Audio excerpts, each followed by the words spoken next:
Welcome back, COD fans. 3 more matches coming your way. Kicking things off, the Carolina Royal Ravens, coming off after last night's tough loss. Today they face off against the Boston Breach, who just shook up their roster in a big way. Next up, the Miami Heretics, desperate to snap their losing streak. They'll need all the vamos they can get, facing off against the mighty Atlanta FaZe. In our final showdown of the night, the Surge rolls up with a new roster, ready to challenge the Subliners, fresh off their dramatic reverse sweep victory last night. It all starts right now on the Call of Duty League.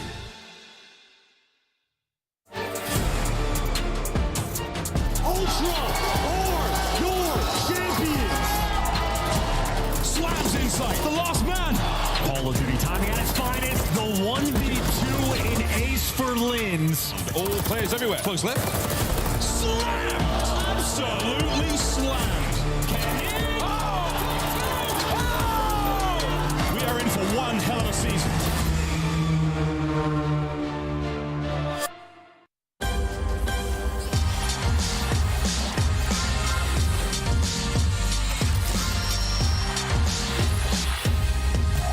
Welcome back, everybody. As you saw yesterday, the clutch from New York.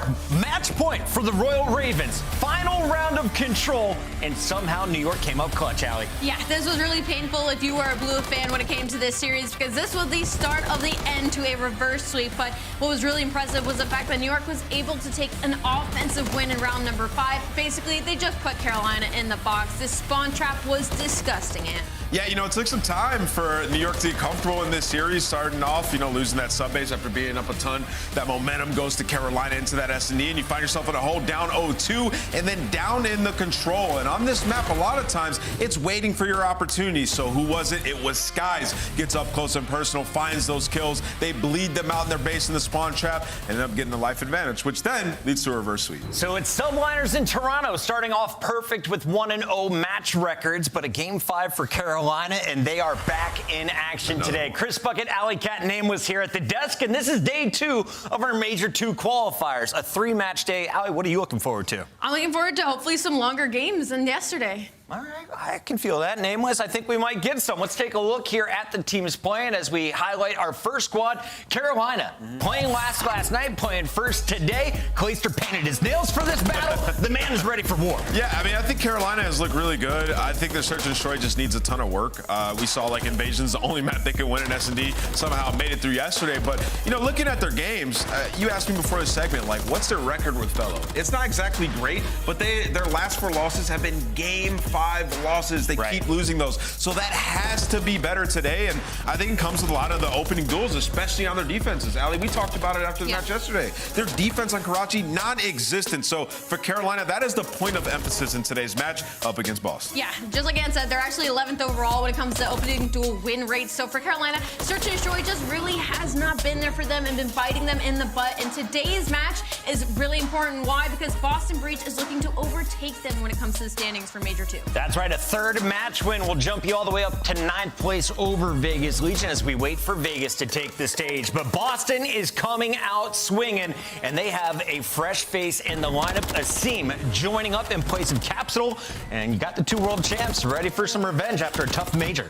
An incredibly talented lineup with Boston Breach with very, very little to show for it. Unfortunately, they weren't able to do anything at their own home major, so now they're one of the first teams to make a change before things get worse, and they bring in Asim for Capsule. And to be honest, I love this move simply because Asim absolutely deserves to be in the league. He's had to prove himself time and time again, and I think this will definitely add some consistency to the Boston Breach roster. He's coming off that championship for FaZe Black at our Challengers event in Boston, now back in the league. This one could be close, Nameless. Do you think we get a Game 5? I think we potentially can. Both these teams are very bad at S&D. You're talking to 2 worst in the league, so it's really going to come down to that. And for Boston Breach, you can see the road to Major II. Not that bad. It's not that bad, but it ain't that easy either, right? They still got New York, they got Optic and FaZe, but it seems like early on, right, you can get some honeymoon period, some wins there, right? Versus Carolina, you got Minnesota and Vegas, so there's some massive opportunity for Boston. Opportunity early. That is not the same for the next team we got to talk about, because Atlanta is in store for a team that got bopped around yesterday. Miami has put a new player into the lineup.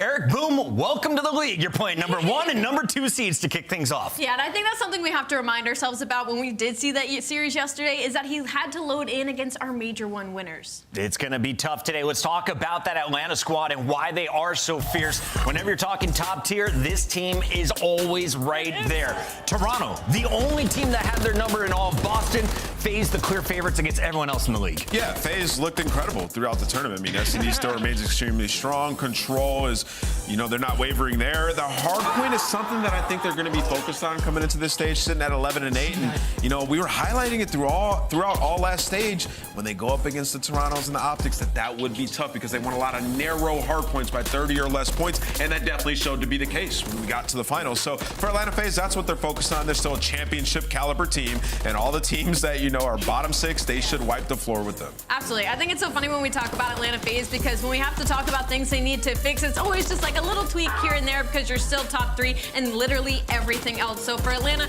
I guess their biggest goal right now is maybe to take back that top seed from Toronto Ultra and possibly get their revenge during the stage. All right, Atlanta taking on Miami. Here's how they fared on land. These are numbers from Major I. Top 12 for Miami, while FaZe went all the way to that championship match, a 3-2 series record versus 0-2. You didn't win a single map. Miami still hunting for that win here going into Major II. Yeah, unfortunately, you put those numbers on a scale and it goes one way very, very quickly. But for Miami Heretics, I mean, there's still opportunity here, at least for the sake of they made a roster change. They had to go up against Toronto Ultra yesterday, our Major I winners, and now they have to go up against a team that Toronto beat in Atlanta FaZe. Miami, traditionally a very aggressive team. It's just about getting Eric Boom, the new addition, comfortable. I'm a bit worried at the timing of bringing in Eric Boom. I know that their video, like they said, was methodical. We wanted him to get some reps and be prepared, but you know your schedule and you're going up against Toronto and Atlanta FaZe. Maybe you give it those couple of matches and then bring him in. I'm just worried about the team chem after these games. You get popped 3-0, 3-0. You may go into practice and be like, everything is terrible, and you might panic. So I hope they stay calm. So it seems coming in for Boston, playing against weaker teams, great timing. Putting Eric Boom against the number 1 and number 2 seeds, maybe wait till that third match. We'll see how it plays out today. The third battle, though, is coming up at the end of the night as we're going to see Seattle Surge take on the New York Subliners. Subliners showing ice yesterday, but it'll be the Surge showcasing a new face with his premiere in the CDL. Yeah, I think this is a team out of all the ones that made a roster move that has the most pressure in the shoes to fill because they actually lose probably their best player in Illy, and now Brezzy has to step in, which a lot of people raised the question of this is not really probably who anybody would have brought in or made as the choice. So it's a question of the coaching staff, it's a question of the team chem, and how Brezzy is going to be able to fill those shoes that Illy left behind. On the flip side of that coin is maybe bringing in Brezzy is gonna make Abuza a lot better. He hasn't been bad by any means, but he hasn't taken the league by storm just yet, right? So Brezzy's a guy that he has a ton of experience with. Won a lot of cups, won Challengers Tournament, teamed with for years. So if Brezzy can come in and make Abuza a little more comfortable, he might be able to take over some games. So that is the element that I am most excited for. You got 2 French speakers, then Arcides and Hook making comms going up against the New York Subliners. So you have some of the cleanest comms in the game with Kismet at the helm. He is definitely their in-game leader, and he was locking them in on the reverse sweep last night. Yeah, what's frustrating about New York right now is we know the amount of talent on this team and how high their ceiling is, but it just hasn't really been performing the way I think any of us expected or them themselves. But we did have a really refreshing interview with Kismet yesterday that, sometimes it's just not your day. Major I just happened to not be their day. Right. And they still have a couple of tweaks. They're learning a whole new game, basically, when it comes to the second set of the split. So for New York, they got the reverse sweep done, and now they need to get a better one done against Seattle today. How does this match up in your eyes, Nameless? Is Surge going to have potential here to cause an upset? I mean, they do. I think the problem in this matchup for Surge is that they're a strong S&D team. They're going up against another very strong S&D team. And for the New York Subliners, the problem has been their respawns at times, but they're still the only team that's negative in hardpoint, but with a positive plus-minus. So on a mass scale, they're outscoring their opponent. Number 1 in rotation. They're a good hardpoint team. Just got to put it together. Subliners are playing again at 6 p.m. for their second match here in the Major II Qualifiers. But when we come back from break, we are going to be breaking down your opening battle. It's your Monster Energy matchup. Carolina looking for revenge after a reverse sweep, playing against Boston and their new 4th.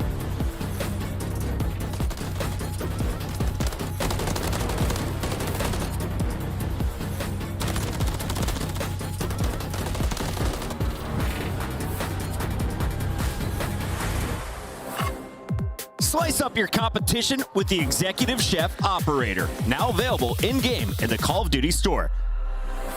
Upgrade your game with the Scuff, the official controller of the Call of Duty League. Check out all of the awesome in-game rewards you can earn for free just by watching the Call of Duty League. What's on tap this weekend? An all-new lineup including a weapon blueprint, emblem, calling card stickers, and XP tokens. Just link your YouTube account now to start earning.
Deep in my thoughts when I didn't have it. Sleeping on the floor, wishing it was a mattress. This is now I'm in Voldemort. Hollywood Over with inside actors code and that maybe actors. stands in this Where moment. everybody knows the latest trends and fashions. I'd rather keep it a buck, 100 if you ask me. I was trying to pay the bills just like last week. I was trying to sell the deals just like last week. makes up for it. But shutting down two through bottom mid. It's in my DNA to have hope and make a way. Will Frosty for the first down low. Gio trying to take it off. Bengals looking for the kills. Continue to go back and forth. That is a scene. In my lane, don't complain, this is meant for me. Whatever come my way, this is meant for me. Trying to show my story, this is They history. can't kill him. They cannot Stand kill for him. something, and I just fall for anything. And we're back gearing up for the first battle here. It's Saturday. 3 matches coming our way, and this first one should be a good one. It's Boston versus Carolina, number 10 versus number 11 in our seeds, and Carolina showcasing the ability to go the distance against squads like New York Subliners. But today, you're playing Boston, a squad with 2 world champions in Slasher and Priesta, an up-and-coming rookie in Snoopy, and of course, a guy who's been up and down the CDL route, back after winning challengers as Asim joins the breach. Yeah, I think the story here is everybody's excited to see Asim, and also Boston's sort of that middle of the pack team towards lower tier that we expected to be a lot better, especially at their home major. It was Slasher taking over for the squad, and they make a move that seems to be unanimously loved in bringing in Asim. And for the Monster Energy pregame, they need to convert holds into wins. 80% hold rate in the league is number 2, despite having a 6-8 record. They're 4-7 on active maps. So for Boston Breach, we've seen the potential. The hard point, they're not too bad. They have some stats they're looking good at. They just got to improve. Yeah, and to that point, it's mainly because their rotations have been terrible. They're bottom 2 in the league right now, meaning they're lacking a lot of fundamentals. So for this pregame, for Boston Breach, I think with Asim being added into the roster, their respawns are just going to get better. However, I am still worried about their search. Shout out to our graphics guy, water in their veins. No ice for Boston quite yet, and the same can be said about Carolina. You saw them fold in the reverse sweep yesterday, but Clayster and the boys are ready for revenge here on day 2. What are we expecting to see out of the Carolina camp? Maybe to close out your games when you're ahead and also not put yourself on the back foot. Yesterday, when they were able to steal that map 1 versus New York, they were down 106-12, and then something changed. They held an entire P3 to put themselves back in the game and snuck out a 250-245 win. So for Carolina Royal Ravens, it's just about winning early and closing out these series early. As Ann has touched on earlier in the show, they're like 0-3 when it comes to game 5s, 0-4 1-4? Well, they're 1-4 in Game 5, but the reason this match is so exciting is because Boston's also 0-3 in Game 5, right? So matchup-wise, this match actually could be super exciting. Both these teams as well are like middle-of-the-pack hardpoint teams, and you can see, we talked about it earlier, the S&D map puddle issues. 3-0 on Invasion, 0-12 on the rest of the maps. We talked about it, defensive First Bloods, that has to be better today, and they're going up against Boston, who haven't been great in that aspect either. Shallow map pool, not a good thing here in the CDL, especially when bans come into play. It's time to regain, and if you're looking for them to do it, I'm looking at Gwyn. Do you disagree with that pick, Allie? Who do you have eyes on from Carolina today if you're looking for MVP? Maybe everybody, but maybe eyes a little bit more on Clayster simply because you told me he painted his nails and he's ready for war. I love that, to be honest. I need to paint my own. So for Carolina Royal Ravens, I'm maybe looking at the veteran to pull them through this series. If you're looking to invest in a player, bottom right is the guy I'm emptying the bank account. Gwyn has been on fire. The potential is definitely there. Can they take advantage of it is the question as we take a look at the best of 5. 5 maps coming your way, potentially. Name was calling it out. They're basically winless in the Game 5 search and destroy. Who is going to get it if we head to the new map? That's the storyline I want to see unfold. As soon as I flag this, I see that Rio is banned by the Boston Breach. So that's something I want to keep in mind moving forward, as maybe they don't love the changes or the new map added into the map pool, but also the fact that Rio is Game 5 search and destroy, meaning should we get to the distance with both of these terrible Game 5 teams to see who has the ice on the new map. I would just like to say Carolina has a donut on every map in the series besides Karachi Hardpoint, so it'll be interesting for sure. So that brings up an interesting point in our show where we need to make our scuff pick'ems, and somebody who knows the least on the desk is somehow still in first, and he is going to go first by locking the champions of this battle. It is not Clayster and the Ravens. We're going Boston Breach today. Asim's back. Tough. This is so tough. Asim is back. I'm kind of regretting my choice this morning. I think I'm still going to go out on a limb here. I'll still go Carolina. Carolina. All right. Name was 40-40. You can break away. I'm going Carolina. I think they take it. And let's see where the fans landed. It looks like the community siding with the smartest guy on the desk. Let's find out if we're right, fans, as we send it over to our casters. It's Mark and Maven to open the show. Thank you so much. Let's get it going. This is going to be interesting for Boston. You and I chatted a bit on the podcast about this team coming in, a player we love. And I think him and Priesta have both been those guys that we've heard people love the team with. They'll do the dirty work. They'll do the intangibles. So I think you and I kind of saw like, does this like unlock Priesta a bit to play a little more selfish? Does Asim get a chance to play like that a bit? Like, because they're always like kind of playing for their squad, do the dirty work, right? Yeah, no doubt about it, right? I think you look at both of their careers, especially Asim, right? Just a bit of a roller coaster. Feels like when he went off, his team won just in the past. But yeah, I think what he went down to Challengers and did was kind of just put the league on notice a little bit. Like, I can be a Slayer, I can be a star. And for me, if you're kind of playing that way, I feel he's got to bring that to the CDL, right? Because I think that's what Boston is missing, a little bit more consistency in the slaying. Slasher was fantastic at the major, so if he can add into that, they have a great squad. I just view Priest in a similar way. In the sense, 100%. Like, we know his ceiling is insane when he's able to sort of be selfish. So, yeah, one of two ways. But I think you're right in that, like, Asim, that's how he was playing. Come in and do that same thing here. But I guess, like, worst case, when you have versatile players like Priest and Asim, like, I don't know, both can go off. Help the flow. It can help the flow of the teams, right? You know, you spawn up, you have an idea of where you need to go, and sometimes spawning up, you have to make that tough decision of, I'm going to be the first to go in, and I think both of those players just, they understand that, or I have to rotate to a specific spot on the map. It helps everybody on this squad, so don't forget, this is your last chance to get your pick'ems in before map 1 starts. Go ahead and get that, scan that QR code, but yeah, I just think this could be a great roster change, or it could be, again, is this enough firepower for the Boston Breach? Well, it was a tough one for us because we'll, like, you know, we became like closet Ravens fans over the past month because I think going into the major, we cast like their last 2 matches. Then we cast like their first 2 at the major. It was like 4 or 5 matches at one point we casted the Ravens. And like the fans were going nuts. We're like, we love Carolina this. Blue It's a yeah. It was an absolute blast. But it's a tough test, man. I'm really excited to see Boston, too, because, you know, we got great relationships with Slasher, all them. We've been doing this a long time, and Asim, I love the kid. I'm just happy he's back. I figured he would be. I was surprised when he took his exit to Challengers, but he did have a tough year, but I don't know. He's a good dude. Yeah, I mean, quick bounce back, right? Wins Boston, and then it was quick, yeah. Yeah, him and Kremp right back into the mix. So that's just the way this goes, right? You win that first tournament as a challengers in the amateur scene, and you have a chance to be in the CDL. On the side of Carolina, it's like, yeah, I mean, obviously their map pool is the big question. You heard Nameless talk about it. They have 4 maps in this series where they don't have a map win, and then Search and Destroy outside of Invasion. You still got to get better there. You just have to. No, 100%. You know, once we watched some of the changes come in and Felony got on the squad and TJ was playing the way he was, you know, you really saw the hardpoint come alive because, like, those metrics aren't even true. Like, I would throw that out the window for Carolina. Okay, in the sense of how much they improved in hardpoint over the last month, like leading into the major. Dude, it got so much better. It was horrible, and then they won a bunch. Like, it was fun to watch their hardpoint. It became a much more of a threat in that actual mode. But the other stuff, yeah, we didn't see the improvements in Search and Destroy and whatnot. That's what I think we're looking out for.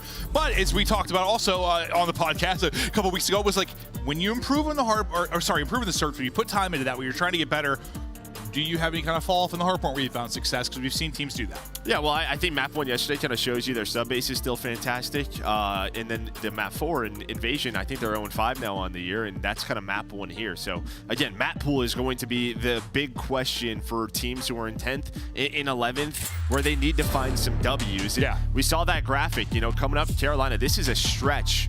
We talk about CDL points. They need to find 60-70% of these wins. It's like we watched Ultra yesterday, who had a white map pool, and it looks like it's getting wider with Rio.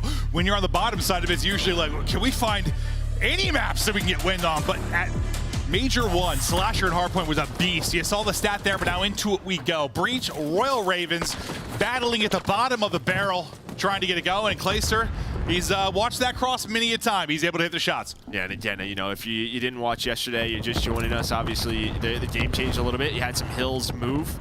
For the most part, 1, 2, and 3 are pretty much the same. Obviously, 1 is not inside of the cafe, but it's right near the B-Dom area, and then you're going to have 4 and 5 be in different locations. So our teams have to adjust to that. So he's trying to get up close and personal. He's got 3 in front of him, but can't really get anything going. Now over to Priest. 1 before he drops. How do you think, now listen, this isn't, we hope Rio is, I guess, but it's not your typical sort of 1 AR, 1 flex, 2 sub, but I always like to think about sort of that sub dynamic in a way. For Snoopy, like a young player in this, what do you think Asim kind of adds to it for him? Or does it even matter in this title like that? I don't know if it really matters quite yet. Not on a map like this. You know, we'll see on Rio. Yeah, I think, you know, those two as subs, it could be one of those things where Asim just goes back to being that super aggro player that makes it easy for someone like Snoopy. I've casted COD for like 10 years now. I'm so used to thinking about that relationship, how important it is, but we have so many maps where it doesn't matter at all.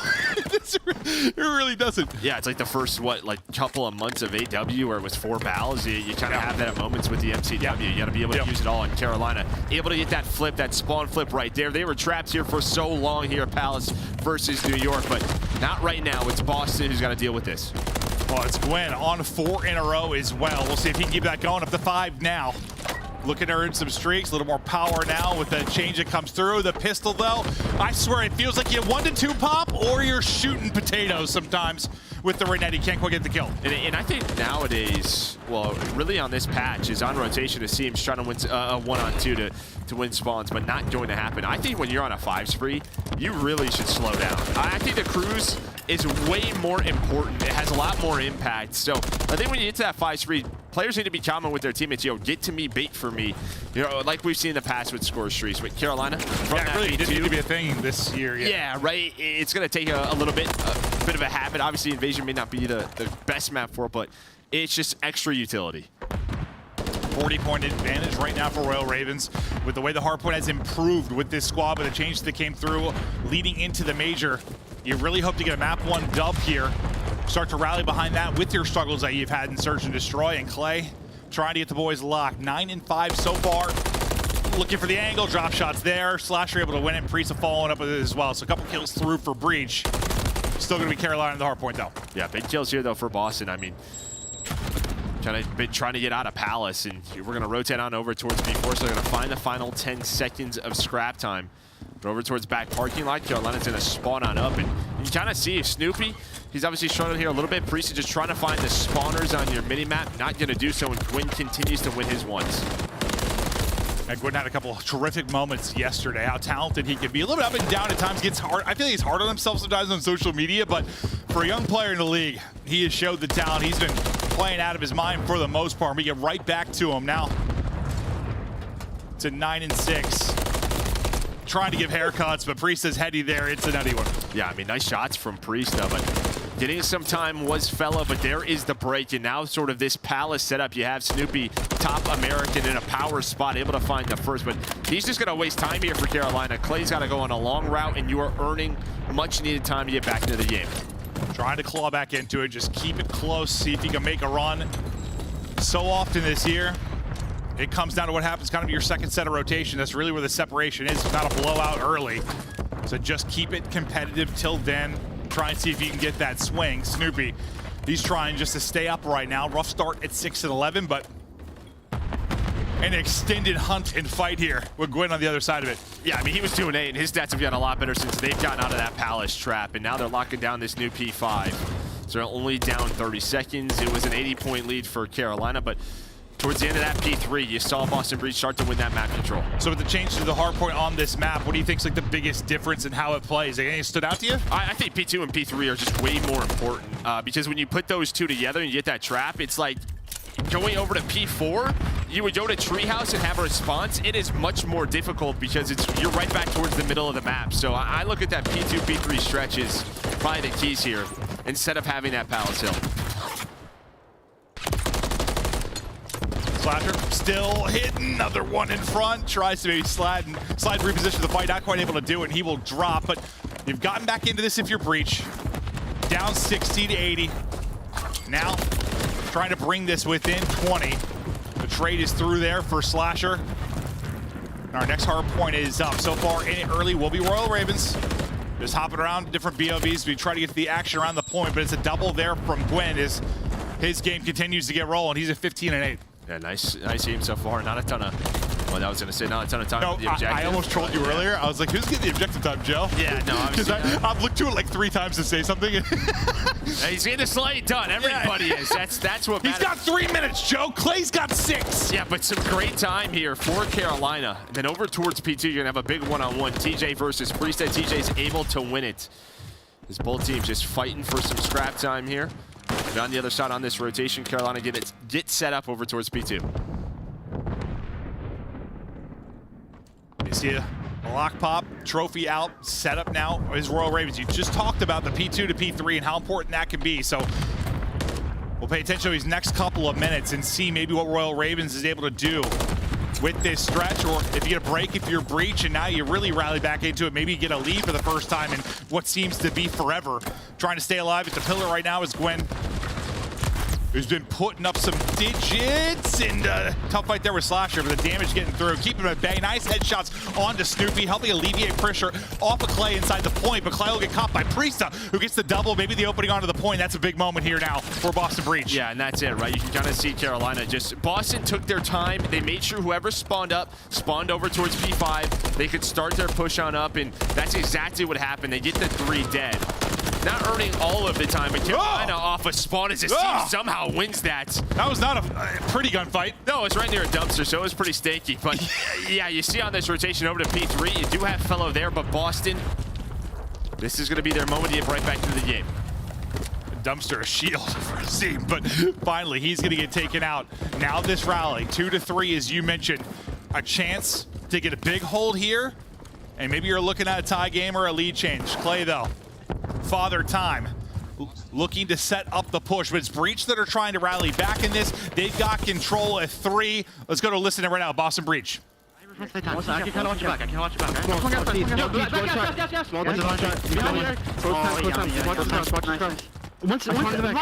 Laundry, last kid. Other guy spawned him licking. He's on time. He's back to time on you. What's the time? Wait, he's weak, fellow. Mid-side time, guys. That's the first guy and the one guy in front. We got you. I heard you. I'm going right, alright? I'm going right. Yeah, you're going right. Win and teach. Teach one shot small. It's small. Well, he didn't run out though. He didn't run out. Take time. Oh, he's already DVD? You should have put pressure on him. DVD cap. One shot. I'll see DVD. Might push out back DVD. Let's work left. One shot. I don't see Mason D.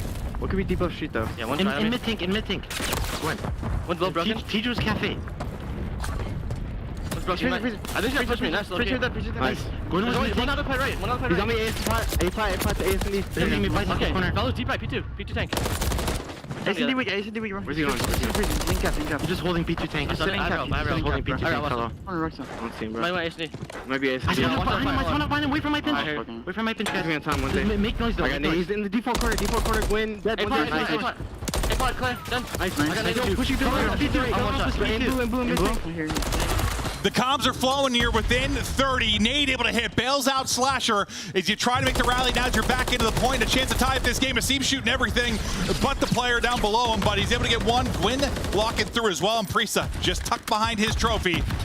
It's a tight one down the stretch. Yeah, you heard Asim, right? Now listen in. Yo, I spawned up behind him, just wait for me. But now on the other side of the map, TJ, he's been sneaking through for 10 seconds. Snoopy was trying to find him. TJ's able to find one, and now he's got help. So a 1-on-2 near P5. Everybody else is fighting across the map. So for hill control, for spawn control, it comes down to this 1-on-1. And, well, who's going to win it? It's going to be the newcomer in Asim. He's able to find the double, and now his team in control of P5. I mean, this is huge. The way you're setting up on the map, like Asim's in trouble. He's about to get pinched by 2 players, but he's actually able to take down both. So the newcomer is here, and the newcomer trying to maybe set them up for a lead change. Unfortunately, his elbow's a little too thick as he gets dropped, but Snoopy flowing through with 2. Slasher up on the heady and dropping. Lead change, looming breach.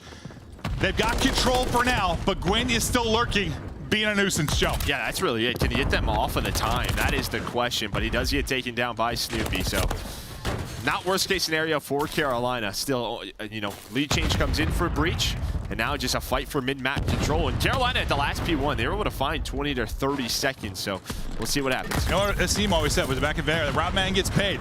He was the route man there, and he made the play. Now getting them within 26 points of victory. Priest actually takes on a second before he drops. So you've got a great opportunity here to close it out. Can they do it? Trailing nearly the entire game and a chance to get it done now. 15 seconds away from the W. Spawning out is Carolina Royal Ravens in great position, but TJ and Gwyn able to find openers, Joe. They're able to find those openers, and now, what, 8 more seconds, so Carolina has to play so aggressive through the middle of the map, and Boston know this. Just got to take their time, use their nades, win these gunfights. They're going to take some long routes, Snoopy and Slasher, but they do get taken down. As Gwyn hits a great double. He is 3 and 16. We saw this yesterday where he won some big multi-kills to clutch up in map 1. Well, he's going to have to be absolutely heroic here if they're going to bring this one back. Can't win here now. So now over towards P2. You already have Fellow in place. He's there, but Snoopy's going to get 2, so you might have a chance to bring some pressure early in this hard point before everyone spawns up. One's going to spawn on the opposite side, too, in Gwyn. A chance for maybe a natural pinch to develop, too, as you are ready to get set inside the point, but nobody actually in as of now.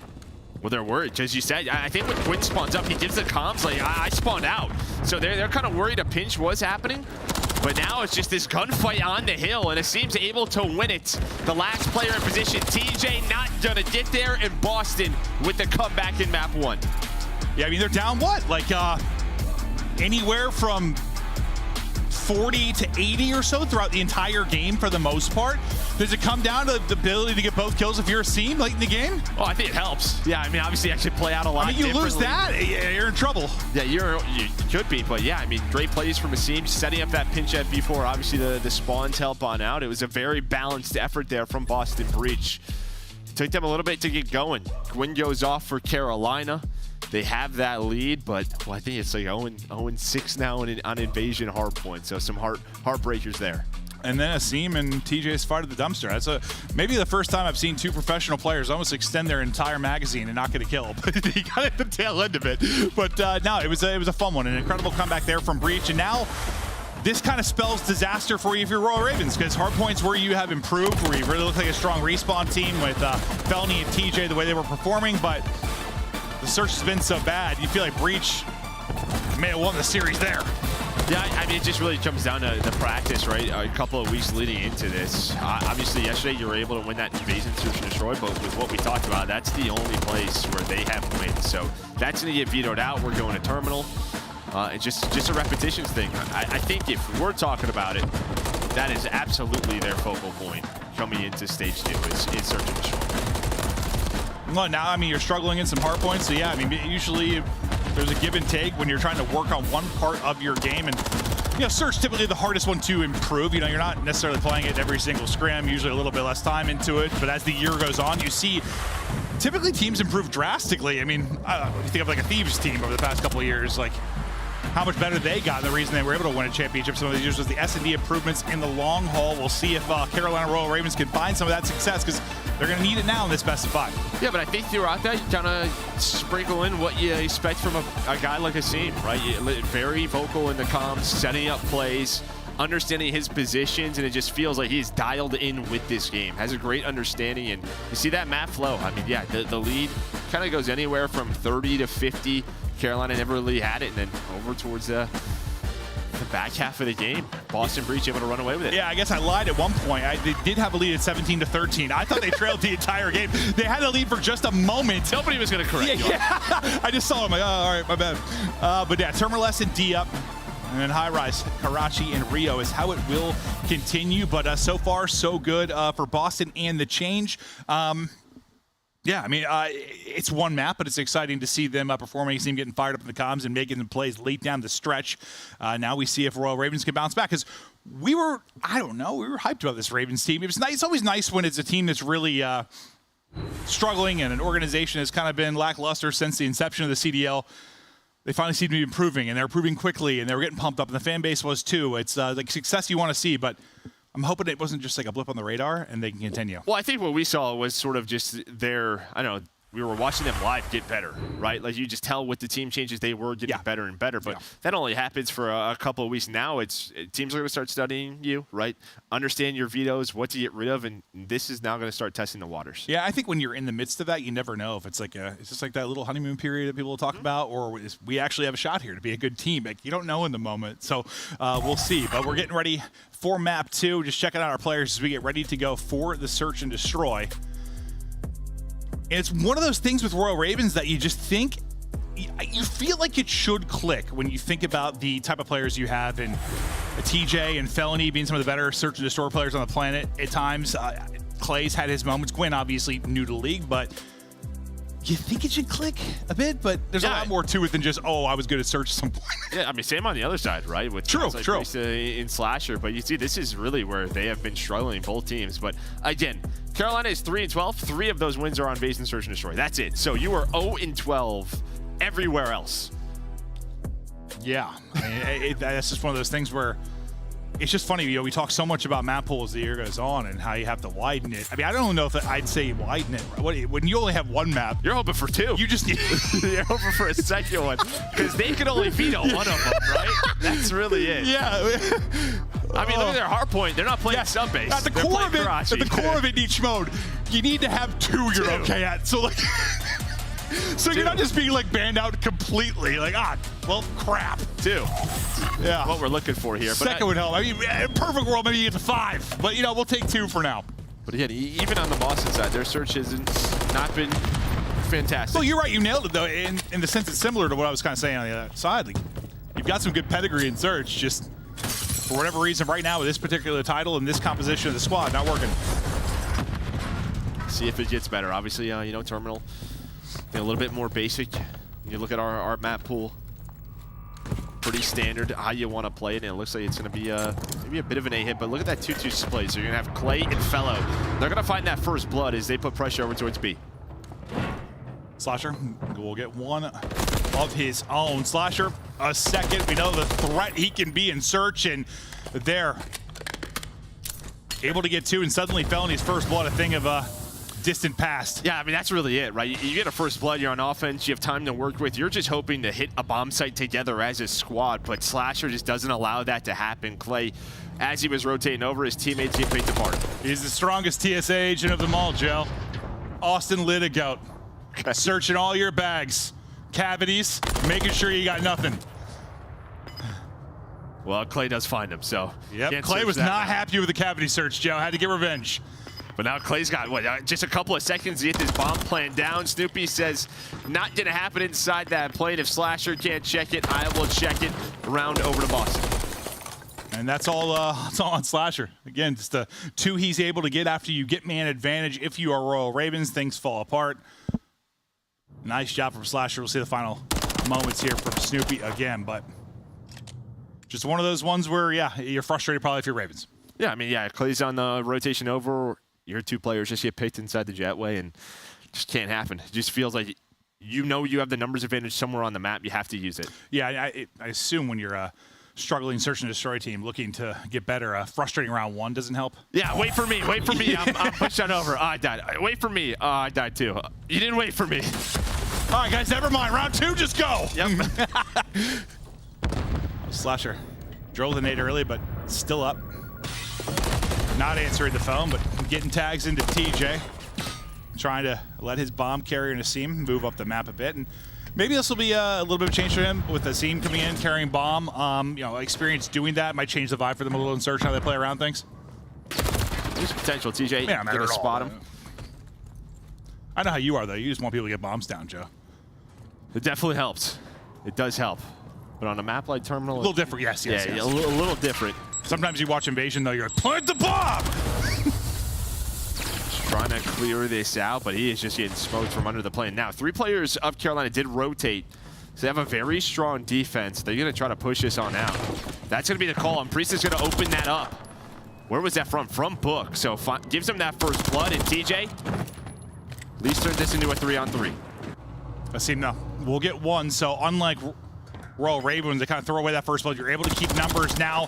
Oh, Lord, he won in the corner. I think the hipfire was going to hit as you try to throw the stun. Clay then able to get 1. Now it's down to a 1 versus 1. I might take it back, or both first blood's going to get thrown.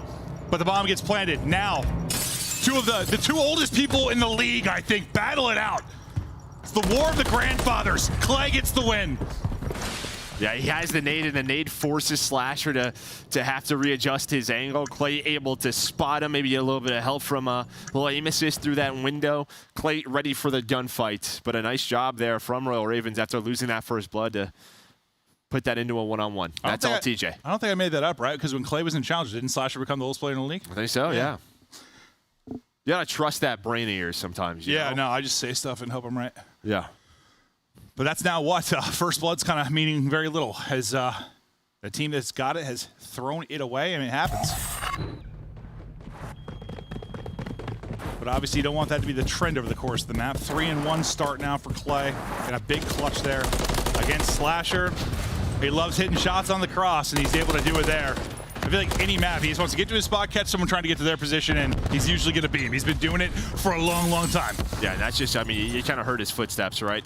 He's got different sneakers on. He's trying to mess with his timings, be a little bit quicker, get that slide across, and able to find the first blood. So now a retake. Priest was trying to turn this into a 3-on-3. Trophy. Preventing that from getting through to Clay. He's got TJ work with close. TJ might chow off of that, but then as the trophy gets shot, he gets stunned. Wow. So he couldn't do anything. A perfect collapse there from Boston Breach. Hold on. You still have Gwyn up, though, in position. Tough fights in time for the defuse, but man, they swarmed. No, they absolutely did. And yeah, just taking down that trophy, and I mean, Snoopy's able to take it down. The stun connects, and you saw TJ. He was stunned forever, just walking into the hallway like, this round's done. They seem to really have the timing of the stun. Yeah. The trophy blew up, and he tried to get the kill instantly, but the stun hits at a perfect time. And yeah, it's real frustrating. Nothing makes you more frustrated in a game. Not just Call of Duty, but like when you're trying to do something and you can't, like it's prevented. You're trying to look one way. Like stuns are frustrating. Like just let me turn, please. What's weird right now too in this update is you get stunned and it like provides a bit of a speed boost for like a second, and then it slows you down. It's a little weird. Yeah, perfect. They'll fix it. Maybe. Is it a bug? Is it a feature, Joe? I think that one's a bug. Okay. I asked myself that many times over the past 10 years.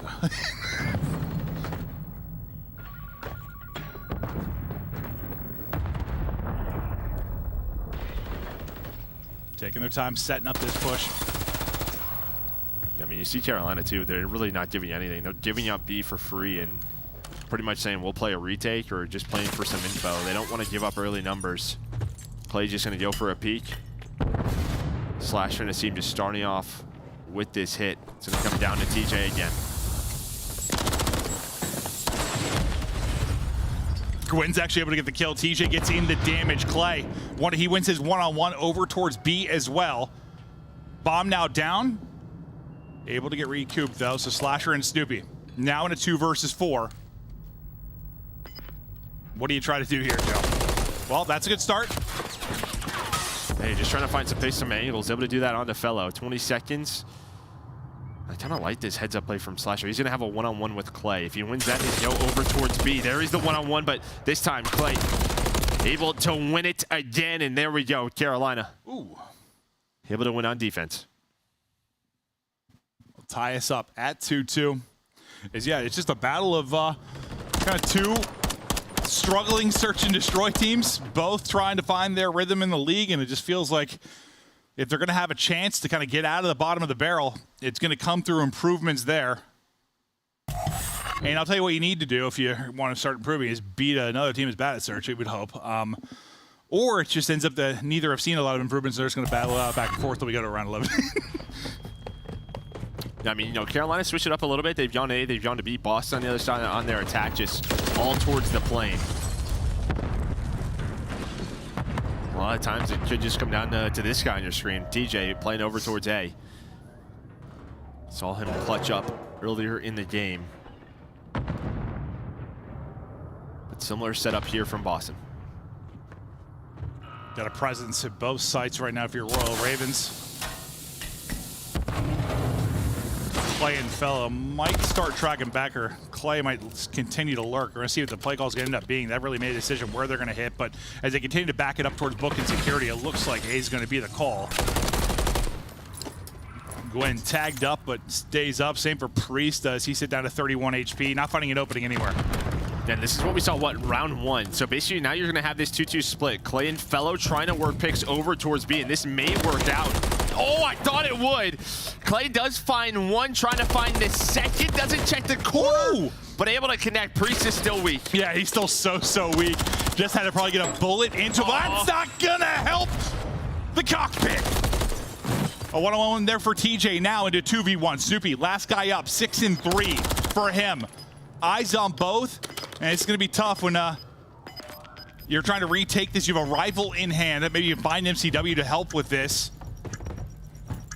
Yeah, think about going through Burger, but yeah, you can't take a Burger fight with a rival. I mean, you could. Can he get a rival fight? He gets one. Now Clay, knowing he has rival in hand, probably going to try and play this one at range. Clay already has one 1v1 clutch. Can he get another one done here? Wins the last one against Slasher. We go to now the youngest in the league, basically. Total opposite in the 1v1. Snoopy, Clay, go down to the wire now with 15 seconds left. Clay gets eyes. It doesn't matter the age of the competition. Clay's coming out with a dub, another one-on-one win. Yeah, nice effort there from Snoopy. But numbers one, it kind of starts with Clay and it ends with Clay. He's up to 9 and 2, and I like the way they're developing these rounds, Carolina. Kind of just showing presence over towards the plane side. And really what that's forcing is it's forcing Boston to shift in the mid-hallway, which is really weakening up Burger side. So they're setting a 2-man hit between Clay and Fellow over towards Burger. Couple of one-on-ones go their way, and that defense thins out. I mean, yeah, maybe sometimes when you're struggling in search, too, just like simplify it. You have a little 2-on-2 game, kind of. You know, they have a lot of experience together as players, obviously. Just clean up the comms, kind of play around one other guy and see if you can find a pick to sort of make the beginning easy going. And on the one side, they're able to do it. On the other, they'll lose a player. So Clay gets a cruise. Clay and Fellow get the kill, they get the cruise. But now the 3-man hit is headed on the opposite side towards TJ. So TJ obviously calling for help through the smoke. Clay trying to get in position and help him out. Such confidence sliding on through that smoke. The nade hit, so he's just trying to take gunfights right now, and he's he just runs out of ammo. Now he's got to run away with his life. That's a tough one. At first I thought it was one where he just like stopped shooting. Hey, now there's a timing play inside. Slasher gets out. Yeah, Slasher gets outside and flanks TJ. What a crazy round. This could be so different if Clay found one of those kills on the pinch instead. He needed a bullet. Needed a bullet. Well, he found more. Yeah, no, he's kind of having right now on this map too. Looking to try and go up 4-2, but it's a post-plant 2v2. Snoopy, Priesta, Clay, Fell. We've had a lot of 2v2 dynamics over the course of this search. Another one here. Down to 1v1. Phil, he's able to get out with his life. Trying to get back to full as he got ripped. 24 seconds now to go. Our third 1v1. Priesta with the position. Shots to the back of the skull. And finally, Breach able to win one of those 1v1s because they were struggling. Yeah, they were. And again, just that push through mid-hall. Clay could have found 2 if he finds one more bullet on both of those players, and then somehow Slasher's able to get that pinch. And I know, like, you know how we got new headphones here, and like everything sounds a little different. Like, dude, he's mega stomping for us. I don't know. Yeah. The footsteps are so loud when he's sprinting through the hall. Yeah, I might need to get this at home. Yeah, but Clay's on 11. I don't know. The record's probably, what, like 15, 16 around there, and he's within sight. And somehow it's 3-3.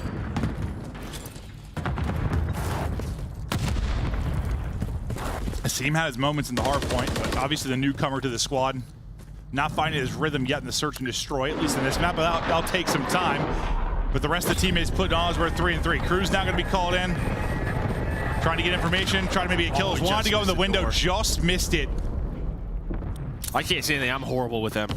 Oh, no, yeah. Some of the stuff I've seen people do across the tiles, like wrapping them around the map, like through a window, a door, through someone's forehead. I'm like, how? Yeah, I just hit rooftops. I don't know. You did like flight simulators or something? Like, I think I'm just an idiot.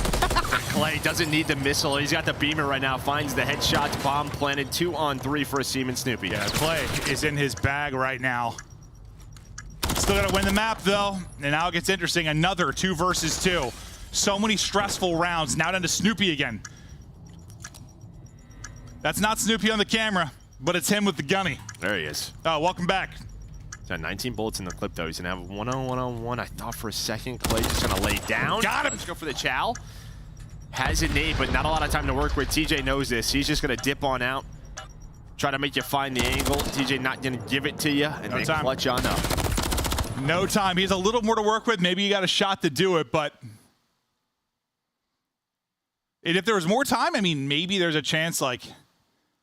I don't know. Clay didn't get much damage into him. Like, I like the nade, thinking maybe the insta push came in, but since there's so little time, TJ didn't really have to fight it. Like, he could just back up. If there was more time, maybe that play might work. Might have been perfect. Might have caught him sprinting. He stuck him too. Right? Yeah. But I think TJ's just not thinking about that at all, really, because of the time. 4-3 now to Ravens. Triple positive is Clay.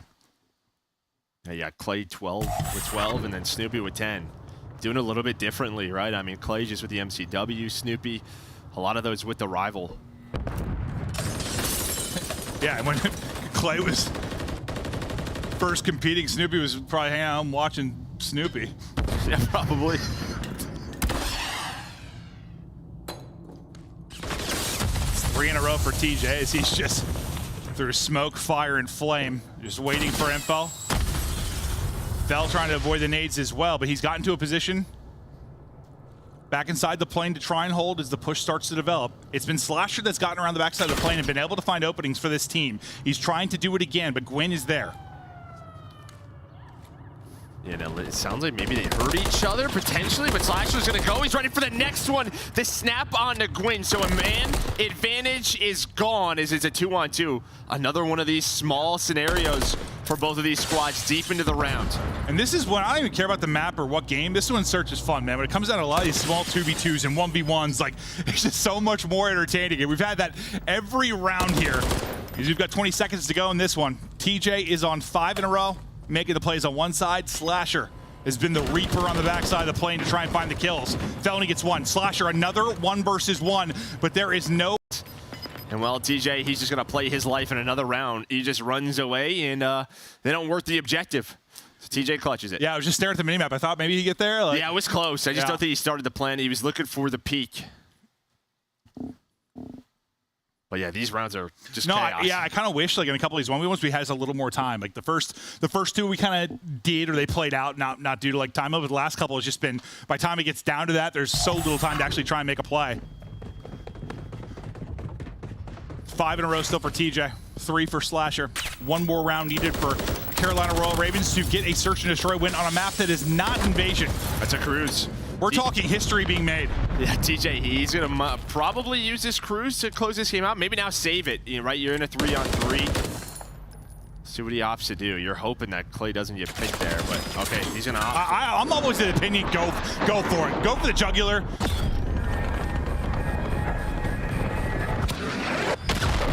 Not going to connect. And well, instead, Priest is going to find a pick. So the Cruise doesn't connect, and they lose man advantage here. We deserve around 11 in this one. We do. You just two horrific search and destroy teams going to war. Like, we deserve it. It's been a blast to watch as they're, both obviously trying so hard to get better in the mode, and things have fallen apart for Carolina in this round. You use the Cruise, you get nothing. You get fried after getting the first blood. It reminds me of the round one. I mean, Felony gets the pick, things fall apart. You got to capitalize in those moments. And I mean, obviously not what separates a good team from a bad team in search, but obviously one of the main stats we look at because it's an important one. Well, I just look at it, I mean, just especially a map like this, I mean, very similar to like Rio, where a lot of these bombs, you're going to be playing retakes, or if you have numbers advantage on offense, you should just trade on out with the talent that we have in this league, but it doesn't happen. And yeah, you're hoping, you're like, all right, I could use this Cruise, and as you're calling that, Clay got picked. You'd have to win 3 in a row to get this dub if you are Breach. They are coming with aggression here. Clay at back Eskies has a player to work with in TJ. Rotating across mid-map, Fellow is there for a quick collapse as well, but you've gotten into a good position so far if you're Boston Breach. Yeah, but I like this for Carolina, right? Gwyn was still playing side, so you're going to back on down. Maybe they over-peak. Now you're going to start this retake scenario. Use your numbers here. Oh, Clay just thought he's been so good this map. He just thought he could steal one. Gets caught. Now watch number 2. Priest is worried about the flank, but he may end up being sort of the ace in the hole here for Boston Breach. To help them win this round, they need him. They need to wait for Priest. He's got to try to get involved. Another 2 versus 2. Priest gets the kill. Slasher just dancing, trying to step down to another 1v1. TJ, smoke out. Priesta, last up, 30 seconds to go. Just wants to smoke out and reposition now. As another insane round. Priest able to get bomb back. Moves across the bomb, but TJ gets eyes. Does he get caught though trying to push? He doesn't! Straight headies. Ravens win the map, and one of the more entertaining searches probably on the year. Just every round felt like, okay, we're gonna do a 2v2. Seconds later, into a 1v1. Like there were probably, what did it end up being? 10 rounds? It was 10 rounds, and I think there were 5 1v1s or 6. Like, yeah, that was fun. It was, and I mean, obviously Clay kind of starts off that map hot, but TJ closes it out. He catches up and actually passes him. That's crazy. He drops 13. It's 2 players on both sides dropping double digits, as you said. We go all the way to round 10. Yeah, he does 6 in a row. Back and forth battle. It's 7 in a row for Clay, 6 in a row for TJ. Slasher went on 6 in a row at one point.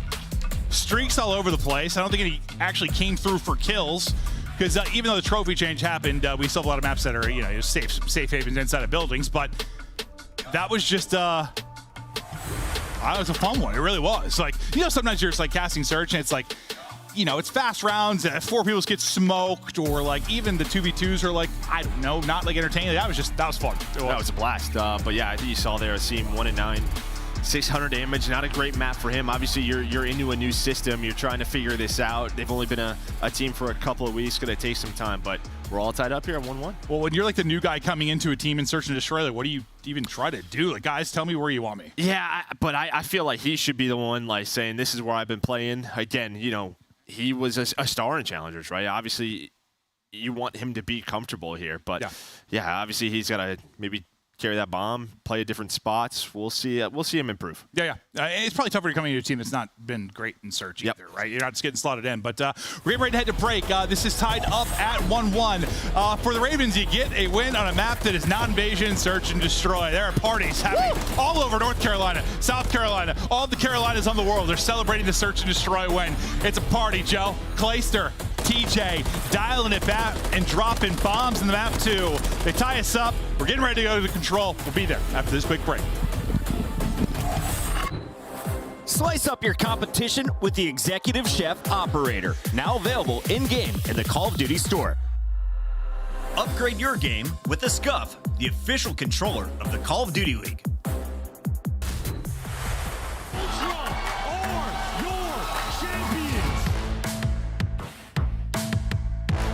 Spawn behind a few players, so there's a freebie kill for him. And he touches the ground. All players everywhere.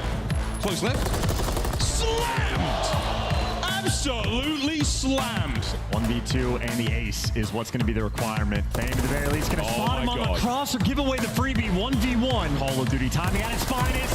The 1v2 in ace for Lins. He finds 2!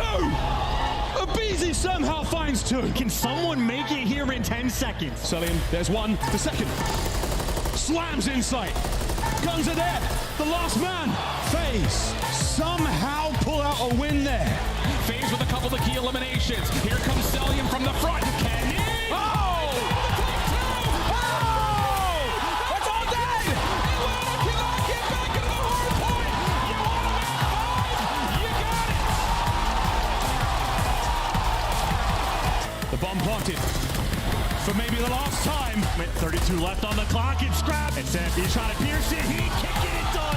Ultra are your champions. Toronto Ultra.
Start the season strong with the Call of Duty League Pack. Grab yourself the CDL Operator, Weapon Blueprint, and so much more. Check out the Call of Duty store in-game now. The Call of Duty League is brought to you by Monster Energy, the official energy drink of the CDL. Hello and welcome back. We're tied up 1-1. Breach, take the hard point. We thought Ravens were in trouble because winning Search and Destroy is not their specialty. However, Clay, TJ pop off. They get the game 2W. We're headed to a map 3. Yeah, we are going to high-rise control. We saw Carolina here yesterday. They lose in game 5 or round 5 to NYSL. They did also lose in game 5, but yeah, this kind of started that reverse sweep. But TJ so far, well, throughout control versus New York yesterday, 30-28, had a great game number 2. And this is a better one for Boston Breach. I believe 3-2 on the year. This is kind of where we saw maybe that staple win versus Ultra. They were able to win that one. They won it here on high-rise control. See what these two teams bring. Yeah, still that win that I don't understand, but they did it. scrap was just like ready for Santa. I think that's what it is. Yeah. Let's see. They can bring the thunder here again. This TJ's just looking for the bottom push through. He's able to pick it up or not. Snoopy absolutely peels his forehead off. That happens in this game. Talked about it yesterday. The headshot multipliers hit, and you're like, what just happened to me? I evaporated. So nice map control here for Boston Breach. He had Snoopy pushed up underground with that rival, but he had taken that. I thought he was just going to lurk kind of right outside that door and wait for the push. Instead, goes for the peek. Him and Slash get taken down. Yeah, he got a second kill after TJ, and just kept trying to cruise. The team now is winning fights on the defense. He had a rough game, too. Obviously, he'll be looking to bounce back. He was solid in that first map. We'll see if he can continue in the respawn, the newcomer to Boston Breach, but Slasher now just trying to lie here in defense of our 8 point. TJ and Gwen, though, coming through with shots at the cross. Priest is going to have to pick up the slack. He's trying to fight on both points. He's playing it from mid-map. He's able to take one out on A, trying to get eyes on the people on B as well. Priest is trying to do it all from mid. Yeah, and I like that, though. Just kind of repositions, wait for his teammates off the spawn. The nades will connect and able to clean on up. But Boston make this, or sorry, Carolina, keep this a little bit messy. Pause the clock, 30 seconds left. The trophies are starting to come on up, going to make it a little bit easier.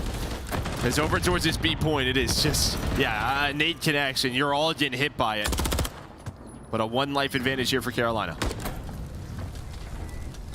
Back to stop the clock again, 23 seconds to go. We'll see if they can get the minute extension as the rival deletes someone for Gwen. He's up to 6 and 2. There's that extra minute extension now added on. Just frying people right now with this rival. Okay, if he would have just ripped Priest in the back there, he was on one, but finally he will drop. Priest is in position now. You're trying to collapse the second point, but the newcomer to team goes big with 2. Yeah, now you have a map controller trying to get pushed up is Boston. 1 minute remain, 13-13. Just waiting for this push over towards blue, and it looks like they have the info, Carolina. So you have, what, 2 or 3 players just kind of waiting for this pinch up B street. The start of the fight actually comes from top heli, and here we go. Here comes a collapse from the rest of the team. Snoopy trying to get things done. Him and Asim are able to do just that. You haven't been able to get the lives lead to too big of a margin. We'll see if it comes down to time, lives, or a capture on the point. It's a flurry of fights all over the place, but it's 3 through for Boston Breach to get the kills. Trying to find that separation of lives. 25 seconds now to go. As Snoopy's 9 and 5 on 3 in a row. He started the round hot. He's keeping it going here defensively.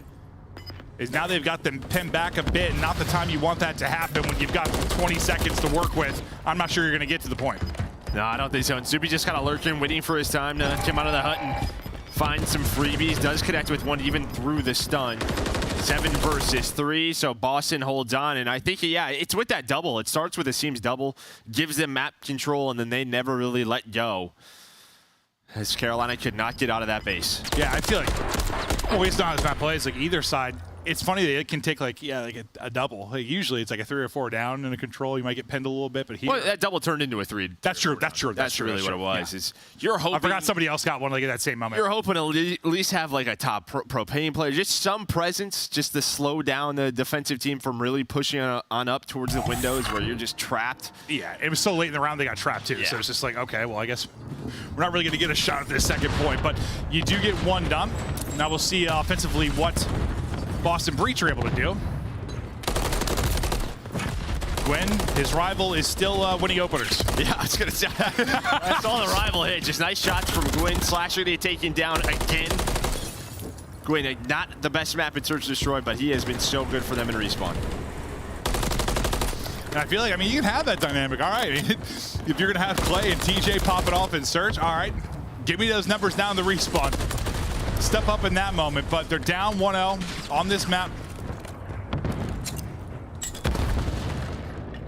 This Breach continues to try to apply pressure on both sides of this map. That's not a fun gunfight when you're shooting through the stairway, and Snoopy's on the receiving end of that.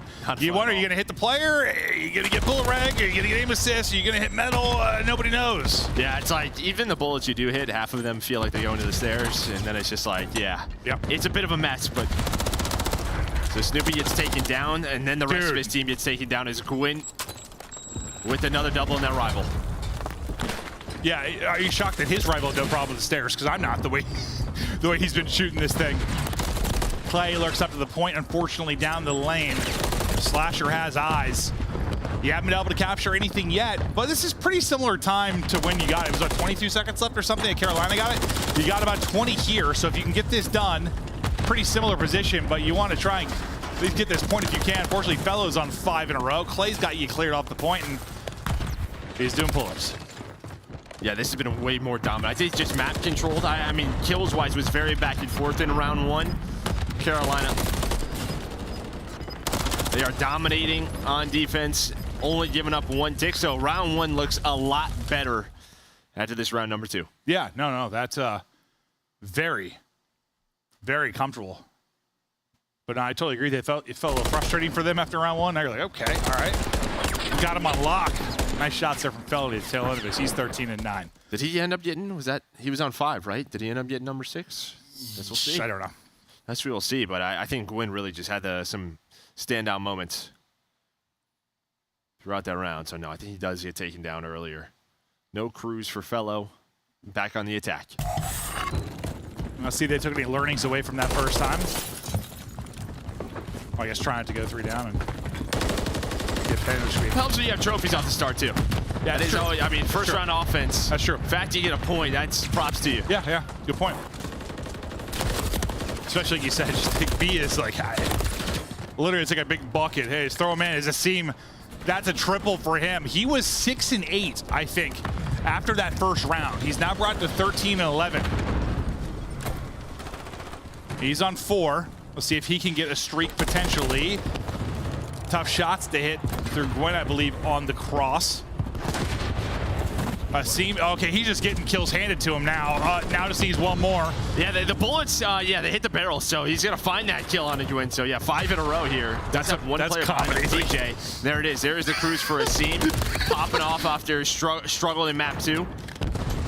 That was just like so delayed. Like a lot of times you would see it like for the POV like that. Like he's put some shots randomly, hits a barrel, then kills pops up. We'll see. We'll see where that streak comes into it though.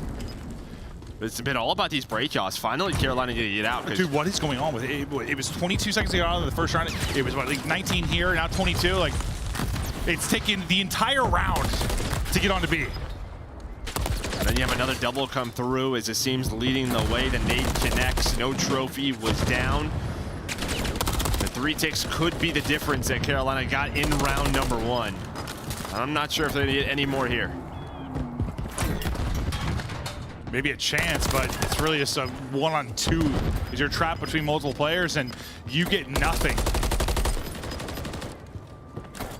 Hold on. Yeah, let's wait. 0.1 on the clock. Maybe. No, it's done. And there was 5 in a row for somebody at the tail end of it. But, okay, so I'm on a roller coaster of emotions for Carolina right now because I felt very bad, and then I felt really good. Right. Now I'm right back in the dumpster, Joe. Kind of the same thing there for Boston, right? You felt good, you felt bad, you felt good. Yeah. It's just the opposite. It's crazy. Which kind of describes their, like, years so far. Both of them. Yeah. Moments are, all right, man. But I think just the key here is these defenses, they're braced. They're getting 3 or 4 dead. Like, the offenses are not, outside of round number 1, that's when Carolina was making it messy. Has not happened these last 2 rounds. We just saw it where Asim gets that triple and then Carolina cannot get out of there. But he's on another 5 spree, so he's got a cruise.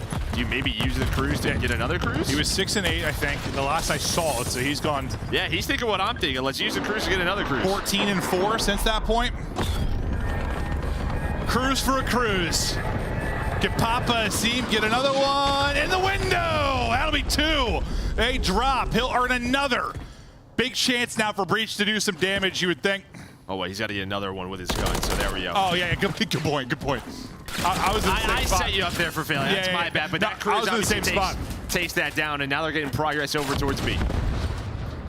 In my head, it sounded great, Joe. Oh, it did. Team kill does come through, so the struggles here within this round continue for Royal Ravens. Probably the best chance you've had for Boston is the offensive side of things, for sure. You've gotten 2 ticks. Chance to win the map. Can you get it done? And again, it seems just playing around this cruise. Kind of what we talked about in map number 1. He kind of got off the point. He's waiting for some help. He got it. He's going to call his, so now you have another one. So cruises galore here for Boston Breach, but you're investing a lot You got 30 seconds. You got to go for it now. It's call them all in. Like, he might as well use his next one. Well, not necessarily. Nah, use them all, Joe. All right. Wait, Clay, he gets on that. So the second take doesn't come through. It was almost done. I thought the second was done. Actually, it was, yeah, so it was like close. 90%. I thought it was done. He never found it. Now on this 8-point is Boston. You've been able to play TDM if you're a Boston Breach. Unfortunately, the objective point has been lacking. I thought it was 3 kills through for Breach for a second, but unfortunately after Asim's double, it's a teammate. They'll take him out, then Priesta will drop, and suddenly what looked so good early in the round, it looked like we're on to round 5. Might be enough though, tick-wise, maybe to have defense in round 3 if they can find one more. I thought they got it at A, but they might get it over here towards B. Asim. He's on another 5. This is what we want to see. I mean, right? I mean, with how well he has been playing in challengers, winning them key situations in map 1 and now doing it here in map 3. When I asked you your thoughts about it, the first thing you said was, I think it's an opportunity for him to play more selfish than he's been able to in years. And okay, all right, put up numbers, Danny. He's been able to do that. But can you get the round 1 here? You're looking good for obviously defense around 5 regardless, but can you just seal it here? Lives, you had like a 6 advantage at some point. That's kind of slipped off a bit. You're basically even, but looking for number 30 as he is snapping, sliding, frying, but can't win that one against Gwyn. There's 35 seconds now left on the clock. 8v8. Well, now are you thinking the other crews? Because you're in 8v8, they are, yeah. I was thinking it a while ago. Yeah, but look at this. Gwyn is able to find 2. He finds 3. What? He finds 3 while his teammates are in the crews. It seems like, what the hell happened? One guy's got a missile, one team's got a Gwyn. No respawns remaining for Breach. As everything falls apart for Breach at the tail end of this round. This match is crazy. I don't know what's going on. Round 5. I think Boston did enough, though, to get them defense, so you have that. Let's see it from Gwyn's POV. So, I mean, it's got to just be timing. Oh, hey. Oh, hey. Did they think he was left? They all thought he was left. Able to pull out the Renetti, and Asim's just in his tablet. They were pretty convinced he was left. Because, usually, when you're a team before, I got left, you got right, you got front, you got back. Try to get different lines of sight. They were all like, we all got left, Joe. Yeah, they must have saw something. That looks so funny from his POV, though. But it's been all defense. So I guess through everything, at least have that for round 5. It's like when you're watching an NFL game and you see like a touchdown throw, like the receiver does no within 20 yards from the how to get so open. It's like how'd that happen? How'd it happen? I don't know, but Gwyn got 3. 27 and 20. And a much better break off here for Carolina. You get some presence early on the point. A team kill comes in, already 1 take done at B.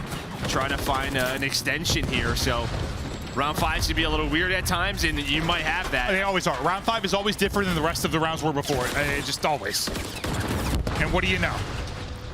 It happens again. B, done. No success on offense for anyone. Instant success, sure.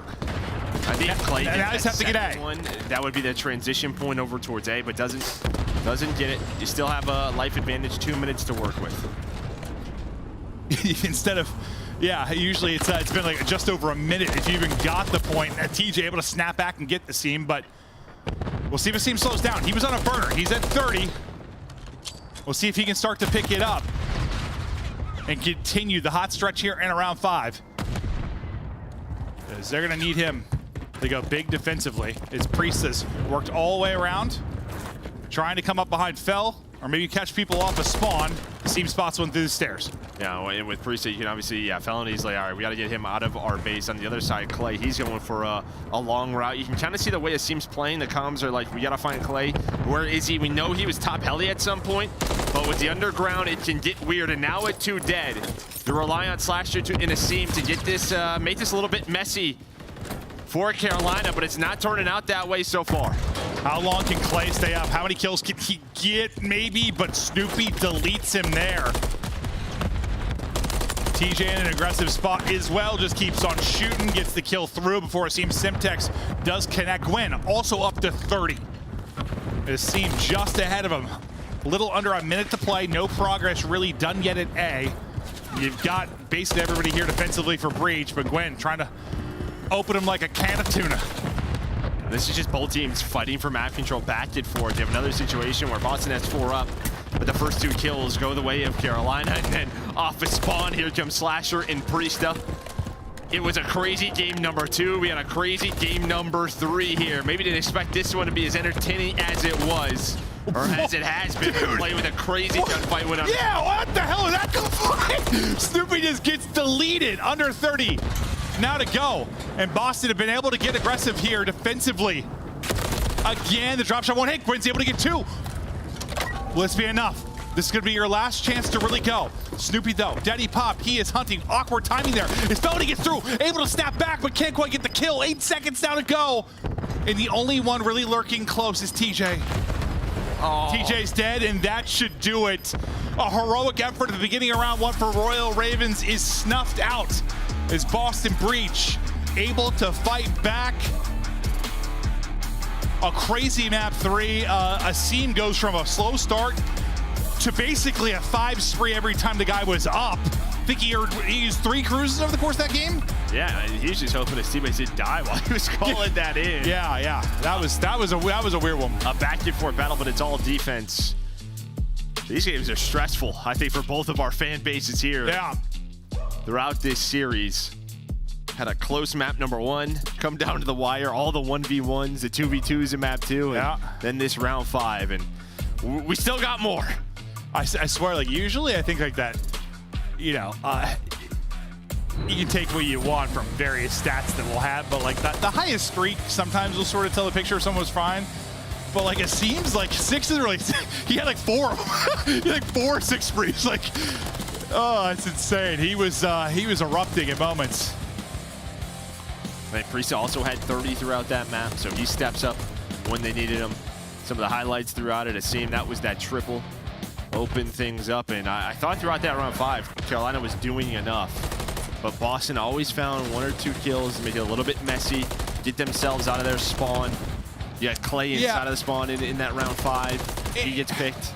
And I think this sometimes is what Call of Duty is like when you have 2 teams that are trying to improve and aren't very good yet. It just can be a little sloppy at times in the sense of, you know, a 3 or 4 down for a very good team, and you might not be getting out of your base for the next minute, whereas here, it felt like those moments would happen, like you said, like they'll just get 2 kills right away and get out. Like it just was this like tug of war where no one could really get that clean hold at times. There were maybe 1 or 2 like clean moments or rounds, but it just gets really hectic, and I think that's just sort of when teams are working on stuff. Yeah, it's also a hell of a lot of fun. No, it is. It really is. I love it. Yeah. I mean, these players. Yeah, you see Clay. I don't know how much more he can take of this. Some of these maps not going their way. But here's the thing: you look at these maps and modes. The good thing for them, Karachi Hardpoint, with this roster has been their best Hardpoint map. Obviously, you know, Subbase came into their map pool. That veto comes in. But yeah, Karachi has been their go-to, so there's a chance for them to go to that game 5. Clay can take it all. You know, I've said before that I want to commentate as long as I can. I plan to die on camera. I've said that many times. Right. I kind of want that. Hopefully you don't die. No, I kind of want that for Clay too as a player. Like he's going to play for the next 40 years. I'm going to commentate the next 40 years, and we're going to go out the same day. Like I'm just going to be screaming over one of his plays. He's going to have a 1v4 clutch, and we both just drop. Okay, sure.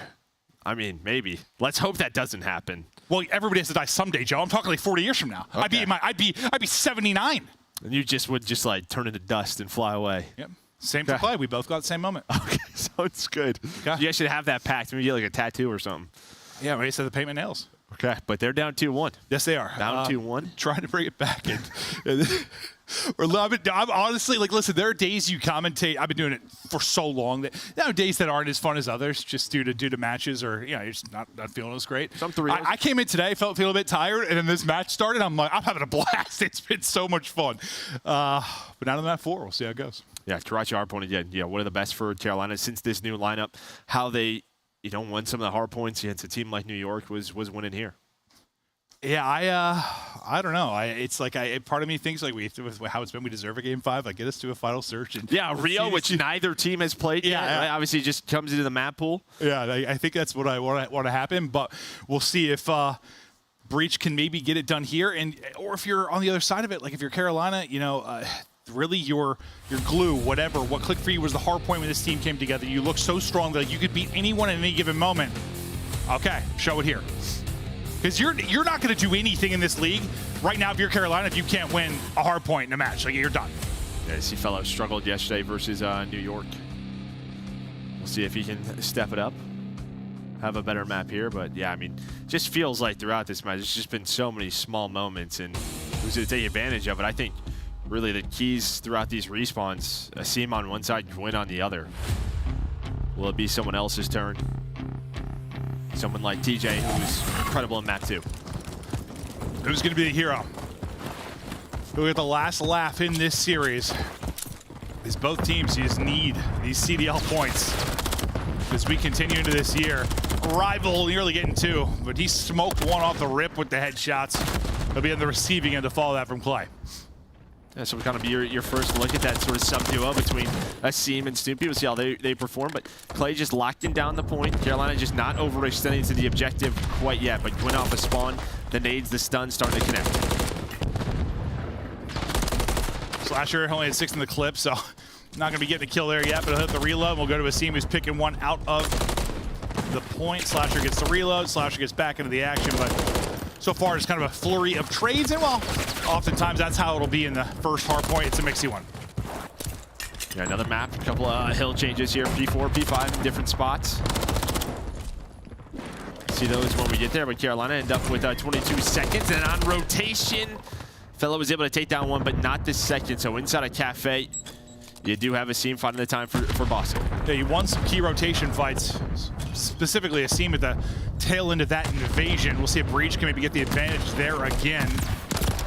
But they really brought it back. They were down the entire game, and they rallied back in that map 1. Kind of hope to maybe be in the lead throughout this one, not be stressed if you're Boston. Right now, they're up 2. 5-1 start, though, for Clay. I mean, props to Boston, or sorry, Carolina right there, because what Slasher finds 2 Dumpster Alley, and the final 2 players end up breaking that in a 2-on-3. So Carolina, if they find the rest of this time, this scenario, I thought Slasher, with his kills, they were going to lock that down easily. Yeah, I was going to really just talk about how Boston Breach are going to start off, in the lead this game. Maybe run with that, and then, yeah, it's that ended real fast, Joe. So that's done. Clay tries to get to like a power spot up on an AC, and Asim rips his head clean off. 30-point advantage for Royal Ravens. Next hard point end, and maybe the tail end of this one kind of start to break down for me. Like, I don't know how you think the change impacted. You've been grinding a bit. Like, is it much different playing it? Well, I think obviously here towards P3, we kind of saw it at the Major. There's some more spawn options over towards Coop side. Yeah. You saw a seam spawn up on that. P4, it's kind of similar, right? It's sort of this fight in the middle of the street, but I think it's all about sort of, bridge control, top 3 control, getting angles on it, making sure you're still controlling, green, very similar to the old P4. I really like the position of the new P5 over towards Junkyard area. I think it's in a much better spot. Where less action inside of Pleasure Palace or Illy's Fountain now, though. Yeah. Yeah. It's tough. It was one of my favorite places on the map, Joe. I wasn't sure where you were going with that. Sometimes the changes hurt me. Priesta beaming right now. 5 in a row for him. Got a lot of streaks earned over the course of this. We'll see if one has an impact in this map 4 if he's able to do it, but needs one more, and he's looking for it. But as Carolina would up 30, the swing came back in favor of Boston now. Their turn to do what they can with the lead, as you're still hunting for this streak if you are Priesta, but his teammates and even trophies are killing people. He can't find one, but the trophy did. Yeah, kind of the problem is, though, is sort of the way he's playing it. Asim doesn't really have anyone to watch over him, and Gwyn just deletes. Priesta finding number 6, and there you go. It was all map control to Boston, but Gwyn just says, nah, I'm getting this hill. That looked like a joke for his POV, bro. He just looks down and he is gone. His player's shooting straight. Within this one, there's got 15 seconds left on the point. Tough gunfight there behind the desk. Clay's like, all right, I'm Batman. Jumps over. He's able to get the kill and get back into the point for the final bit of scrap time. But now we think about the rotation. The fight's on the other side of it. You got 3 players already there for Breach. Same can be said for Carolina as the skirmishes get ready to go here in red. Yeah, I mean, obviously P3 was where Breach found majority of their time, 50 to 60 seconds, and they were set up early here at P5. They had 3 players in this scenario, and you're just going to have to flood through red if you are Carolina. So trying to get some trophies down. I think the nade just hits So you have the kind of health advantage here, and that's going to turn into a break attempt for Carolina. Comes down to a one-on-one. I thought he was last one standing for a second. He saw the gun sticking out, I think, just a bit. Felony got eyes on Slasher. Could he win the one-on-one? Won't need to. He does the damage. Wing gets the kill. Now snap to the other side. That's where the spawn is coming in. 3 players there. One with eyes kind of on the rear. That'll be Clay. With a chance to get the comms in, maybe get some damage through, or he's just going to drop. Both are just not really able to get much control and get pushed out until, really, it's similar to P4, until the final 15 or 20 seconds. And that's it, the score. Snoopy's on 5 in a row trying to find number 6. Yeah, we saw like the triple combo, like the 3rd person camp, but he's like slid through. They got 2 with a pistol. Just fried everybody. As he gets his streak. That'll be 6 now. Oh no, sorry, he needs 1 more because... Was it I don't even know. Trophy kill? Something popped up. We'll see if he's able to do it. Oh, did he grab the ladder? Did he grab the ladder? Yeah. Oh, that is tough. Yeah, you hit the jump to the left. Oh, that is tough. Grabs on the ladder, doesn't find the cruise, and instead it's going to be Carolina on the hill. Big damage in there for Snoopy. Wants to send it behind the pistol. Can't quite get there. We heard the comms earlier from Boston Breach. It was great to hear Asim on the team. Carolina looking to continue to improve, looking to push this to a map 5 to listen in with Royal Ravens. Nobody bottom bending. Top Crips, 2, 3 on all, I think. 1 top Crips on you. We got the top. Get on 1 more adult. He's 1 shot on low bending. 3 stun 1, right? 3 stun 8. Yep. They're going through ult. They're going through ult, guys. I got 1. They could hit right. They could hit right. Pre-sin and ace him. We're missing ace him. 1 saw me at ult. That's ace him ult. Ace him ult. 1 time. 1 shot ace him ult, bro. Yo, play your guys' life. Spawn by time. We spawn deep. Front look soda, bro. Archie spawn up. I 1 bus. 2 on me, male. 2 male. 2 there. 1 bus, 1 male. 2 male. I have your right. I have your right. I'm coming secret as fast as I can. I need it over. Yellow car, 1 shot. I'll get your yellow. Stay down. He's dead. More ace. Windows. I have You're close to me. Window. It's yellow car on me. Oh, He's laying down heady. I can get him. He's front. Dead. Yo, 2 going P5 right now. I spawn back here. I'll look over. I think 1 split. They like turn. Bottom P5 weak. I'm looking your right. I'm looking your right. I'm gonna go top 3rd. Yeah, we need to go right here, boys. Someone elbow unless I hit you, bro. You did not hit me. Could be male. Alright, brother. I'm gonna nade left. Clay, stay alive. I'm on ult. I have a nade though. Deep, brother. I'm nading deep car. Look, He's deep car. He's deep car weak. Low P4 ace him. He's going out right again. I'm nading your Clay. Austin weak deep He's left. be cut. I naded deep left.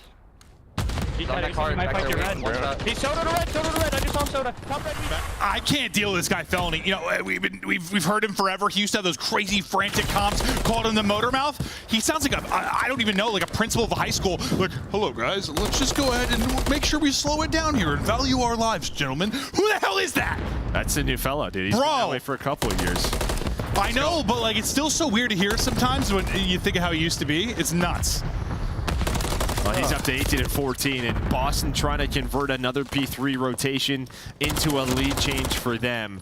Carolina's doing a great job at P1 and P2, where it's been responded here for Boston, and again, another close game. Yeah, lead change over to Boston Breach as they now take the advantage. Just looking across the scoreboard, I mean, pretty balanced for the most part across both teams. Nobody really getting smoked or frying that much. Just 2 teams battling for the W. We'll see if Boston Breach are going to do it in the map 4. And then over on this rotation, Priest just kind of hanging out top satellite, trying to help his teammate out. He's going to shoot. Calls out Clay, but Asim and Snoopy do find 2. As soon as I say their name, they get taken out. So again, just nobody really on the time for now. Just fighting for those power positions, and Priest is going to get pinched. We'll see if somebody's finally able to actually get control of the objective. You get in now, if you're Boston Breach, it'll be Slasher in for a moment, but they don't have any firm kind of control. He's out of it. In go Royal Ravens. No one's been able to really get their setup. It's just, yeah, it's kind of like the last map. It's just no one really find that dominant amount of time. Just this give and take, this back and forth between these 2 teams. 20 seconds remaining now on this hard point.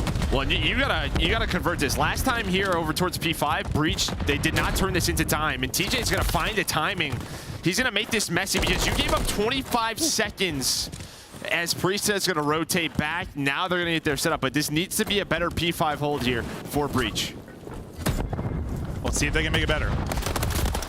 Well, they spun all the way out too. 2 players die. Fellow just goes for the shoulder. Brees is just going to reposition. Yeah, it's like even though you're there first, you never get that like clean kind of 4-man setup, right? Because 2 people die. They spawn on the opposite side of the map. It gets pushed so quickly. You have like a 3-on-2 there if you're Carolina, and you get back into the point. So you wanted it to be cleaner for Boston Breach. They never really got the opportunity due to some untimely deaths, and now the kills flow for Carolina Royal Ravens, and they're getting all the time looking to eclipse the 200-point mark. Yeah, I mean, I just started with that kill from TJ. I don't know. He finds an opening, maybe top red, bottom red, whatever it is. But you had the setup there for Boston, and then as soon as he gets taken down, it got messy, right? A player has to rotate on over. Maybe there's a new opening, whatever it turns into. But you gave up the end of the 25 towards P4, and then you get broken as Carolina. You know, 38 points away from sending us to a game 5. Can they do it, or will be some late heroics again from Boston Breach? They were able to do it in the map 1, trail all game, brought it back, got the map 1 dub. A little bit different of a story here, very back and forth, but a chance to have the ice in the final moments again. This team, the newcomer for the squad, sitting at 24 and 23. Had some big play moments at the end of map 1. He gets 2 here as they're fighting for control of the mid-map hardpoint. It's always tough to get a ton of time here, but we'll see what they can do. We've seen it happen. Well, it definitely could be, I mean, they have top 3 control. It could be easier than what we've seen from P4, and they're starting to cash in a bit. And now if you're Carolina, you're thinking about P2 rotation, right? A very early rotation here from a couple of players trying to make sure they have some of these alleys locked down. And meanwhile, while that's happening, Boston's just saying, thank you. We'll just take the rest of this time as Priesta finds 2. Yeah, I mean, they get a ton of time there. Probably the last 40 or so seconds go their way, and it puts them back out in front. And you don't get a setup here at all if you're Royal Ravens. You got one person here. It's going to be a 3-on-1 really for him to deal with it. How long can you finesse your life? Because the troops are coming, but they're going to be a minute. Now you get set up inside. Now the 3 come from Carolina Royal Ravens is enough to get to good positions if you're Boston Breach. It could be better, but you've at least gotten to your spots. And they get the kills there, dancing over inside a ticket. But you win some of the big ones. As soon as you do, though, Fellow is able to drop 2. Not going to matter. Boston Breach, get in, get the dub. In a wild and fun series. Yeah, Nassim goes huge there towards the end. He drops another 29. The respawns, he was fantastic. He's got to get more comfortable in the search and destroy. But some frustrating moments, I think, for Carolina. I mean, Priesta at that P1. So you kind of invested in the early setup, early rotation at P2. Some players go down. Off a spawn, they come up and say, we got to get him off the time, and then they just get pieced. Yeah, it was sort of similar to like what happened with the P4 for Boston, where like they went this up early and had costly deaths. Like they were able to get revenge there. But yeah, I see him in both hard points. Like I think at the P1, Joe, he had like 22 or something when I first looked at it. He gets like 7 kills over the stretch, a couple of big multi-kills too. Asim looks like a good inclusion to this squad when you talk about the respawns. Search and Destroy, we'll need to see more. I mean, he struggled there, but you get 3 respawn wins. You get the dub. For Ravens, you're finding success in hardpoint when this team first started to click. That success is now gone. You've done nothing in the other 2 modes. How are you going to win series? Well, I mean, obviously the game changes, right? Yeah. We talked about their major. Sure. You know, you get some new kill locations, new spawns come in, messes with the flow, as we're going to see, what, 220 to 184. And then, yeah, Boston gets 50 points there at P1. And then they win the rotation. So giving up that much time, I was just a little bit too costly for Carolina. Yeah, I don't know if it was a... I don't know. It sort of seemed like they were caught in between rotating and fighting for it. Or I don't know what the plan was. So they thought that one person stayed and tried to get the kill, I thought, at first and died. And yeah, when 2 players come off spawn and then Priest pieced them on the hill. Yeah. And then they were like, we're screwed here. The 2 players at Cafe, Clay got picked. And yeah, I think both teams, a lot to learn from that series. Absolutely. But it was a hell of a lot of fun to commentate. Hope you enjoyed it at home. We got a lot more action coming to you over the course of the day. But for now, we'll kick it back to the desk. All right, I think we have to echo what Maven said. Great way to start the day. A number 10 seed versus number 11. There's no bad games here at the CDL, as that one was down to the wire, especially maps 1 and 3. Walk me through this series, though. How did Boston get the job done, Allie? I mean, they just, they exploited the fact that Carolina Royal Ravens, near the end of these respawns, just keep struggling. They just keep kicking themselves in the foot. I mean, same thing happened in that invasion. In the final 2 or 3 hills, it was just Carolina Royal Ravens being stuck in the palace spawn. And then you talk about about that game number 3 hard point, 250 to 221. This was Carolina Royal Ravens map to win. All they had to do was to give up P1 and full rotate for the money hill on P number 2. Half the team had that idea. The other half decided to solo chow the P1, lose both gunfights to Priesta, and then set up their two teammates rotated for anything but success. Yeah, it's just tough. You know, there's these situations in hardpoint, like they're playing so well and they're one step away and then they just throw it away. Like I think back to the invasion, right? And there's a situation where TJ gets all the way back gas and he could potentially flip the spawns there. Nobody on the Ravens slows down. They just get no kills. They get spawn checked back in Palace. They're not able to get the kills and force the spawn out once again for Breach. And then we get to this situation at the end here of this map, in this map number 4. They had the game in their hands. They have the advantage. 2 players rotate, 2 players commit to ult. They get pieced. It's just unfortunate. You have to make a team decision there. You know you're going to have to give up that P1. Everybody just has to funnel through red. There's a guy top 3 story. You're probably not going to get that kill on top of P1. Slasher stayed alive for 60 seconds. So very tough situation. They got some VOD to go back and look at. But yeah, I'd be frustrated as well, Tej. For the Royal Ravens, is there such thing as being too mindful of spawns and trying to control things that maybe you should just ignore and go for gunfights? I mean, no, I think that they're making the right decisions in these games. Just as a team, like they're not all on the same page at the same time. Yeah, like somebody has to make the call. There's player like TJ was making plays in that invasion. He was in the back blocking gas. They had an opportunity. Yeah. So Swift in chat. It's not about the kills, bro. It's about setting up. They're doing it right. They'll get there eventually. For now, though, your play of the game. It's here right now. It's coming from ACM. Welcome in, my buddy. Joining in from FaZe Black to the Boston Breach, his first match back into the CDL since playing for the Royal Ravens. He gets a dub against his former team. Dub against his former team for sure, and then a handed way at that. I talked about it at the beginning when we were setting up this match, that Asim being brought up into this team is going to make them better at respawn. They were already a pretty solid respawn team, but he's going to add that fire and that consistency, and we really saw it during that high-rise map number 3, where every life at one point, it just seemed like he was going on spree after spree after spree. You can see it on your screen. He's 27-13 right now on a 4. Yeah, and to Ali's point, like he had a sub out on Invasion, doing his job. He picked up the most important 2-piece in bottom blue, and then he had an AR out on the last 2 respawns and dropped 30 on both maps. So exactly what you need. He can do everything, and he can fill that void. Is it enough to earn MVP honors, or who do you give it to today? I'd probably give it to him, yeah. I think he had some huge plays, and if it wasn't for him, they weren't winning that high rise. Well, there you have it. That is our play of the game, but we have our Monster Winner Spotlight coming up next as we talk with our winning team. Send in your questions right now as Asim is joining us live all the way from Boston. My guy, you look good with green and black on your jersey. Thank you, guys. I appreciate it. It was a good debut. Very good debut. Asim, I basically want to congratulate you on being put on the Boston Breach camp, just because I feel like in the past you have been kind of overlooked as a player, and we all here on the desk think you deserve this spot to be in the league. So what is it like now being on the same team as players like Slasher, like Priestess, that you know what they're capable of because of their history? It's truly an honor. I mean, I've obviously won a tournament with Austin before, but I felt like it was a really good piece overall. Like, I feel like I fit them well. They needed a kind of like a support SMG to help Snoopy. So I feel like everything all the stars aligned, and just got to keep winning. 35-23 in that map 3. Maven was mind blown that you were able to put together 3 missiles on that map. What was going on in Control? How did you guys lock it in?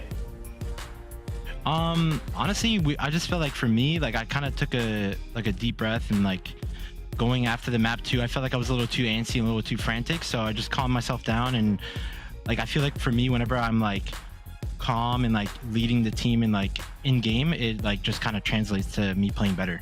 The team hasn't been that great at hardpoint, but you joined, y'all rattle off 2 of them. You're looking good. You're making huge plays. How are you looking to improve this team in that game mode specifically? I think overall, one thing that they kind of struggled with is holds.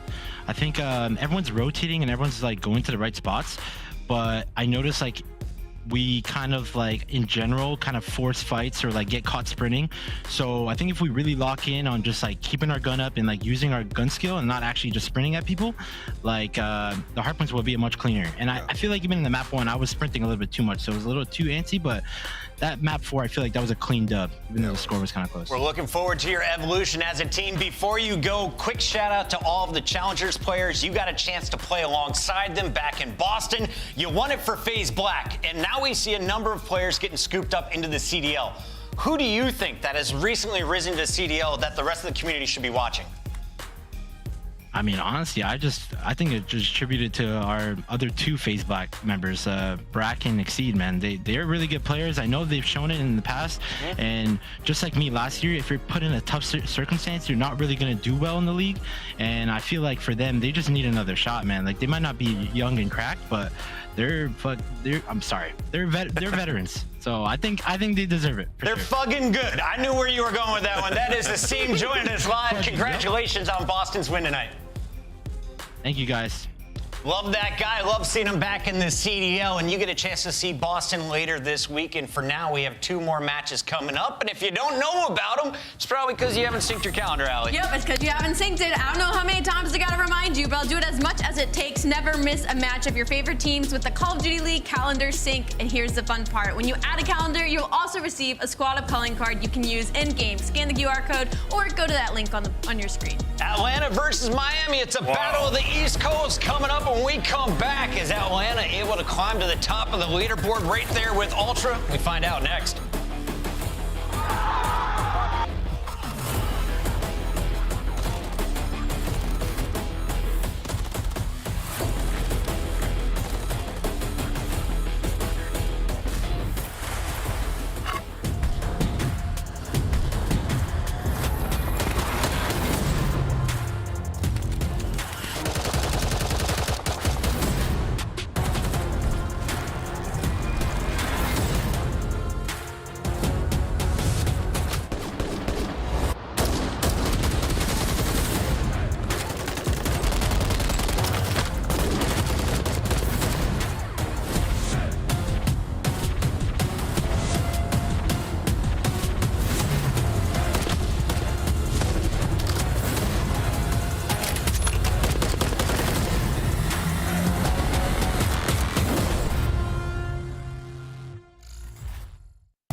On him, bridge, on bridge. Yeah, our bridge is shield. What's left? I'm cutting in. I'm not sure if I'm getting old, but I swear to God, Joe, sometimes when Celium talks, all I hear is...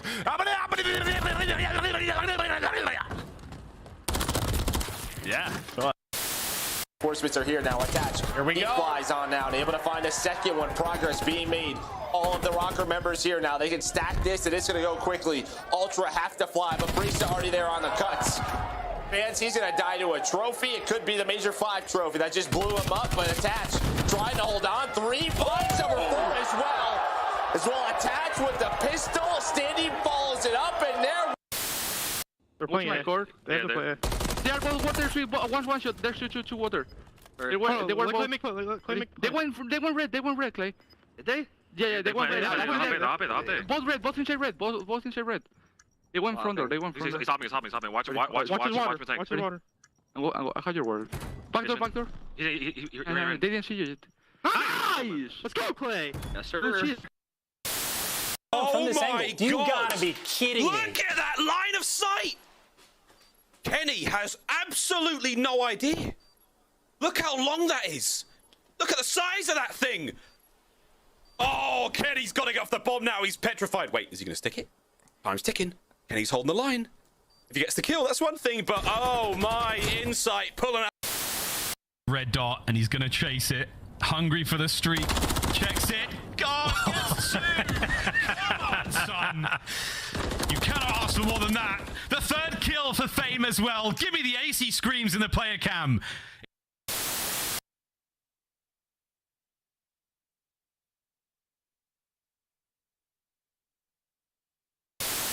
Comes sliding out, and Celium, he is adding on to his numbers. Cammy, those gotten 3. Cammy with all 4. What did he just do? Show me his POV now. Cammy with the ace. It's a 4-on-4 inside a ring, and just snap.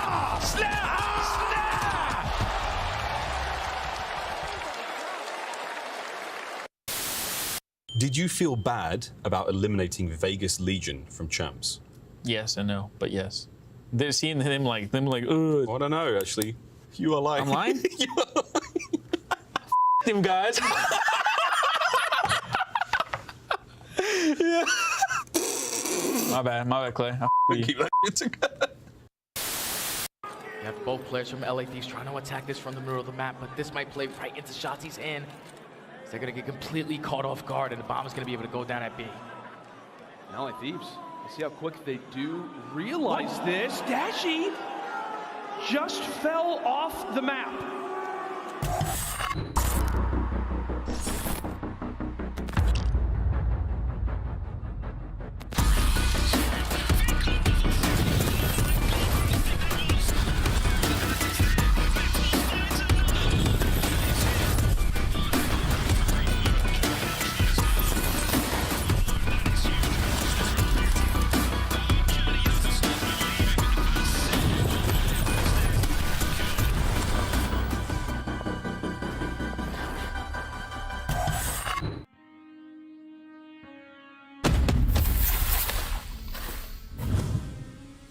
I have a plan. Crazy with the rage, dangerous and rage. Go for one, go for two, go for three. I ain't wanna take light, look into my eyes. I'm a killer inside, coming for the prize. Do you really want these problems? I put you in that coffin, but I'm never Johnson. You put this in and stop it. Hungry for the beef, leave you obsolete. See my lines deep, see me in the streets if you want the heat. Yeah.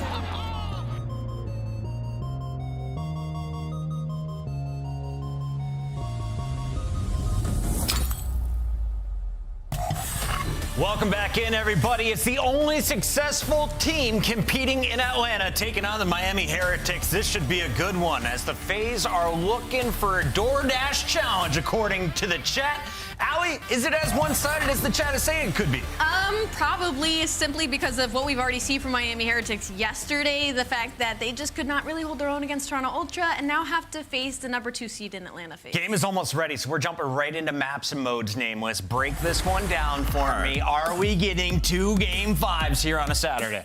Oh, sure. It's hard to say we're getting to Game 5 in a series like this, but I will say for Atlanta FaZe, from Stage 1 to Stage 2, where I want to see improvement specifically is their breaking in hardpoint, especially on a map like Subbase. On 20 attempts, they've only braked 30% of the time, excuse me. So that has to be improved. They're 1-3 on that map, and they're clearly trying to work on their map pool, testing it out against Heretics, who are 1-1 and pretty comfortable on a map like that. So if Heretics can get going early, take that Subbase, they have some opportunity in this series. And of course, we got Rio in the mix if we get to that Game 4. I know a lot of the community excited about the new map in the pool. It's time to make the predictions, and I'm going to make this one rude. 3-0 Atlanta FaZe. Salium hasn't played in enough time. He's just going to empty the tank. Yeah, I mean, we're talking about, even in the search history, the number 1 opening dual win rate team versus the last in the league. So I'm going to go with number 1, that's Atlanta FaZe. Name, was he trying to catch up to me, or are you going to sit in second? I'm not going to fully judge a team based on getting slammed by Toronto. Everybody gets slammed by them. So I'm going to go 3-2 Atlanta FaZe. 3-2. Okay, 3 Atlantas in the community. Let's make it 4. They're the number 2 seed right now and always in the top tier.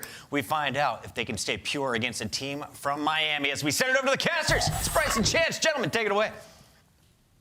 Thank you very much. Yes, should be a good game today. Miami, certainly not a team to be underestimated. The problem is there are terrors they are facing, and obviously they are coming off a probably disappointing Boston for them at least, Chance.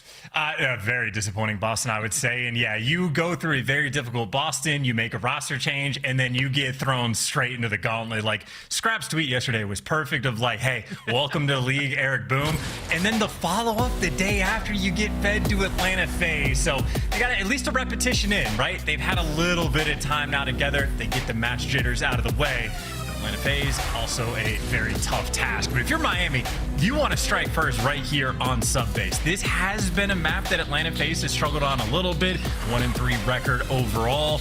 Granted, that 1-3 doesn't tell the entire story. Atlanta FaZe still very strong, but you are capable of taking him down.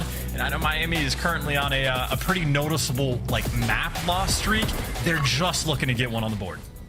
Yeah, they certainly are. I will say this one thing about C as they get straight into this Subbase game.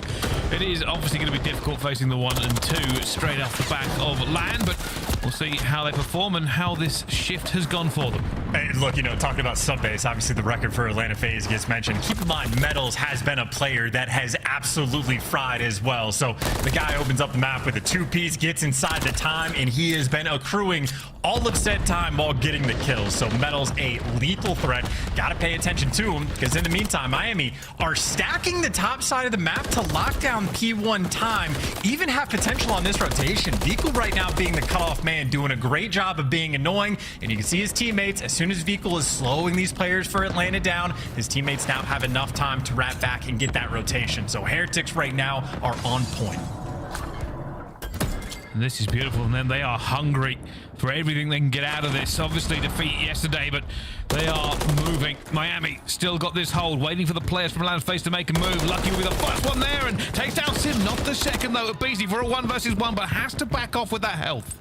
Yeah, you see Eric Boom right now spinning in circles. Well, reads the first gunfight, trying to position himself for these players to actually jump over top of him, but the only thing that's open is the flank. He's been ironed down that direction the entire time, and while Eric Boom falls, Metals is there for the pickup, and again, this is perfect team and coordination coming out on sub-base. This is almost flawless gameplay, and now if you're Atlanta FaZe, you just want to turtle up over towards New, try to get those entry kills for the rotation. Lucky right now does not have any help.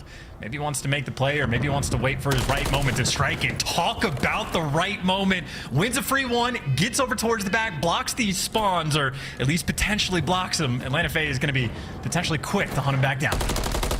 Atlanta FaZe feeling just a bit of a step off the pulse here. Cannot find anything to get going, but maybe, just maybe, they can get this full 60. Sip going swimming, finds Lucky in the back as well, and they now have an opportunity to get some time on the board. Miami Heretics, perfect so far, but a final slip.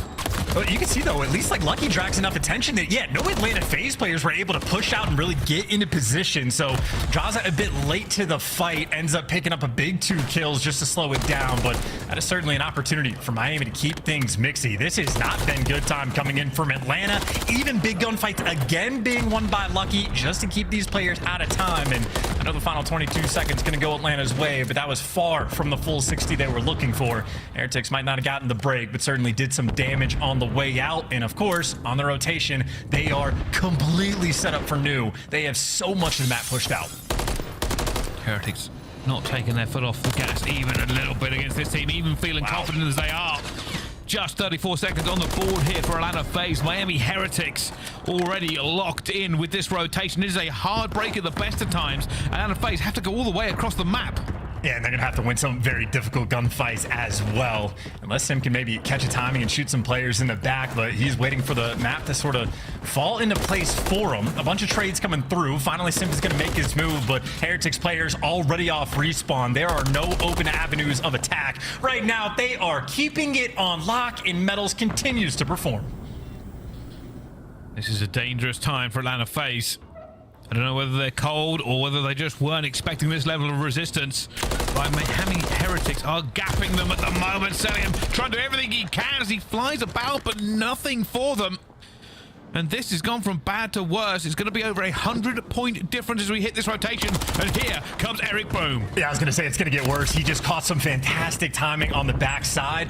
Draza, though, is quick for the trade, so no Eric Boom funny business coming through. And you can already see on the flip side over towards P2, no pressure. Abizi running at you, gunning him down. And for the first time, basically the entire game, Atlanta FaZe get a hold with actual pressure and both sides pushed out. They're looking to get a good deal of time. They do. You can see Vikul just waiting as he's expecting some more pressure to come through. At the moment, they aren't putting it onto the point. Metal's going to go first forward, but he gets stunned. Beast taken down. Sim will get another one. And now they're finally switching into action. Atlanta FaZe, a perfect hold so far for them. And now looking for even more pressure. Yeah, so this was what, a 140 to 30 game maybe coming into this hill. This is the first moment where Atlanta FaZe has actually sort of flipped the switch and really get that clean forward down and get control of the game. And while they have control, guys like Draza pushing around back, maybe to get top third control eventually. See, certainly in the feed, a bunch of players nearby for those power positions, so they're just trying to hit that hard reset around the time. Of course, though, Heretics going to be doing the exact same thing. But Bryce, first set of rotations in, 60-point game. They do have the lead. They certainly do. Atlanta FaZe are going to be feeling the pressure. So let's find out how they sound in the comms with Atlanta FaZe. Listen in. Top secret. He's like under third. He's right there.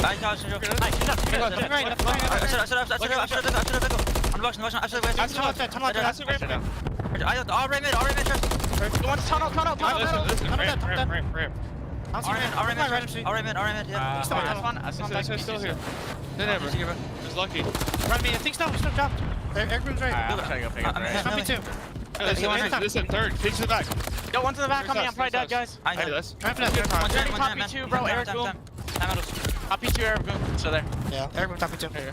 hold it. I'm trying to go left with you. I'm placed now. I'll take it. Top 3 lucky. I have one for us. I'll get third. On the third, bro. I got stunned low. Third still. Third one out, boys. One shot. I don't see him silos. I don't see him silos. I'm right there. Only by it. One shot. It's the same barrel door. Take your time. Somewhere. Oh, what the fuck? P1 and top PC. Top PC laying down that. Nice. I killed him. Nice. That's it. Nice. I'm right in. I think we're in the corner. That was 1v5. One in the corner. And then one's on the back. Nice. What's he throwing you? Yeah. One's in back, one's front. Left way, close to 5. Front. Yeah, close to 5 with you. Yeah, front.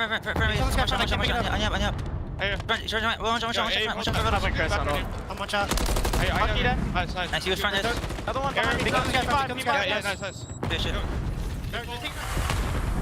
Atlanta FaZe down, but not out. You can hear in the comms they are trying to turn this around. Big plays out of Simp on that hill, but will it be enough chance? I mean, that is a fantastic question because you already see where the map is taking place. 2 players from Heretics now deep in the back spawn. Metals is going to be the last one standing, potentially him versus Celium. Maybe just for spawns, but everybody else on Atlanta is falling.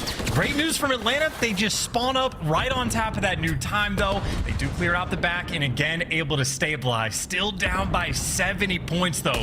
Full 60 is enough to get back close to the game, but they won't get the lead.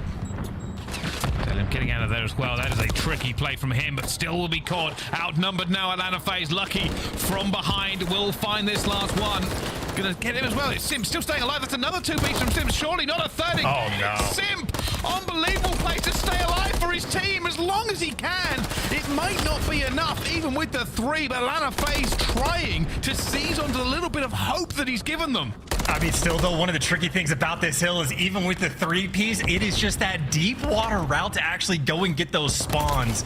So I think Lucky just trying to make sure, no full 60s coming through. Of course, though, if you fight that hard for the spawns at Old, it's going to be a hike and a half to get towards New. But Lucky, again, with the goggles on, and this is maybe his 3rd water route of the game, and it does not look like Celium's going to read it.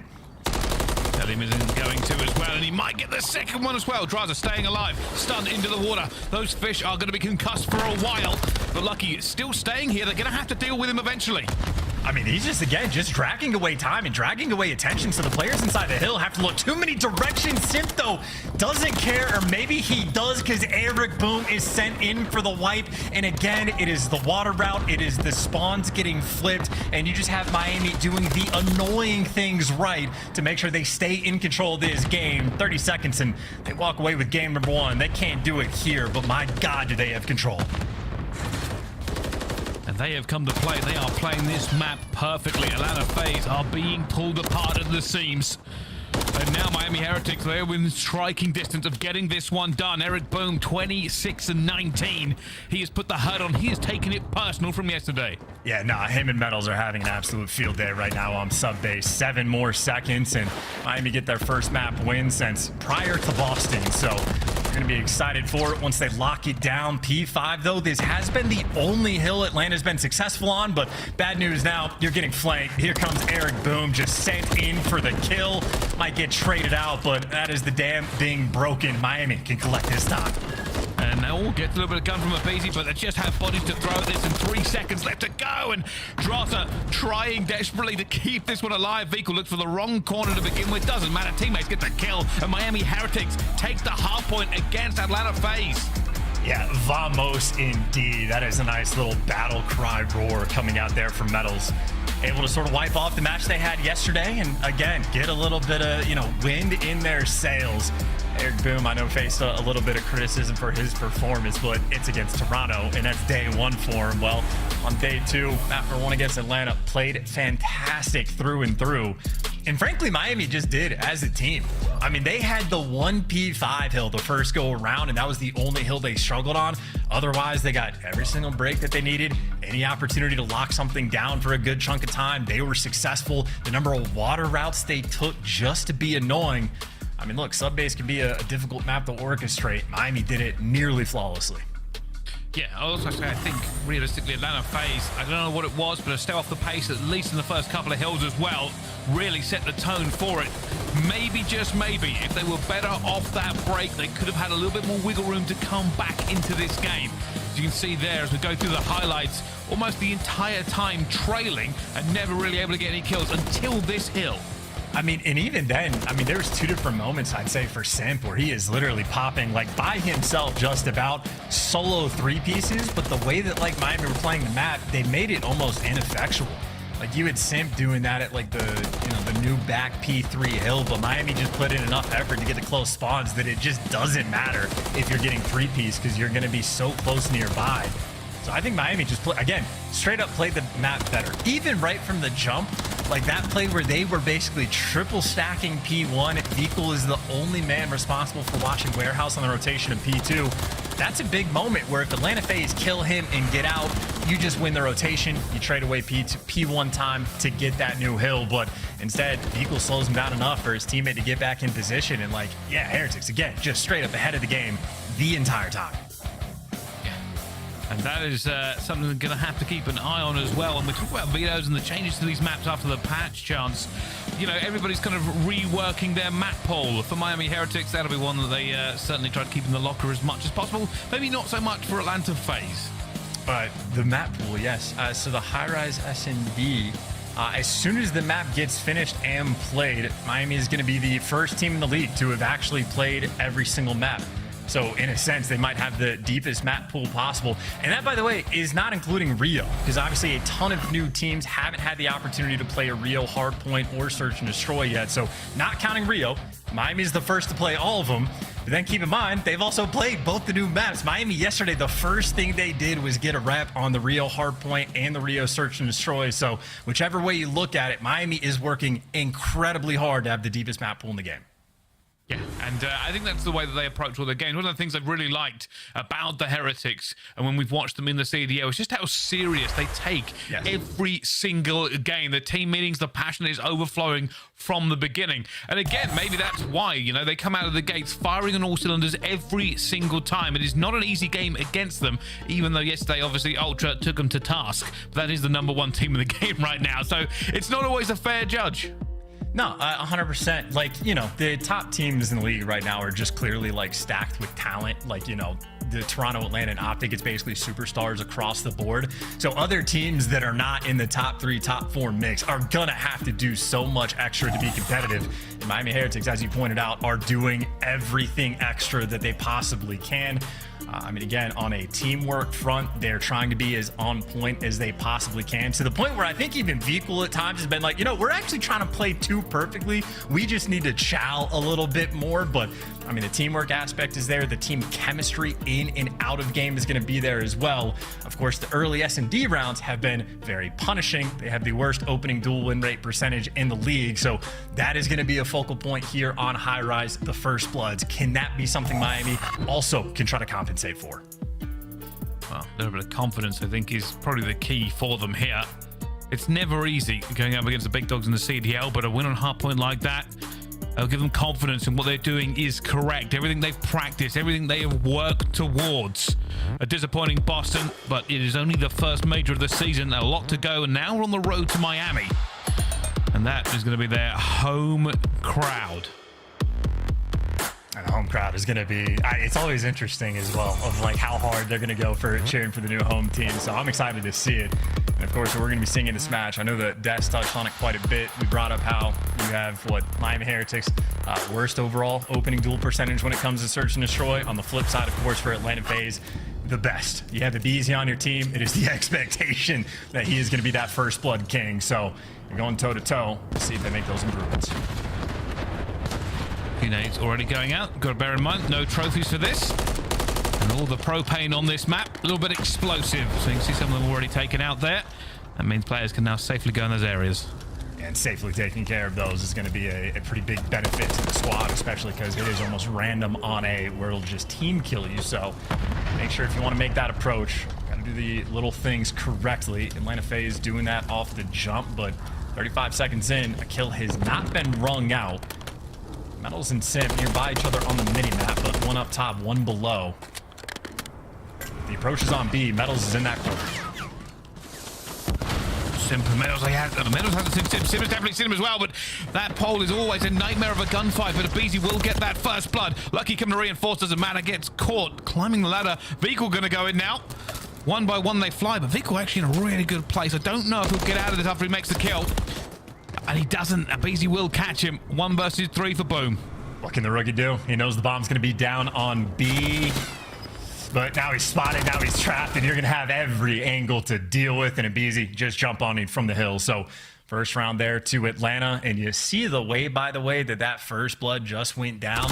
Metals might have been in that corner, like by the radio tower. But not only does a stun land on his face, 3 players on Atlanta just jump on top of him. So they make sure they clean house, get that bomb control. And I mean, it might have been a cheeky little play by Vehicle, but everybody still in position from Atlanta. Business as usual in S&D. Well, yeah, it's been something they've come to rely on for quite a while now. But Abizi is just different in every way in the stats, always has been. But now, with some trophies available for teams, slightly different breaks for both of them, but the nades will fly out across high rise. And it's a bit of a slow roll here from the Heretics. Yeah, nothing too funny. It looked like off the break, Atlanta did leave underground open for a little bit, but looks like Simp is wrapping back to make sure you keep it under control. And now you know underground there is some pressure there. Abizi taking shots from down low, but the power positions all over the place. Vehicle gets picked. Another first blood for Atlanta. Metals gets one back on the Simp. That Metals will get a second. Huge, opening up the B side completely, giving him a little bit of breathing room. Abizi's come flying in, hasn't seen the person on the bomb. It's like, wait a second, I thought you were here. But that smoke has concealed all the members of the Heretics. Abizi will be in here as well. And they are now underground. They have left Abizi in the dust. Abizi finds one though. This will be a 1 versus 3 if he can make it. Metals will be taken down, and there's a chow, but Lucky will get him. And it's close, but not close enough. Heretics round the board. Oh, that's a scary moment, too. I think if Abizi doesn't give up that L trigger, maybe he can turn something into a little bit of magic. But that's a nice clutch there from Miami. Shout out to Metals popping the 2-piece on the actual B site. Had a teammate there from the trade. And I like the old, it's like the classic magic trick. Throw smoke at your feet and just disappear. Just get out. Don't let anybody make a sneaky play. And Miami go for the repositioning. And it ends up paying off perfectly because Abizi literally stole that play out of Vehicle's book, putting himself in the same corner for the check on bomb. But Miami heads up, got the round under their belt, and are still just looking for a first blood. Well, look at the stack here. Patience here from Miami as they wait, coiled like a spring, but Draz has already found Lucky. Metals tries to see if anybody goes for a pushing. Eric Boom will find Draza and get away with his life, but only just.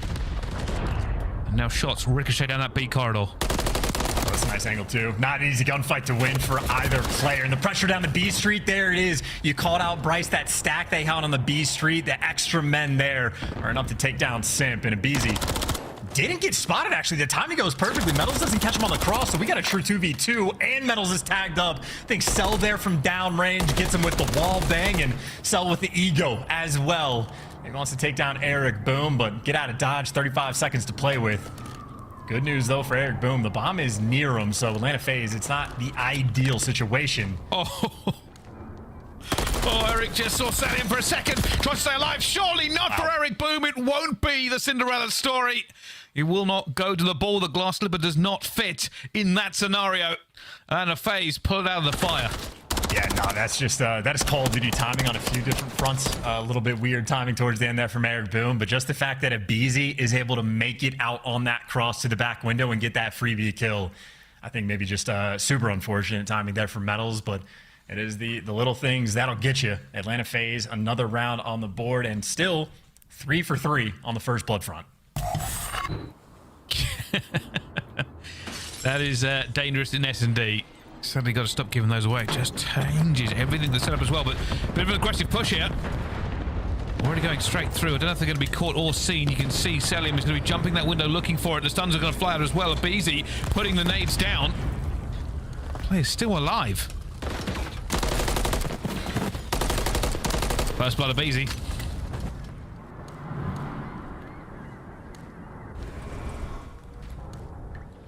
Poor Eric Boom. I was going to say, he's just going to die. You had Abizi chasing him from the top side of blue on the bottom side. Simp had the other end covered. Abizi again, first blood Reaper. I don't know if it was him or Draws that actually got it, but in the meantime, Lucky is in a hopeless position in a 1v3, completely surrounded, and that is Abizi just trusting his stuns.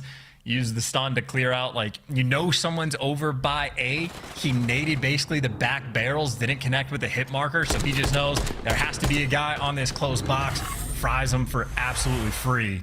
And that is just the intel being on point again. No hesitation. Knows that the guy is in blue, but because the stun grenade connects, checks the box, or either that or just saw his gun. But whether it's luck or skill, Abizi has everything in the world for search and destroy.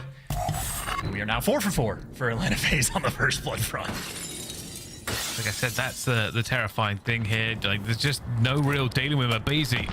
5 for 5. Well, we've always said it, but this is about first bloods. You can't afford to keep giving them away and expect to win rounds. Atlanta FaZe now have the time and opportunity and the numbers to kind of play this how they want to. Definitely looks like they might pump the brakes a little bit, try to get some information. You know, at least one guy is going to be in the back window. I think the angle of Abizi has, he might be able to spot Eric Boom in the construction window as well. So you're basically just looking for one. That's the hidden player right now, and the timing is perfect for Metals. Evens up the odds in a 3v3, and you know you have the bomb down towards B, and there goes Abizi. Yes, he did team with Clay. Full Clayster there from Abizi. Eric Boom was going to find Selim as well, but wait a second. Wait a second. All right, thank you. Okay, it's okay. His teammate got him. Oh, there was a little bit of tunnel vision there, but what a round that just went all wrong for FaZe. Yeah, no, Abizi doing his best Clayster impression. It looks like Eric Boom doing his best Fame impression as well. Not seeing players directly in front of him, so a lot of, you know, flattering people with their impressions of each other in that round. Either way, though, 5 for 5 currently on the first blood front from Atlanta. I know they lost the round, but still, that has been the pain point for Miami, and High Rise does not seem to be any different. Well, let's see, because even though they're losing the first bloods, it is 3-2. And this is an aggressive push, actually, by the look of it. If he's going to get caught this time, Eric Boom will find him. Advantage to Heretics. Yeah, let it be known, no one first bloods Miami 6 times in a row. Nobody. They fooled me the first 5 times, but I'll get you the 6th. And Miami have chosen to play passive here, potentially looking for another pick, all the information that will give them the opportunity to make a move onto the site. Yeah, and B is going to be a little bit difficult. Simp watching over from the top propane. Draza can help him. And I mean, Draza and Cell are kind of in positions where they can be almost everywhere on the map, depending on what they jump on top of. But ready for the A stack. Vehicle actually finds the perfect timing to pierce through mid, but he gets double traded out. All of a sudden, a 1 versus 2. Simp last man standing, and he's got a player directly underneath him. Miami take care of business. The trades are all there when the sort of break commences, and they execute perfectly off of that first blood. And as you pointed out, they might be 1 for 6 on the first blood front, but we do have a tie game. Hey, sometimes stats don't matter. I think Abizi jumping off the map might have helped for the 1 round. Yeah, that's true. Fair. That is very true. But I think realistically, Miami just figuring out a little bit, or some adjustments have come through against Atlanta FaZe. They don't get a run at 4. Atlanta FaZe obviously made the call there to go very aggressive underground and got caught for it. Let's see what they do this time.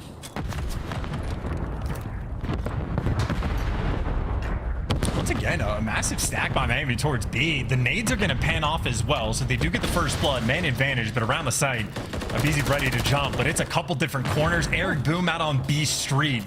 Whatever call-outs Abizi's getting, though, he is repositioning, getting out of dodge. Maybe too many players crawling around this site. Don't want to deal with the corners. Atlanta FaZe leaving Selim in the back as they're working towards this A site. Oh, Vehicle is the man with the information. He's seen it. He would have called this out. Atlanta FaZe don't look like they've got a cohesive setup. Miami Heretics have settled in. They are waiting, ready to do something. I think Simps just dropped bombs, so he might be looking to make a move aggressively by himself. That's exactly what he's doing. He's looking for Vehicle. He's got it, picks the bomb back up. Risk averted. Now you're just running out of time, but that is the window of opportunity. Maybe try to catch Miami off guard, try to scatter him just a bit. Eric Boom down low versus a BZ, and it's the Terrors running at the rookie. Rookie doing his best just to get away. 20 seconds left, by the way. You're just running out of time. You know where a BZ is, and he is the last man standing and taken care of. Again, a roar out of Miami, executing in that 4v3. Might have gotten a little bit spicy with Simp making the high IQ plays, but all that sort of, the corners and ability you have around this B site just to be that threat, Metals continues to provide. I believe that was his 9th kill so far in this game. And that's the second time Miami have done that, by the way. They've gone super passive and waited out phase. Every player had cover. Every player was waiting. And that's probably just because they got the first bloods on those rounds. The big B stack last time, and this time they just stopped, went still. Obviously helps that you've got Metals on the 6th streak. Yeah, I was going to say, that's the cruise missile, too. So that's why a lot of the pop-offs coming through. And obviously you see how distant he is in the back of the map. That's going to be a clear call to use this cruise, and you're going to spot out like 3 players potentially that are going to have to dip out. 2 players running for the back windows, 1 guy going to be underground. Can you isolate Simp? He is the lone man underground. You see Eric Boom thinking about the chase, but can't get it done. So you buy yourself a little bit of map pressure. The site's going to be clear, but you don't get a kill. If you get this bomb down, maybe that cruise will be enough. I do love the fact that they all took control of blue for this one as well, but even with the bomb down now, they've got man down. They have to just play this a bit careful. Beezy looking for players everywhere for him. He knows the player's propane. He flies out towards with his teammate. 2 versus 3. Miami trying to hold on to this one. There is a flank coming in from Eric Boom, but he is now alone, and he has been spotted, and he has been gunned. 4-4. Yeah, and if Lucky can buy some time, maybe Eric Boom can get a little bit closer and shoot a couple players in the back, but Atlanta FaZe don't waste any time. They take care of Lucky up top and then flanking with the Rival 9. That is not the right gun for the job. By the way, the first blood that just came through, Selim was like in the back construction windows in his spawn. He got basically the most distant kill you can get on high rise. He killed someone on the opposite side of B Street to get that first blood. So I don't know if Selim's shooting players through walls or if he just laser beams somebody, but Selim, as we know, is built different, and a first blood like that goes a long way. That was a massive way to kick off that round. This might be going down to the wire. Atlanta FaZe had the first few rounds. Miami Heretics have battled back as it stands all tied up. Who will get towards that first match point? But Lucky will get Simp. Lucky will get Salium. And Draza tries to fire back. 2 versus 3. FaZe have lost members. And Lucky's going to be B Street, so maybe BZ was thinking about working up that direction. Nope, absolutely getting shut down. Lucky's got this on lock, has the intel on Draza as well. Shots getting exchanged all over the map. Back down with just 19 HP. Metals back in his home. And in the meantime, Abizi, this is just a delicate moment. If Metals turns, Abizi's going to be free, but the same can be said on the flip side. But Abizi just ends up getting caught. No plays to be made in a 1 versus 3 from Draza. Not a lot of options to work with. Look at this, Miami doing it again. They give absolutely nothing away. It is a passive setup, and it's usually heavy around B. They're going to get this. Miami Heretics now on map points to go up 2-0 against Atlanta FaZe. Yeah, and the adjustments you can see him making as well. Not only were they challenging B Street, reading that pressure perfectly from Atlanta, but I think just about every single grenade and stun landed at Atlanta's players' feet. So Lucky gets dished out. Maybe not a free 2-piece, but for him, an easy one to get. And as you pointed out, Miami, here we go. Map point to go up 2-0 against Atlanta FaZe. Even the desk used the words DoorDash challenge, thinking Atlanta was firmly in control. Miami, opportunity for that upset pressure. They still need this final round. Yeah, they go. This is a slightly slow break from them. A couple of players going underground. People trying to go on Overwatch as well. But Miami, this is a hesitant push from them so far. And yeah, Selim again, just in that back sort of construction spot. That's going to be his home. Go with underground, but as soon as you see a player peek from the top, no way. You can push forward there. And those are exploding barrels. And that's some damage getting done. Selim gets credit. I don't know how or why that Selim back construction gets that first blood. But again, he is built different. BZ, Eric Boom just couldn't see him, but does get away with his life. Miami now looking for some of this map control. They gave it away. BZ goes for the wild chow. and gets away with it. But Miami's still looking for a gap here, still trying to figure out if they can get any pressure moving forward. I mean, someone has to try to make a play, though, right? And I don't think there's really any openings on the map to actually make sure you execute. If Vico wants to roam through A, you see him trying to pierce the setup, but by Abizi's positioning, the call's going to be there. He shoots, though, gets the timing, opens things up for 18 seconds left, though. Trying to hunt down Selling, but in the meantime, the play's over towards the bomb. It was Eric Boom, and Eric Boom was dealing with 2. Atlanta FaZe handled the chaos appropriately, and they send us, Bryce, to round 11. I was waiting for the gong. We are going there, though. All tied up at 5-5. It has been a nightmare scenario for both teams, really. Bad start for Miami, but they've battled back Atlanta FaZe, wondering where all that momentum went. But all that really matters is this last round. All that really counts towards that point in the scoreboard is going to be round 11. It's attack for Heretics. It's defense for Atlanta FaZe. Yeah, and Heretics are going to be hungry for this round as well. Going up 2-0, you're going to feel fantastic. And might be a first blood or the double chow coming through. So right now, Miami know at least 2 players around this B site. If it's the Terror's going to be there, that is not a fun situation to deal with. But you see it, Beezy's going to back down. Simp was the guy that was playing by B last time. He's backing down just a little bit as well, using the fancy spots. 35 seconds burned off the clock. Not a single kill has come through. Neither team making a mistake just yet, but that might be the mistake. They line up for a BZ. He makes it too easy, and a breakdown in a round 11, ending at a lightning pace. Atlanta FaZe tying up the series. They barely blinked. That ended in seconds. The entire team gone in an eye blink. Abizi found 2, and Heretics, they've done it a few times. They were slow on the push to get any sort of map control away from them. When they needed it, it was gone. And Abizi was ready, and he was waiting for that push to come through. Atlanta FaZe tie it up. Big plays from people like Medals on Miami, but it isn't going to be good enough. Abizi with the first blood, though. Yeah, I would love to tell you exactly how many he got. I know Atlanta, like, overall was definitely going crazy with it. They were 5 for 6 in the first 6 rounds. And then after that, I know Selim was getting literal cross-map first bloods playing Brat Construction. So certainly on the first blood front, Atlanta reigned supreme.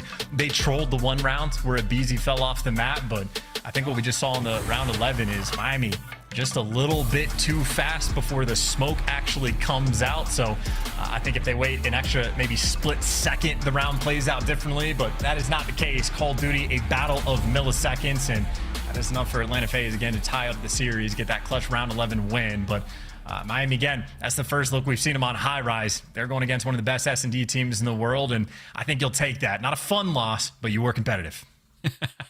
No, it's never great. Some people say they'd rather be taken out completely than play a close one like that, but it doesn't matter. It's all tied up. Miami Heretics, Atlanta FaZe, neither will get a clean win here in this game between them. We are going to control next. There are at least 2 more maps in this series. For Atlanta FaZe, they just want to get better, improve, and try to take a championship. Miami Heretics, it's about changing the narrative. Can they take down a top dog? We'll find out right after the break. See you then. Slice up your competition with the Executive Chef Operator, now available in-game in the Call of Duty store. The Call of Duty Week is brought to you by Monster Energy, the official energy drink of the CDL.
Upgrade your game with the Scuff, the official controller of the Call of Duty League.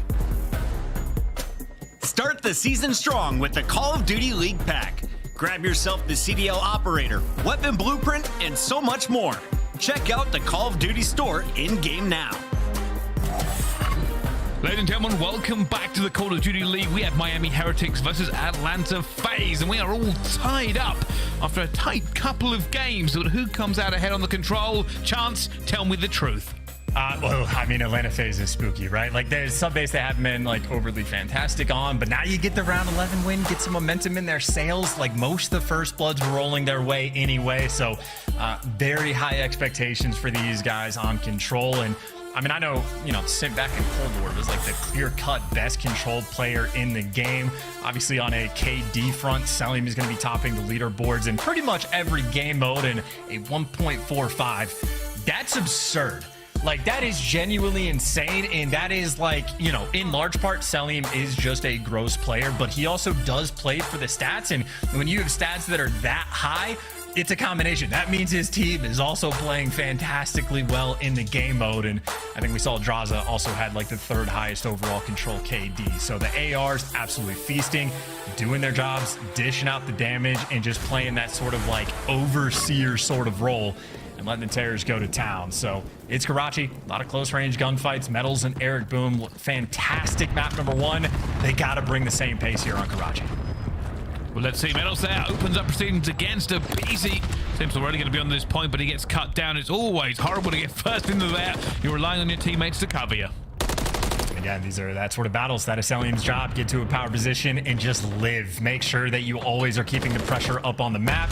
Now he's calling out for his teammates where the guys are going, and his teammates might fall and back down in a tough spot. And there you go. Selim gets dropped. Eric Boom and Metals showing up in the kill feed. They are right now everywhere on the map. Power position secured. If you want to try to go to B, Metals is going to be there.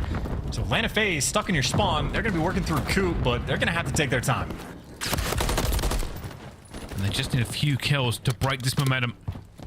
Eric Boom sitting top 3. Difficult. He's already seen a player as well. We'll play his life for as long as possible. You've got to remember, every second that ticks away is a benefit to Miami Heretics. I mean, this is going to be huge. This is looking like a round that if, like, Heretics keep this up, you're not even going to be able to touch the A zone. Selim does get the trade. BZ finds an extra one, but in the meantime, Lucky from top red, this is sort of like your hybrid sort of position. He can be on either side of the map. You see Heretics actually want to play it very safe. He's playing nice and concerned, rotating back spawn, but as safe as he was, BZ has the gunny. That is 3 down in the feed, and now things get mixy. You go from a spawn trap potential to now you're having to rotate just to deal with Simp at B. And he might get taken care of, but that is just buying the pressure for the team. Atlanta FaZe right now pushing the pace. Selim, he's in your spawn. This could be a turnaround, but you can see just what Atlanta FaZe are trying to do. They know they don't have the time, so it's both sites for them. Unfortunately, they're going to lose it. That means that BZ will now need to stay alive to keep that clock frozen for a moment. I want him to hit this go button so bad. I would love a flank here to try to get him off A in the final moments. That's where Lucky and Metals are going to strike. Couple trades coming through. Nice gunny there from Lucky. Last one standing is going to be Simp. You have 14 seconds. Simp's going to be playing for the spawners. That means his teammates are going to have, what, a 3v2 around the A zone. Somebody has to touch this point. Here they go. Last run, last chance. Draza will find one as well. Eric Boom fires at Draza. BZ finds Metals, but it's going to be a dive for the point. 0.1 second. Eric Boom unloads, but it's nothing but air. And they're just in this tick for another chance. They have the lives and a minute left on the board. 0.1 is all you need, Bryce, and now you just reset and go again. 10-9 on lives. Atlanta with that slight advantage for the time. Not on their side. Neither is the beatdown of BZ there for the trades. And right now, 2 players from Atlanta sort of crawling around the middle of the map. Miami concerned about someone getting towards their spawn, but able to stabilize, keep things under control. Still got plenty of the power positions under lock and key. And now Selim, last man standing and hunted down. That is all 4 in all of the pressure in the world. Miami have turned this into what should be an absolute lock. The FaZe, they have to play perfect, beyond perfect. They don't have the time. Draza will find Lucky though. Flying in red, not going to get it on the medals. More players coming through for the trades. BZ has to make it. He's got it. Draza will find a second. And now they're flying towards a 0.4 versus 5. The time is ricocheting out for them. 4.1, they stop it. Lucky will find a 2 as well. And BZ will get that trade 3 versus 2. It all comes down to this. First one, Abizi. The second he looks for as well as he fires. It's going to be a turn and burn sit for the 1v1. And they clutch from Atlanta FaZe. What on earth, Miami Heretics? You had it all in the palm of your hand, but it has flown into the wind like the dust of ages. What was that? Oh, that is ungodly. 0.1 seconds for the initial cap on A in the final life, in the final gunfight, just to win the round over towards B. That is, I mean, devastating if you're on Miami. I know it's just a round, but that is, I mean, they had the spawn trap. There was 28 seconds left, I think, on the game clock, and Atlanta FaZe didn't have a single tick on either zone. Yeah, Atlanta FaZe built different. The tears right there go absolutely crazy, and that's on both of those zones. I mean, that's a nail biter. Again, just one round. It's only round 2, so we got a lot more Call of Duty to be played, but Abizi, First Blood King, game mode doesn't matter. Striking very fast over towards Karachi on A. What an ending. It felt like it should be the end of the map, but it's only just the beginning. Draza, though, now looking to get them out of this point, but there are going to be bodies over towards B. Miami Heretics have struck where the gap is.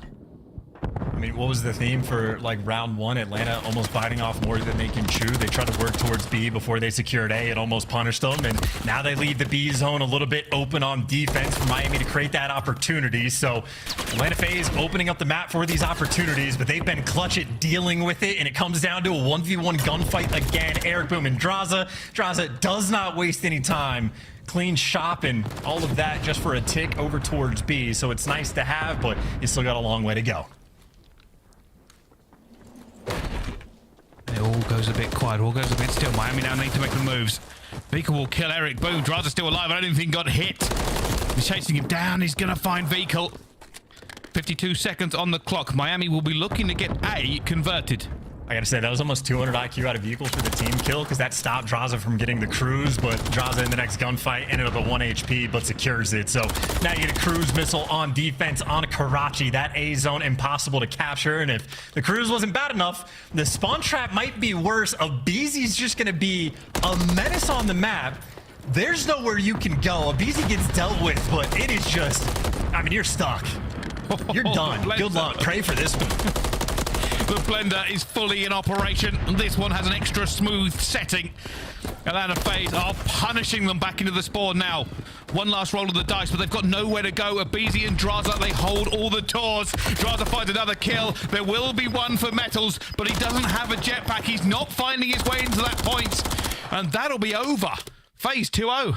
Oh, hell no. That is insane. That was, what, 22 to like 8 or 7 on life count towards the end. That is how you effectively set up the spawn trap there on Karachi.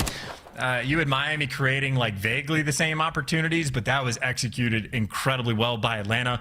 I mean, we got to see it from Draza's point of view, but the reason Draza was able to just stare down that entire time and never worry about the coup pressure come through, his teammates in the junkyard and in the middle of the map are calling out the cross for him. So as soon as the players cross to down low when they can go top third, that's when Draza can turn his attention. But as Atlanta FaZe clicking, all cylinders firing, every reference you need for playing well. As Draza is 19-8. Been a key player for them, and well, there he goes. He's going to find this play here as well. No, the pistol will not work for him, but the teammates will. Celium going straight for this point. They have bodies in here already, and just opening the door where he needs it. Very quick movement from him in the end, but they need reinforcements. They are outnumbered on this point at the moment, Chance.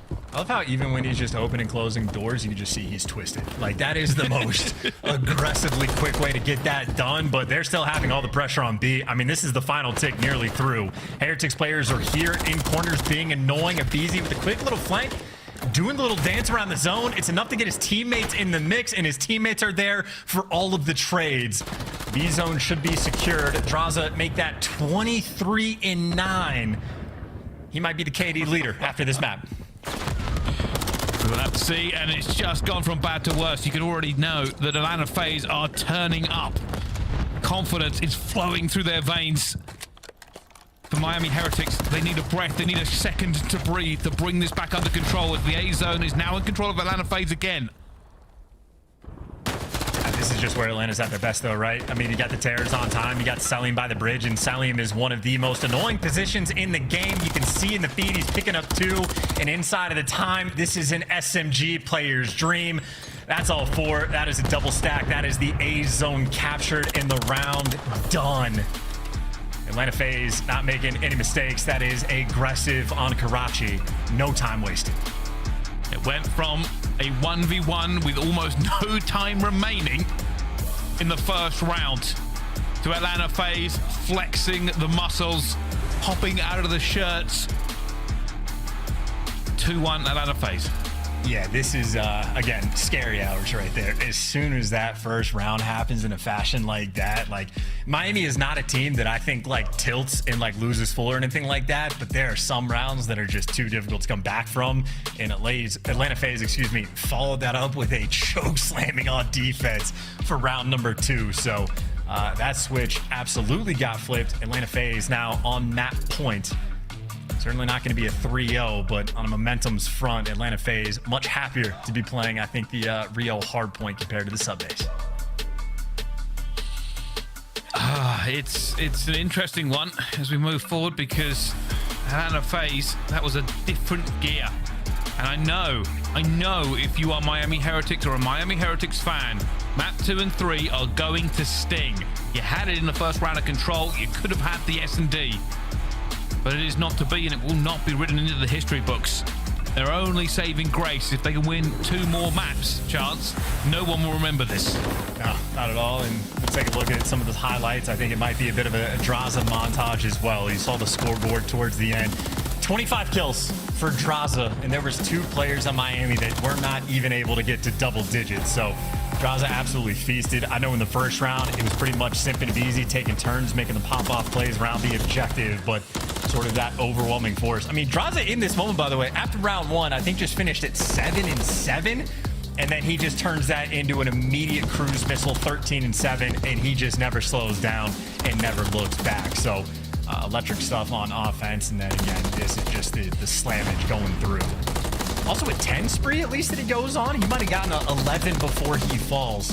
Maybe even higher than that. So Draza out here just looking for records at this point. 12 streak in the end for Draza. Just monstrous. And there is a part of me that wonders if Atlanta FaZe was buoyed by the fact that they won that so close game that they were feeling it, or the Miami Heretics a little bit of just despair settling in the chest as they lost that close first round. But something changed, something drastic, and now as we go into another respawn, it has to be a huge reset for Heretics. They cannot allow Atlanta FaZe to do that to them again.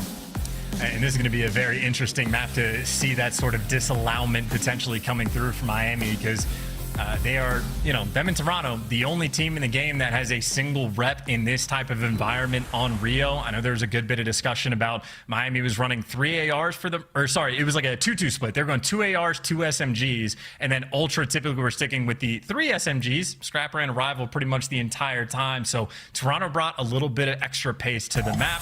Obviously, they get the win. So I want to see, how Atlanta FaZe is going to play it. If they go for the 3-1 with the extra rival 9 in hand. I know Draza, he's a flex player. He can run any gun. He literally does not care. And on the flip side, if Heretics are going to stick to their strategy or maybe take a page out of Toronto's notebook.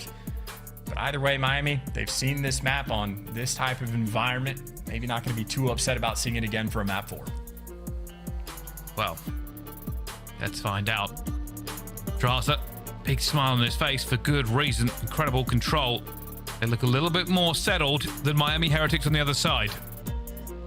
The focus is there. But if you are Atlanta FaZe, you are feeling much, much better about this series. The fist bumps are flying. Everybody getting ready. Yeah, and if you're wondering about the faces on these players, keep in mind, if we do see a Game 5, the final invasion, Atlanta FaZe has a 6-1 record overall, but this is Metal's performance on Rio just yesterday against Toronto, 26-21 overall. Metal's also fried in map number 1 of this series. I know Eric Boom was sort of the focal point of people paying attention for Miami, the new player on the roster. He struggled on Rio. The stats did not look great, but obviously, A, Ultra is terrifying. B, that's your first match, like, on the big stage. So The dust has settled a little bit. Eric Boom was frying map 1. You gotta see that SMG duo on point here on map number 4. And Draza, switch weapons. I just want to see what you're working with. Rival 9, there you go. There's our answer. Triple Rival 9 setup coming in from Atlanta. It is a fast-paced map, and you can see everybody just going to throw themselves into this middle hill. Draza's going to go in as well, but dies to Eric Boom, and Miami Heretics grab control of P1 to begin with. Yeah, still though, it's just like a slugfest around the actual zone, right? Selling that one MCW player, showing off the work maybe with the pistol, but the trade's not enough to be there, and this is already a fantastic P1. Granted, you get there first, but you still want to turn that into good time. Heretics on point for the moment. Draza there for the trades, and that is a near 4 in the feed. There's number 4, Simp getting the last one for Atlanta. On the rotation, though, still a little bit more work to do. They are set up as well. Ready, just trying to check every single angle they can, and BZ will be pushed out far. Now looking towards boxes, but it doesn't matter. They're just killing everybody. You can't look for players that aren't there anymore. Simp on a 5 streak. And right now, Miami are not near this point. Not at all. I mean, Vehicle might get caught by Abizi as well. Abizi's been pushed out in that garage area for the longest time. Simp, well, A, there's the cruise missile. B, trying to lock down the flank, and Miami break it through. Simp might still be waiting in the wings to get these kills. You see he's waiting for maybe extra spawners to roll through, but that is going to be a break for Miami at a time where they absolutely needed it. But still staggered around the actual zone. The opportunity for the instant rebreak is going to be here. Draza able to get the first 2. Looks like every player just about getting knocked down. Vehicle staying alive, but can he do some damage? No. Atlanta FaZe clean house on P2. Take the lead and bump it up just a little bit. As we go for this rotation, it's still a very tight game. You can see Draza now looking for this first player, trying to figure out which angle he needs to as he looks to the back. Sees that second player as well. Chows with a pistol, which is not going to be good enough. Vika will find 2 himself. Only Abizi is going to be here in the backfield. Does he pick correctly? No, he does not. Medals will get it. They have the spawn. Yeah, and this is the spawn they're absolutely going to want to watch. I know Insight was living deep in the trenches of the spawn last time to lock it down, so you had Miami hit players backing up as well to make sure you keep it under lock and key. Nice angle and awareness to be paying attention to the street. Eric Boom able to take down 2. Maybe get some kills momentum going in his way, and this is a very strong hold. Players pushed out nice and aggressive. Vehicle, by the way, with the Rival 9 in hand, also answers that question. It might just be triple Rival 9s for every team on this map in the future. Yeah, I mean, you look at it's just an absolute slugfest. Everybody just flying in as quickly as they can. And now, as we hit to this next rotation, maybe we see a couple of MCWs change hands, as it can get a little bit long sightlines, but boxes is going to be key here. And Atlanta FaZe, you actually see they were still putting pressure on the old hill with under 10 seconds on the clock, and on rotation, it is still Simp continuing to pick up pieces. That's a 2 spree and extra damage done. Eric Boom, you see, he's on a fort. He's thinking about a cruise missile as well, so Eric Boom wants to get these kills, but you also want to get this time. Metals reads the flank, but Atlanta FaZe, they just have pressure all over the map right now. Eventually, they are dropping bit by bit, though, and that ain't going to be a clean hit. Miami Heretics taking control of this hard point. Eric Boom tries to push it out, but runs into a waiting gun. 35 seconds left on this hill. Both teams will also be thinking a little bit about this rotation, but not quite yet. Draza's going to hit boxes. Meadows is waiting and ready. He has been lights out for Miami Heretics so far in this series. Yeah, this is a mix fest, by the way. If you got 3 Rival 9s on either team on the map, the pace is just going to be absurd, and this has lived up to it. It is like a clean 4-man wipe, and 5 seconds later, the team that gets wiped is back into the hill and breaking. Deja vu all over again. Heretics do the exact same thing. They get bullied out of time. They take it right back, and on rotation, Lucky, well, he's the first man for Miami nearby, needs to make the big play. Picks up 1 that has extra players to deal with. Reads the pressure right, though. Able to pick up 2. And trying to stay alive. He even gets a trophy out, so the reinforcements are here for the team. You see Beagle getting the downrange shot, switching over the MCW. So Heretics right now are handling the pace and handling the game. Still looking for that time. He's going to try and make a kill here, and it really does feel both teams going back and forth, but Miami is somehow getting the better of it when it comes to time. They are just here first. They're just picking up as well. Busy now trying to make a move himself. Will find Vehicle. Players down as well. Eric Boom tries to take down Abizi in a bit of a trade, but Atlanta FaZe still trailing on this. Yeah, Abizi might have the best shot in the game. Those with the Rival 9 for that. Yeah, dude, might have the best shot in the game. That's a 5 spree. That is a potential cruise missile, and Abizi can play for this as much as he wants. 10 seconds. It looks like Atlanta might just toss it away to work on that rotation. And Abizi maybe doesn't care about a cruise. He is dancing with death. And eventually, Heretic's there to shut him down. So, no kill streak, but I think Abizi might be the kill streak himself. He was doing so much work, but even with upticks like that, they are currently behind against Miami. They're just going to want to try and bleed as much time out of this P1 as they can while not losing P2. You can already see they are set up across the map, but this is a difficult hill to hold at the best of times. And this is the sort of slowest moment of the game as well. So Heretics, if they don't have the spawns, you want to make sure you are clean on this break, but they've given away about 20 seconds almost uncontested. You got to make sure you get it, and it looks like they're going to deliver. They just bowled them over since last man standing, and he can't get that second kill. So Heretics take their time and also flip the spawns out, draws to the last man on the right side of the map for Atlanta, or the cheeky spawn comes through. 2 players from Atlanta still spawn on the right side, but Heretics are reading it. Number 4, Eric Boom on the mini-map, responsible for these flank kills, able to get the first, but draws it too aggressive to drop him on the second. So maybe a little bit of P1 time for Miami, but a rotation that should be under lock and key for Atlanta. And Heretics are waiting to try to get back to this point. They have the lead, but they've just lost positioning. How are they feeling? How are they dealing with this pressure? Let's find out with the Miami Heretics. Listen in. Nice, voy a pinchar yo. Nice, está en el jump up, sí, la izquierda, la curva. Está tumbado. Un tiro muerto. Te van a ir Bacali, te van a ir Bacali. Sí, me nace café, va para info, sí. Tengo piña el Bacali yo. Mátale, info, no puedo sumar. Foco, lo veo. Hay que meter utilidad, esperamos el utilidad. Pilares, muerto. Bueno, otro más derecha, Pilar. No le he dado. Bueno. Dale Pilar. Y yendo a Saitorio. Bajo el diario, bajo el diario. Están pushando por el diario. Estamos dando presión, igualmente, chavales. Gracias, está en la Wildman ya, ¿no? La Wildman no la veo. Garaje, seguro. No lo veo. Wildman está enfocado. Quédame, uno por lo menos. Se cuela a la izquierda. Dos. Una al anterior y uno para el saco la deep. Uno saco la deep. Al siguiente a Bezi, muerto. El otro saco la deep. Verás, toma conmigo, sí, más tuneado. Estoy pegando conmigo. No viene, van por medio izquierda. Tiki, un tiro literal. Están puto tiro por Tiki. Conmigo, izquierda jeep. No le he dado. Izquierda. Nazco mal. Estoy jugando yo. Me puse trampía. Te apoyo. Pim, P5. 45 segundos. El halcón. Me mata. En sola del medio. Hace chal, muerto. Va a estar con, sí. No lo veo. Estoy full stun. Le tengo con. Hago chal. Está tumbado. Bueno, apoyo. Estoy un tiro de por derecha. No pilles una soda. Voy a pushar derecha. Muerto. Tiene que haber uno en caja, creo, bro. Derecha, un tiro a Bezi. Se va por backdoor. Tenemos que jugar al anterior. Uno va al siguiente por caja ya. Sí. Well, there's a listen from Miami, but it is just a pain point as you at Atlanta FaZe putting in the extra work to win this rotation. This is the one true quote, money hill is an exaggeration, but the closest you can get on Rio, and Atlanta FaZe lock it down for a good chunk of time. Maybe only about a 20-point game as we're rotating over towards New, but guess who's here first? Celium already waiting in the wings. Here we go. That's not going to go in. Will he be able to win the gunfight? No. Medals pays it perfectly in the end. BZ trying to get a second. Medals will get it regardless. And while they get the rotation, they will not be getting the points. Miami have set up. They fell behind in the score. This is their opportunity to bring it back as well. Celium trying to gun Boom. Doesn't get him. Giving his position away with the pinch, but it's still going to put pressure on.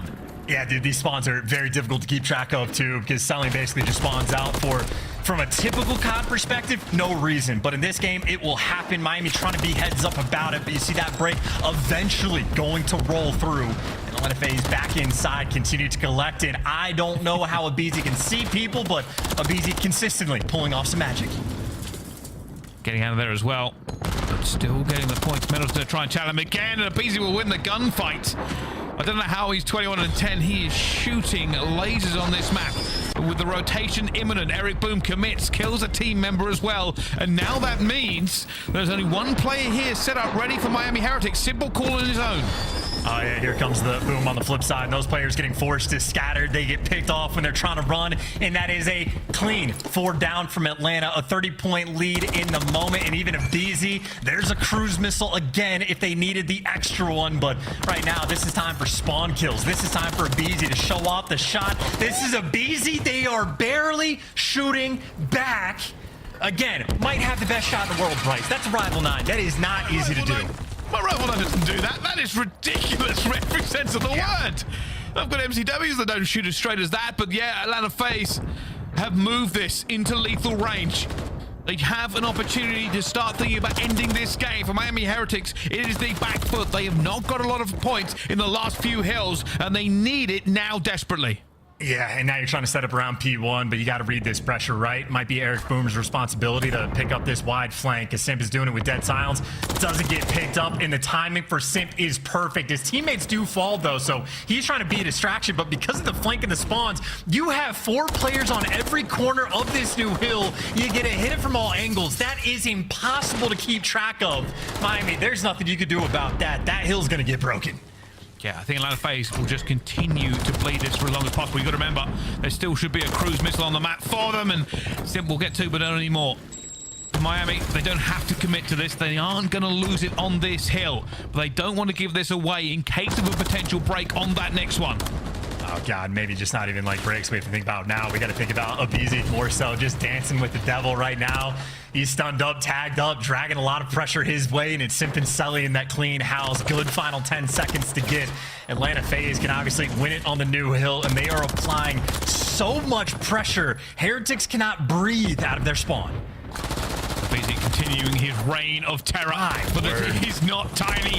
It is massive as they continue to put the work in. 18 points to victory here for Atlanta FaZe, and here comes the cruise missile. Run, Heretics, run scared, and run to cover, because you have to leave this hill for a few more seconds, and it doesn't matter. Abizi threads the needle for 2, and with 10 seconds to go, Atlanta FaZe just have to hold this push. I mean, this is just straight up bullying at this point. They haven't been able to get out of their spawn without getting lit up in a feed. That'll do it. That is a scary sight. Atlanta FaZe on Rio. That was absolute destruction. Wow. I feel like the catalyst from that was Abizi. Every member of Atlanta FaZe doing their job, don't get me wrong, but when we watched him, it was sublime. It was effervescent of skill that you rarely see at that level. It is difficult to distinguish the high-level players from each other, but at that point, Abizi did. Simp dropped more kills, by the way. But when we watched Abizi, he just wasn't missing. He was moving like he was dancing.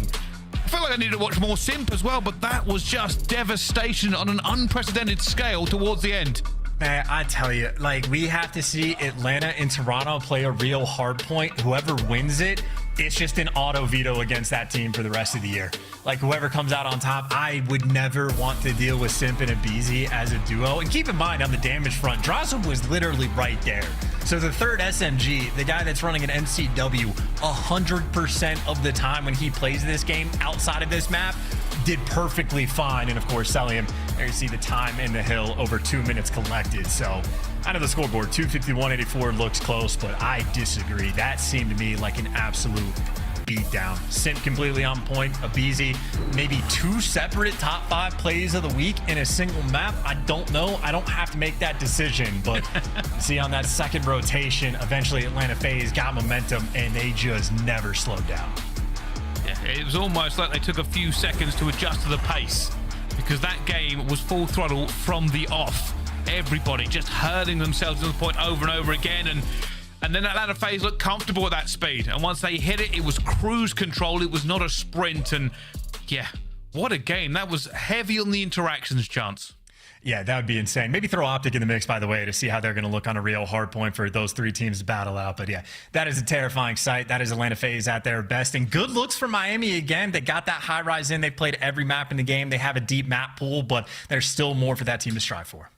It certainly is. Well, let's throw it over to our desk and see what they made of everything we just watched. Yeah, we knew it was going to be a tough battle for the Heretics, but they're able to get the job done as we see a 3-1 finish for Atlanta FaZe. Heretics did get a map, though, and I had to go to Twitter and apologize. I did not recognize their sub-base game. Yeah, no, their sub-base is literally terrifying, and Eric Boom had a pretty decent series, much better than what we saw from him yesterday. So if Miami takes anything away from it, is that they're slowly building that chemistry, but they did kind of just get Atlanta FaZe from map 2 and on. Nameless, you kind of nailed it before this match kicked off. You said, I'm not going to judge a team based on how they played against Toronto. How do you judge this team, though, after watching them against Atlanta? I mean, yeah, Atlanta's a very tough team. You know, I was more so focused more on Atlanta and like their hardpoint improvements from stage 1 to 2. Okay. And as it stands right now in Rio, I mean, I think Chance and Bryce, you know, they did a good job talking about it. That sub duo is just unbelievable. And you know, as the map went on and they got more comfortable, that second rotation was flawless. Exactly what they wanted to execute every single time. You saw they had positioning over there at P2. They had the spawns. As time started to dwindle, they started to send people to start to rotate over. They had spawns for 5 hills straight. The game in the palm of their hands. And what that means is anytime they get a 3 or 4 down wipe, which, Chris, we saw on bridge, that floor dead, what happened? Abizi's in your spawn. You have a guy blocking, they're going to static, just keep spawning there. They were farming them, and from that moment on, we knew that Atlanta FaZe was going to win this map. But on the flip side of that, Heretics played a pretty good series. If that 5-5 goes their way, they take their time. If the smoke fully covers them behind that green tarp, they're able to make a play there and get that blood. We might see a game 5, and who knows which way this could have went. So for Heretics, they definitely made some strides in the right direction, but Atlanta FaZe too strong, too clutch in the big moments. You can always count on the Tiny Terrors. At the end of it, it is FaZe with a 1-0 record and an 0-2 record to start off our Major II qualifiers for the Heretics. We do have our scuff play of the game, though, and this is coming from the end of round 1 after clutching up in the search and destroy. This went down. Yeah, no. For me, actually, I believe this is map 3. Yeah, it's actually map 3 controlled. This is where there was no time on the clock, and Celium hops on with a 0.1 deficit. And I mean, Atlanta FaZe had no business winning this round. So not only do they capture A, they end up getting the wipe and jumping onto B as well. And this leads into a 3-0 dominant performance out of the Atlanta FaZe for map 3 control. Drawza goes on a 12 spree in round number 2 following this clutch. I mean, it was just masterful. And have you had tighter rounds than that? A 0.1, and then you get B at 4.1. Nah, I mean, it's just so tough, right? Like, once they're able to get on A with that 0.1, you're just sitting there like, oh my God, should I just have flown out of red and tried to make a play? Not what you can do there. It's not easy for the Heretics. You got to be mental boomed after moments like that. But the man who's all smiles is joining us live in our Monster Winner Spotlight. Abizi, how good did it feel to find 2 players with that missile? Oh, it definitely felt good. You know, I feel like a lot of people don't know like that whole middle part of the map is open like that. So I was able to like kind of curve it into the connector and kill him. Can I ask you, who did you learn how to fly missiles from? I don't know. I mean, usually I'm not that good with them, so that was a nice 2-piece to get out of it. Oh yeah, BZ, I wanted to ask you about Atlanta FaZe right now. Obviously, new patch, new gun, not new gun meta, but a couple of tweaks to our MCWs, and the Rival 9's getting a little bit stronger. How does Atlanta FaZe feel about these changes, and if they made you guys better or maybe worse? It's definitely nice. I feel like the gun meta didn't really change much because I feel like the MCW is still 4 bullets, which is kind of crazy. So I feel like sometimes up close you'll get 4 bulleted by a MCW and be like, nice, 8 or less. But like, yeah.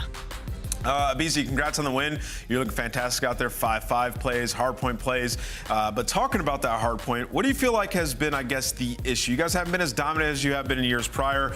From looking at it, to me, it seems like it's been your guys breaking, and we saw that throughout the sub base. In your eyes, what do you think it is?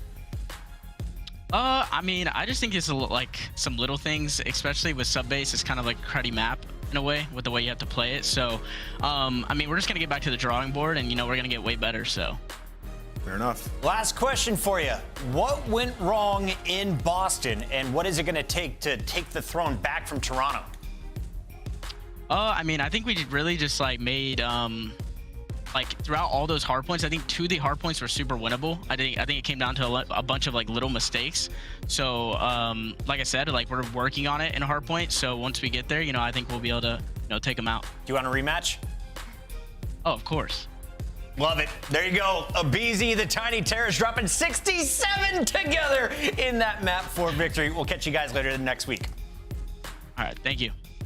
Great stuff there, and that's just match 2 of 3. We got a third one still to go. When we come back, Surge with a new player. Who is it, Allie? Rezzy! Yeah, you're going to see him take on the Subliners. This is the CDL. Stay locked.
the squad. They called the other artillery.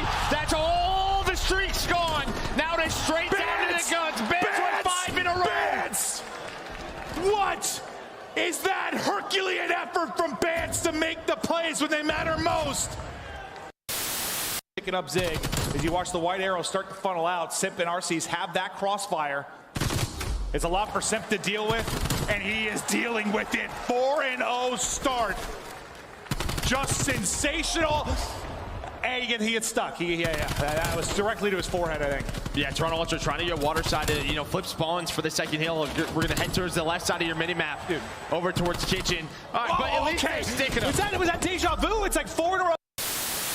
It plays a little different. It's nice to have like a map you love back in it, but it doesn't have to be exactly the same. As Drow said, nice little angle through the statue. Rips one for the opening kill. Yeah.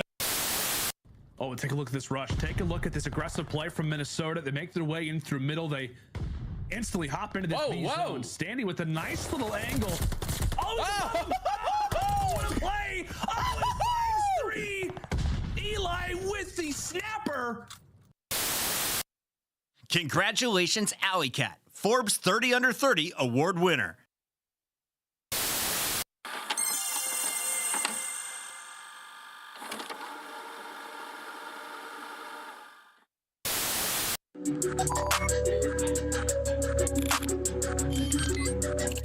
My goal here is to win champs. I think it's gonna be very difficult, but if we put the time and we just work hard, it's just everything is possible, I think.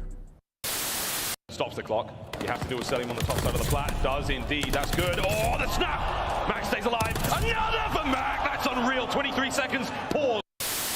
From FaZe, it's a nade out of Arcities. Accuracy through the church alley. Finding a few more. Stellium's on the other side. Pred gets the kill, and it's not over yet. It's all 4 down. It's 10 seconds. We've got 2 segments gone, and good God Almighty, we might be going all the way. FaZe flying in, and Seattle. And I don't think Hydra's going to be in a position to at least get towards the bomb. He's the last one to get up with his life. Oh! Akko, the 1v2 takes him off to defuse in the perfect amount of time. And Krim cannot believe it. Let's take a look at this again. Look at the top side of your screen. Oh, inches away. That's got to be 0.2, 0.1. And also... Listen, where am I looking here? It's Mother's Day, all right? Call your moms, all right? And maybe I'll call them too.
Time to showcase a brand new roster once again as the Seattle Surge are bringing in Brezzy. Illy is no longer in the starting lineup. We have another French speaker from the Owabababs rejoining Abuza. Is it going to be enough to take down the subliners today? Ooh, enough to take down the subliners? I mean, I feel like there's some opportunity. This is obviously a very talented Seattle Surge squad, and they're almost there, especially when it comes to the respawn. They're second right now overall when it comes to rotation, so the fundamentals are down. The problem is they're last in everything else, so they're not holding, they're not breaking, so maybe that's what Brezzy can bring to the team. Nameless, my big question is, what shoes need to be filled right now? What was Illy's role on the team? Who needs to step up now to take over that position? Yeah, well, I would say that, like, he's not coming in trying to exactly fill Illy's shoes. Illy was taking over, making some big plays in the respawns, but it wasn't exactly leading to a lot of respawn success. So I think what you're, like, hoping for here, if you're a Surge fan, is that the familiarity that he has with Abuza allows Abuza to get to that next level, because there was quite some time in Challenger everybody thought he was going to be the next coming of God coming into the league, absolutely frying. So now you have Brezzy on here, maybe that happens. But one thing I'm really looking forward to today is seeing the improvement from stage 1 to 2 in control. That's the game mode that has really been holding them back. And then also Abuza to the AR, 0.97 KD, 0.94 respawn KD with an SMG and MW3. We're hoping that when he gets over to the AR, he can take over, win them some games. Also, he had a 1.3 in respawn last year. Can't be clueless in control, as you mentioned. They have one of the worst, in fact, the worst win rate with a 2-9 record. Seattle, if they're able to steal Game 3 in this series, definitely a threat to the subliners who have already gone to a Game 5 just last night. I think stealing a Game 3 is kind of a reach here. I'm hoping they steal 1 or 4 and lock up those search and destroys. I like that call. Let's take a look here at their opponents. The world champions featuring the new AR. That's his right hook, and he goes by the name of Civ, Alley. Yeah, and for the New York Subliners right now, it's just about getting early in these series, right? They had to complete a reverse sweep versus the Carolina Royal Ravens yesterday, and it was a tough search and destroy loss in map number 2, and then they handed it back to them in map number 5 in a 6-1 fashion. So just trying to win these series a little bit earlier and a little bit more comfortable. All of these men are very attractive competing here in this matchup, Nameless, but which one has the sexiest brain? I would say Kismet. He was making some plays yesterday on that invasion, and when we get to the maps and modes, it's a bit interesting. We don't have that today, but for the New York Subliners, like I said, and Respawn, they've been solid. A lot of people have been harping on them for their hardpoint. They're the only team that has a negative hardpoint record that still has a positive differential. They're doing a lot of things right. They're just not winning the very, very close games. So for New York, I have a lot of faith in this team to improve, and we saw some of that yesterday in the reverse sweep. Here's your Monster Energy pregame. Allie, walk me through it for the Subliners. How do you get it done again tonight? Needs some slight improvement in hardpoint, which is weird to say about a team that's typically slay heavy. That's good in the respawn, but honestly, their search and destroy has been kind of unreal. I do want to talk about it for just a minute. That Kismet and Skies have been doing the dang thing. Skies is 13-6 in opening duels. That is 3rd overall in the league with a 1.84, so definitely a player to watch. Map is about 30 seconds away, so let's take a look here at the best of 5 as we have hardpoint coming up first on sub base. You're surprised, you're Nameless. Yeah, I'm just a bit surprised that New York didn't go ahead and try to put Invasion in. Once again, they look really good on that map, but as Sky said in the interview, like, they feel comfortable on sub base and scrims, so maybe they're testing it out once again. And then for Seattle, 2-9 in control. They've never played a high rise, so this could help them out a little bit. I like these calls. It's time to make the pick'ems as the players are ready. I'm going to go ahead and just represent New York City once again. New York Subliners get it done 3-1 tonight. I'm going to go with my host here on this one. I'm a big fan of New York. Let's go Subliners. All right. Yeah, I'm going New York. I got Subliners in this. All right. Can anything happen for the Surge? Fans don't think so, but when all 4 of us pick the right team, sometimes we're wrong. Let's send it over to the boys. We got Merk and Maven to kick this one off. Thank you. I think anything is possible. If we've learned anything about New York this year, they're susceptible to a loss at any point. Like, they've had some wild series. They do not look like a consistent force to be reckoned with at all so far. Yeah, I mean, we want to see them get better and better, right? Yeah. Obviously, going out in the fashion they did Major 1 was unacceptable to them. The players on this team are world champs. Skies had a great game yesterday, a great match yesterday. And on the other side for Surge, yeah, I mean, Abuza to the AR, right? When we heard about him coming to the pro scene, he was a fantastic main AR, but he was running the sub. So now you're going to have Brezzy come in. Him and Hook will be that sub duo. And it's cool, like, even in this, like, you know, we were big fans of Brezzy back in the day when he was competing in the CWL. Like, he's got some history on the other side. Like, him and Kismet used to team together, found some success in the pro leagues. Yeah, Kismet opens up that map and just guns him to sleep in his first gunfight in the CDL. But Hook on the other side, able to bring it back in Fine 2 to slow things down in the middle of the map. But RC is off spawn to try to win the rotation over to P2. But Hydra's kind of lurking in that area. Meanwhile, on P1, Kismet finding time. Yeah, we're just waiting for the Subliners team to find their flow, find their rhythm when you talk about the respawns. I mean, yeah, the search has been so good, but And I think if the control was all right, you'd be fine because you're like 50-50 in hardpoint, but the control's been bad. You've been 50-50 in hardpoint. Search alone can't carry you. Yeah. You need something else. They absolutely do. I mean, both of these teams, right? That's sort of it. Both of these teams are trying to find their feet in something else other than search and destroy. New Subliners have a bit more of a base to work with. Correct. At least at the respawns. You are wrong, but here we go. Set up P2 is Seattle Surge in a comfortable position, but through the front window comes the Subliners. Here comes that first push. Is Seattle with a 15-point lead. Abuza, excited to see what he's going to be capable of. Some role changes coming through. Excited for it. Hook lost it for a little bit, able to recenter onto Hydra and win that fight. Nice start from him. Nice bit of time. And you kind of heard Abizi, who sort of said this is sort of the cruddy map, right? Like, and what he means is this is the one that's kind of a little cheesy. Maybe a worse team could beat a better team. Some fluky moments. It's how he kind of feels. So I imagine that's kind of the vibe. Probably not too far off. Yeah, but I mean, New York, they picked his back-to-back days. Obviously, they lose to Carolina yesterday. Invasion was open, as Nameless was saying. It's got to be going exceptionally well for them in practice to pick this time and time again. And they're trying to set a base for what we always talk about, that map pool. As we're going to go over towards that new P3, RC's just kind of lurking on this rotation.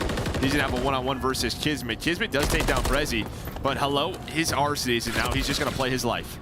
Able to do just that. Gets around the corner, staying up, trying to finesse. Player with eyes on him, but we'll see how long he can stay here. And well, if it helps your teammates all get kills, rotating over, and once again, you get fried, but you stay alive, and then you catch the timing of the player sprinting at you.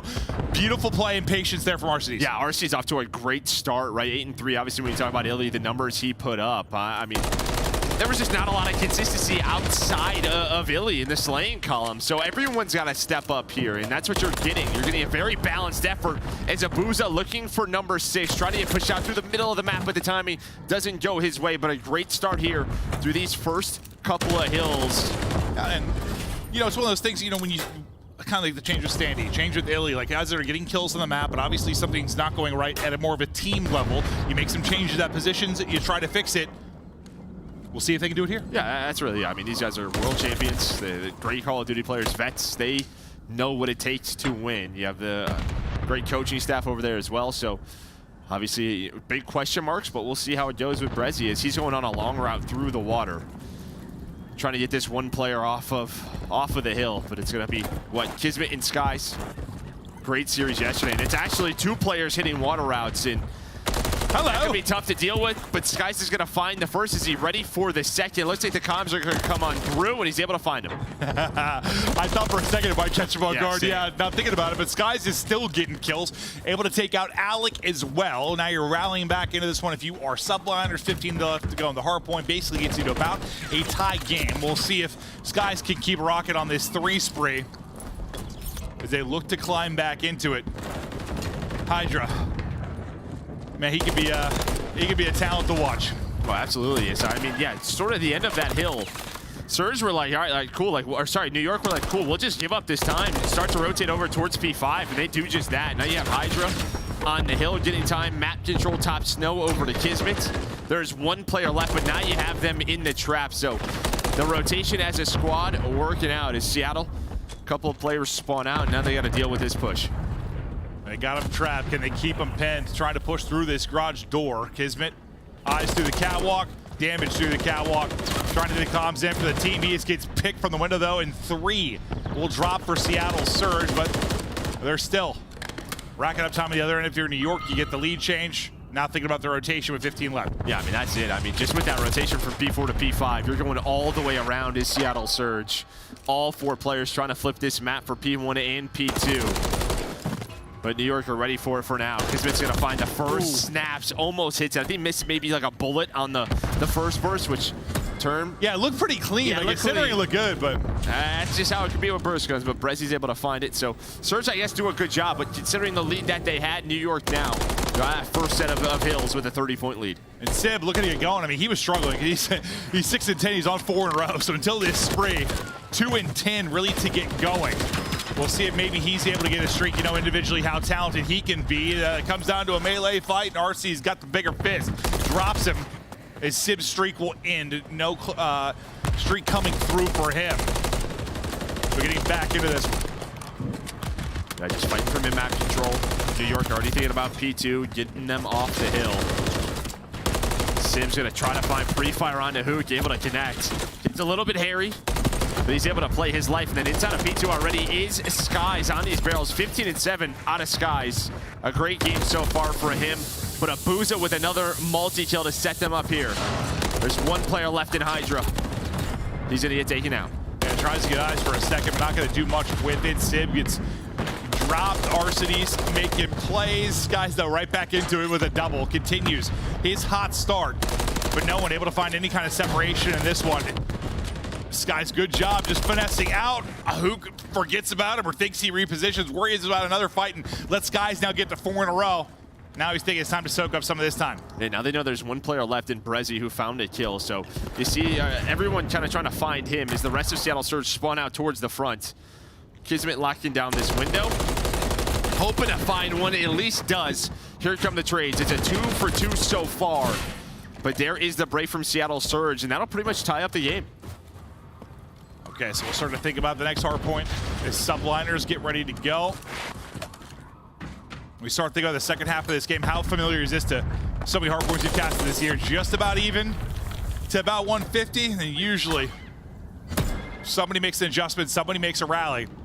New York with a chance to do it first. They'll get early hard point control. Hoop going on a swim route. Not gonna find the angle. Hydra's holding it. So far, so good in the point. Yeah, I think he's hoping that Hydra doesn't see him on the cross, but Hydra he does spot him, repositions.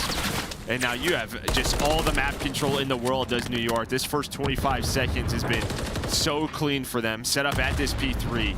Gonna get a little bit messier. Skies is taken down, but Seattle Surge, so they just picked up Resi. They're down 30 in map 1. Let's go to a listen with Surge. I cannot get time. I cannot get time. On me.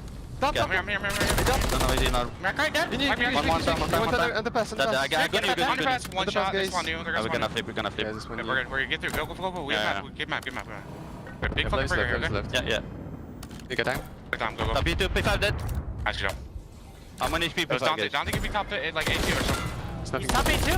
8-2. Wait, weak. See, no one on the left, guys. One back, P2, guys. He's weak. Hydra. Window. That's him. Yo, he's backsteps. He's going top. Let's try to go on the left, guys. I'll go spawn in the back. Left on me. I seen one top, guys. Yo, Kiss is underpass. I touched you 8 times. Water, behind the box, water. Water weak. We're gonna take our time. Yeah, I'm behind him, guys. Okay. Alright, Caesar saw push up. Saw me. Yeah. On time is weak. On top, yo, he's in green, Skies. Yeah. He's dead. Up on the left, guys. Last two are on time. I'll go dead on time. Nice, that's good time. Right. Wait, He's ramp, going green, top green, absolute. Good job. We're 6 Caesar, so. We got a red. It's fine. Just one water. I can't die. Okay, I'm pinching this, bro. Trying to make a play. Triple 1 HP, guys. And 1 plus P2. Triple 1 HP, guys. Yo, Sid is wrapping back P5. Yeah, triple dead. Sib's wrapping back P5. I'll tell you my one takeaway from that, honestly, is it's probably the team with the most distinct differences in voices, right? Like between accents and just like voice types, you know who's talking at any moment. Yeah, no doubt about it. And they're finding just enough time towards the end of these hills where they're still in the game. They're only down 50, but New York, they have had early rotations to pretty much, I mean, the last 3 or 4 hills, but a big break, 5 in a row as a squad for Seattle Surge, and a chance to get right back into this one. Pretty much tie the game up. Hydra trying to put some pressure on the hill, but this would put Surge near the 200-point mark. A game that has been so controlled by the subliners. Could come down to the wire unless this break comes on through, and it will. They find the kills, they find the break, but you can't win it here. They're gonna get close, but won't quite be done. So Skies is crossed on the transition to the next point. He is triple chowed, backing down and able to stay alive at least. I take that back. He gets blown to smithereens with the Simtex that comes in from Brezzy. Now to Sib we go. His chance to make plays. Final hard point wrapping, next one popping. 4 in a row for Kismet, make it 5. Maybe a chance to earn a cruise. To be the dagger here late, not gonna happen. Abuza says no. Yeah, now outside of those early, like first couple of hills and the plays from RC is on rotation, how many times has just been New York early in the hill, right? Winning rotation, having the setup that they want. Again, Surge trying to do what they can to get the players off the objective and stay alive in the game, but just feels like subliners have been in control, just taking their time. and playing with the pace that they want to. Yeah, I mean, you've done a good job of your Surge on some breaks to keep you in the game. Otherwise, it'd be a blowout. But yes, Surge there first. Surge looking to capitalize. Or sorry, Subliners there first. Subliners looking to capitalize and close the game out here to 6 more points needed. This Sky's in trouble. With the pinch coming through with Kismet, who's trying to get in. Can't connect with the pistols. RC is going to get to the floor and drop him. So Surge will survive to see another hard point because the rotation has come in for Subliners. Once again, they're first. They have the luxury of being up and a chance to close it out here. Maybe an overchow though there from Sim. He kind of oversteps, so you have the 4-on-3. You have 4 more seconds. They have to get on the objective. Kismet though locking it down. 1 more second. The Bulldog closes out map 1. Listen, Kismet hasn't absolutely been himself, maybe the Titan he was last year, but he had some big moments yesterday where he was an absolute beast. A massive moment there to close it out. If this team is going to be a championship contender, Kiz just needs to be that force. When he is at his best, he is the best player in the league. It's just, can he get there? I just think, you look at the World Championship they won last year, the tournaments they won last year, the power is from the sub deal, right? Obviously, Skies and Priest were fantastic, right? They're sort of your anchors. They're going to be consistent. You're going to get that from Save, you're going to get that from Skies, but what puts them over the top is sort of Hydra and Kismet and the plays that they can make, the pressure they put on the map. But to me, that was just a game of just rotations. Again, there were some early plays out of Arcides, but after that, it just felt like every single time it was on Surge to try to break the setup from New York. Well, and when you have a switch, maybe a main AR, and how your rotations maybe come through and where people are positionally, probably something you got to figure out a little bit, right? Get some reps. Yeah, no doubt about it. We're going to take a look. We do have the hill time here. We have the scoreboard. So we check out the objective work. Got to show some love there. Is Skies, leading the way. 27-16, a minute and 26 out of him on the map. Just an absolute monster performance. And Abuza, it looked great with that AR. Had some big multi-kills. Yeah, not shocked. All we heard about how dominant he was and potentially he had in the league. You saw him through the kill feed to start it, but with Arcides making plays. This was a great sequence from them where they got up early in it. We get to about the 130 mark. Subliners get the first hard point, our second set of rotations, and then things slowly unravel. You always had a shot to make a run if you were Surge.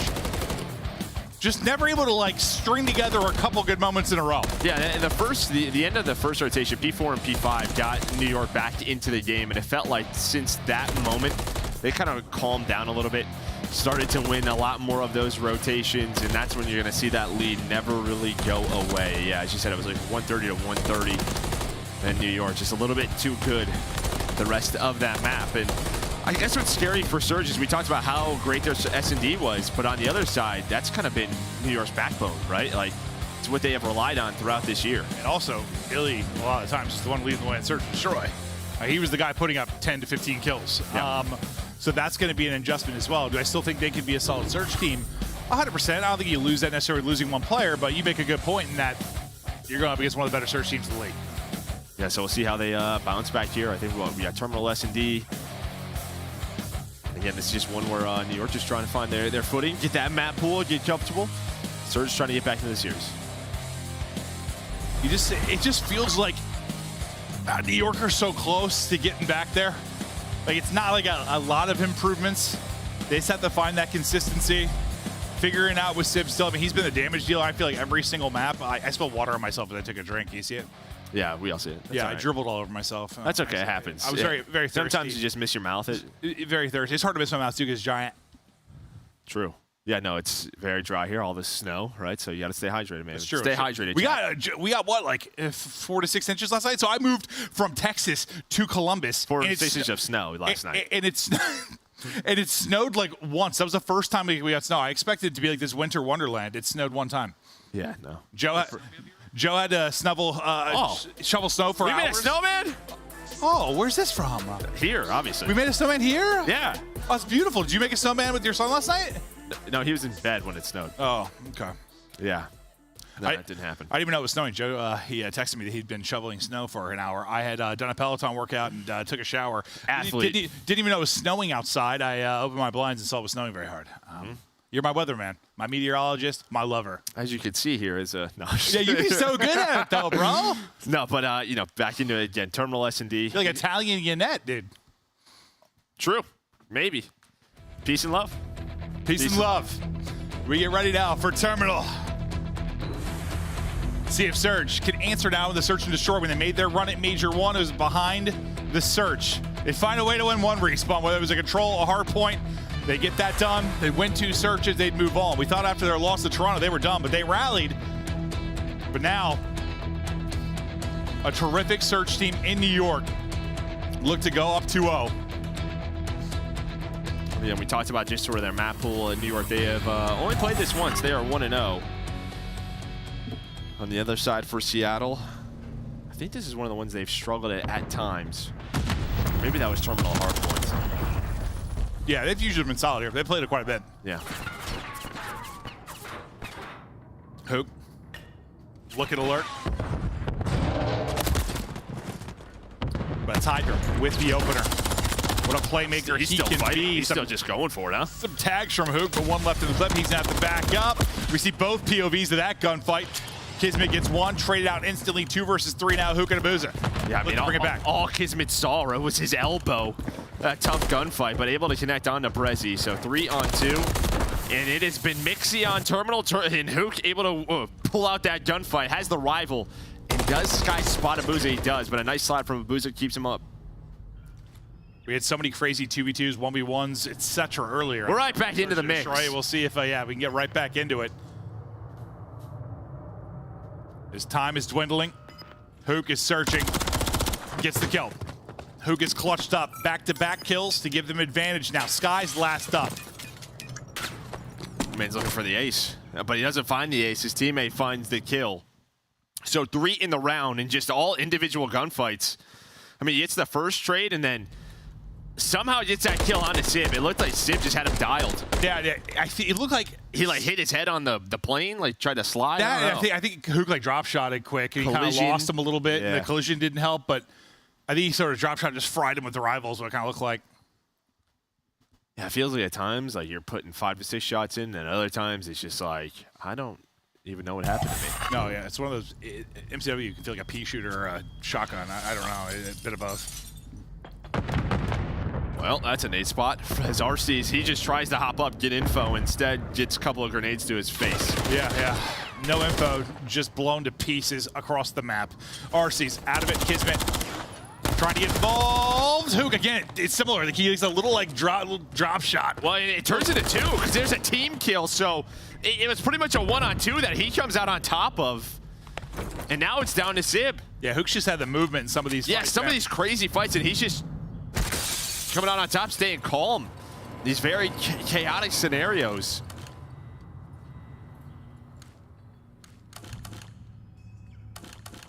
Walking Sib to 1v3. If he can get a 1-on-1 or 2, he's in a good spot, but will he get it? Unless it's Hook. Yeah, good point. There it is. Does he get the timing? He got good timing, then bad timing, then good timing. Then Yeah, something like that, yeah. I think it ended up being a team kill that he set up there with the shots, but check your corners. Boozer right there for the trade. Brezzy, he was just sitting in first class. But we're going to take a look at that replay. Yeah, they just kind of line up. Hook just, again, the drop shot and the team kill, and he's alive. He's living. They just lined up for him. Yeah. No, twice you kind of watch the other POV, and the drop shot's just smoking them. Like, depending on, your reticle, what gun you have, what the exact angle, you just lose people. It happens so fast, you're just, still shooting. You're shooting a plane, not the player. And I think when it's up close and personal like that, it's when it's real awkward. Sky's just Abuza thought he had the angle. He gets beamed. Well, yeah, he tries to take the 1-on-1, and Sky's is like, no, I'm here. I'm going to take this. Now, look at this. Look at the map control Skies and Hydra on the minimap have taken away. They're going to push this, and RC's going to get awful timing, and he's going to get team shot. So they just isolate a couple of these players on Seattle Surge. Just play with aggression. Now it is down to Brezzy and Hook. You need a round big time here if you're subliners. Great map 1, but it's been the Hook clinic so far. He's 4-0. Everything's working for the man now. Sib gets one more, so it's all on Hook. He was doing everything he actually literally needed to do everything in that round if he was going to get the win, but not able to do it. Too many players, subliners left up. They get around, and they get right back into the mix here. Yeah, just beautiful beams out of Skies, and they just go. Hydra and Skies takeaway burger. able to find Arcides. Yeah, I think if you're subliners right now, like, you're not too frustrated. You had a couple like just awkward gunfights, awkward situations, like or you are frustrated. Yeah, I guess or you are. We know what I mean. It's like, all right, keep doing our thing. We're okay. We win that gunfight. We win the round. Not a big deal.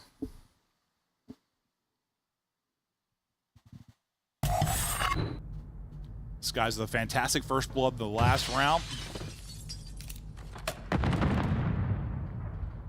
So he'll be playing here with Kismet. A little 2-on-2. Set up for the offense to play around the pick as Hydra gets stunned and his player cam is really struggling to focus on his face and it's distracting me. Well, I think he's moving forward. Yeah, no, he is. Yeah. He's like going in and focus, out of focus, in and focus, out of focus. I was like, oh my God. But he has to smoke to get out of that corner. So now really the transition over towards A is the subliners. That's where Bomb is going. You have a 3-man hit. These hits have not gone their way so far. It's just a little shoulder in. Now Brezzy's there for the cross. Here we go. And once again, you walk away with 2. It was Hook that 1v2s. This time it's Brezzy 1v2s. You still have Hook in the back, but then that kill is the answer. Oh my God. You know, you do such a good job getting 2 kills if you're Hook in multiple situations. That way you see to get 1 and you're okay, but you can't do it. Brezzy does some of the work. Things fall apart and we get to a 1 versus 1. Sib, Abuza, 15 seconds to go. Damage in from Abuza. Bomb is going down though. Sib's just holding it, so bomb planted. Now it's just a timing thing, right? He's gonna try to peek one of these windows, drop on out. The play's gonna be to drop. And well, yeah, he's definitely going to hear that. Now Sib with the timing and the rival Abuza does snap. It's a little bit scary, but yeah, it's a 4-on-2, but that's what it could be with this bomb site inside a plane. It kind of just isolates you away from your teammates. I thought he hit his head on the plane again. He was going to get caught for a second, bro. When he first went to push under it, I was like, not again in the same spot. But yeah, I mean, just even with the 2-man advantage, it just continues to isolate you away from your teammates. And yeah, Hydra just comes on through and is like, let's just turn this into a 2-on-2. Yeah, and I mean, Hook maybe got damage in to help Brezzy those first. It didn't really look like it. I mean, he was deep playing. Brezzy kind of fried. And then Hook, rival in hand in the back, just gets zapped as well. Arcides, that's a fast first blood. Sib out of it. Yeah, just tries to be a little cheeky and get top 3 quickly, but he's going to get punished for that. So Arcides on the board. He was 0-4, now up to 1-4. So he'll happily take that free kill and just get a little confidence going.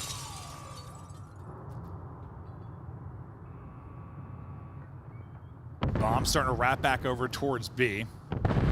Sky's the one in position from AC to get eyes on this as they work to push, but he's really the only one here that can kind of slow this down. Now Kismet's coming across. He gets the call out to come help. Working up through Book will be Hydra that might end up working the flank.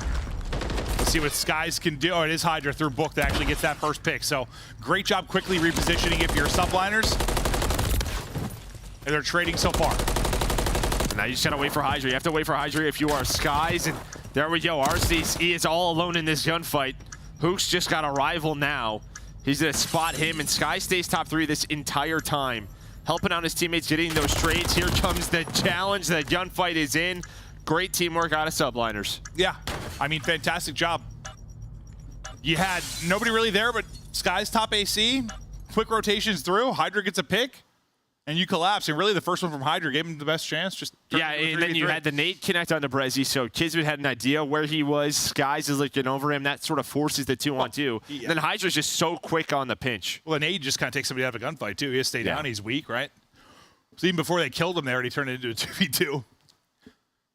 Nice job there, and that's 3 straight now from subliners after going that 0-2 hole. But again, like we said, I mean, those were just kind of frustrating rounds. It could be 5-0 right now very easily for subliners if you didn't get pieced up by Hook in the first couple of rounds in some awkward fights. It's Abuza and Brezzy that zap this time from Eski's side. Great start here from Surge. You're relying on Kismet and Skies, the other side for subliner to try and bring this back. Yeah, I don't hate it, right? Obviously, you're so limited on this map at times on attack. Just trying to switch up the pace, keeping the defense honest, top Eskies. Maybe if they 3-stack plane, you put on the different boots, you go for it, try to be a little bit quicker, but instead you get caught.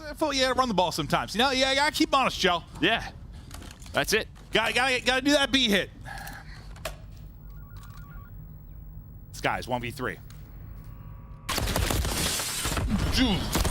Yeah, good luck in that one. Barely gets across with his life. Seattle Surge, who were on a 0-3 skid. Quick 2 picks there from Brezzy and Abuza to give them numbers and get the round win. Final POV one more time from Hook, who that's his first kill really since what, the opening 2 rounds.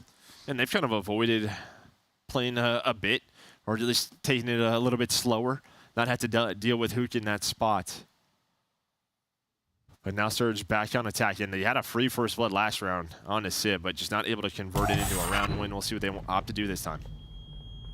Yeah, I think you have to be a special kind of player to like want to be the rival player in those plane fights. Like they look so annoying.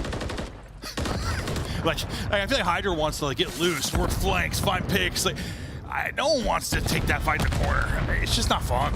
Yeah, no, I mean obviously Hook does. He's like, he loves it, but like I feel like for most people you don't. And again, a first blood comes through for Seattle Surge, but then followed up by 2 kills from Subliners. Again, Hydra working through that middle hallway, uses the smoke, finesses his life. And now you have Abuza and Arcides. And a 2-on-3. They don't have the numbers, and I'm thinking that's going to be the round. It absolutely will be. So great teamwork once again shown from Subliners. Their search and destroy has been so strong for a reason. It's click there with Civ from day one. Then the rest they got to figure out, but another round closer to going up 2-0 in this. And I think they're showing just the perfect example of why a lot of teams are comfortable giving up this B top SGs, right? Because you get top 3, you have stuns and nades. Even if you're down a man, they have retaken it multiple rounds in a row. Whereas playing, it's like, do I get a lucky slide timing or something? Yeah. Yeah, it's just not. And to retake that is much more difficult. Yeah, exactly. It just feels a lot more luck based, like timing based. If you're trying to catch a plane retake, you set it up a little bit more. The SK's retake. Kismet, I did not think he had any right to win that one, but he does. Yeah, just a little help there. I just think Arceus is hoping he at least finds one in that position. Got him to like, what, 30 HP or so, but couldn't finish it. Yeah, speaking of this retake, we were just talking about inside a plane. It's going to come down to Abuza and Brezzy. Yeah, it's doable. It's just, it's tough. Made tougher. Brezzy gets 1, but not enough to really get anything going. Another round here for Subliners. 1 more to go up 2-0. Yeah, you're just hoping Arceus is able to find one in that spot. The way he's playing, he's not showing. Waiting for them to kind of have plane control. And you play in the back of plane, you know how it goes. You're going to get wallbanged. You're going to get killed at some point. You're just hoping to take down 1 or 2. Well, it starts now for Surge. They got to rally 3 straight to tie us up in this series. Arceus struggles continues at 2-8. And I think, going up against this team in Surge, it's going to be tough to know where Seattle Surge sit in this mode. Like, if they can still kind of be their carry. This is just a tough matchup. Yet a different look here from Seattle, just constantly switching it up, putting all this pressure defensively up towards B, taking away Burger. Meanwhile, Bomb is in A, going down, being planted. So 3-on-3. Sky's looking for this pick on the Arcides, and he knows. He saw Hydra through Book, and just like that, it's a 1-on-3 for Hook. Yeah, you have numbers again. For a second, you're feeling okay. Things just fall apart. They fall apart quickly. Hydra ends on a 5. Kismet's on the bomb. It's another search and destroy victory here for Subliners as they'll take a 2-0 advantage and haven't lost a step there. And I'll tell you what, like, that is a glimpse of the New York we saw last year, where they just were very aggressive, but especially Hydra was free on the map. When they were working retakes top B, he was through hallway, through Book, smoking himself out. The guy was doing whatever the hell he wanted. I hear you, but they've been able to do that in Surge. It's just the response. Like, the worry hasn't been there. They've been fun to watch. It's just, can they get a little? It's not like they need major improvements in the hard play. Just move that 50% to around 70 or so, and you got a chance to make a run. Not get double buffed out of tournament. Yeah, but 12-4 out of Hydra. Almost 1,800 damage out of Skies on the other side. Again, you just kind of struggled a bit, but I mean, you're plugging in a new player. It's going to take some time to get that same chemistry in Search and Destroy. Well, I think it's a little bit different because, we talk about what's an example? All right, like Boston Breach, you know, you plug in a player, but it's a player coming in like in the same position. Like when you're shifting kind of how Booz is going to play, and also bringing another player, it's got to be a little more work, right? Like it's a different dynamic. So you're going through more than just a simple team change when there's some positional changes as well. Okay, shout out to the objective players. So 3 plans for Hook, 2 plans for Sib. Fantastic job. As we look at our overall best of 5, Subliners up 2-0. We got a high-rise control, skid row, hardpoint, high-rise, search and destroy as we continue on within this one. But, I mean, kind of what we expected in the sense New York are going to be favored in most of their series. It's just a question of whether or not it's going to be one of those hard-fought game 4 or 5 battles that they need to do. But so far, so good. Up 2-0, getting ready to go to a control. I don't know. Can Surge bring it back? Is Abuza going to be the man of the map? Will he start to dominate and fry? Or New York close it out 3-0? We'll be back after this break.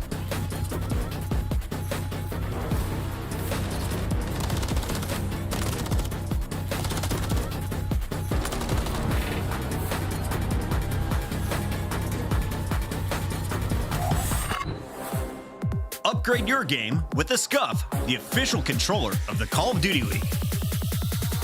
Slice up your competition with the Executive Chef Operator, now available in-game in the Call of Duty store.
Check out all of the awesome in-game rewards you can earn for free just by watching the Call of Duty League.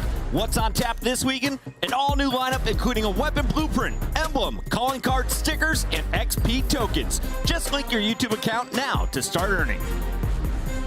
Start the season strong with the Call of Duty League Pack. Grab yourself the CDL Operator, weapon blueprint, and so much more. Check out the Call of Duty store in-game now.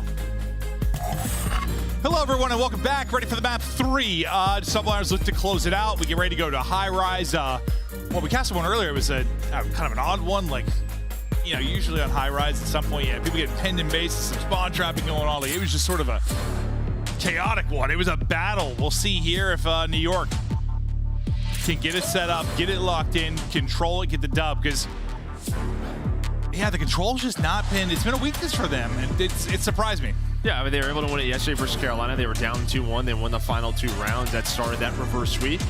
And again, Seattle Surge, they have also been really rough here, just trying to find a map that works for them. We have not seen them on high rise this year, so we're seeing it for the first time. For them, obviously, again, I mean, Abuza played great, and he's going to start off with the first blood, but played great in map 1 with that AR. He was hitting. Just got to get everyone else involved. We're trying to hit the point right now. But Skies is hitting back. Little finesse, little dance. Welcome to the blender. Skies continues to roll. Help there from Kismet. Sip through, and early on, looks like you have a chance to maybe get some picks here, make it difficult for Surge to get out of their base and get on the point early.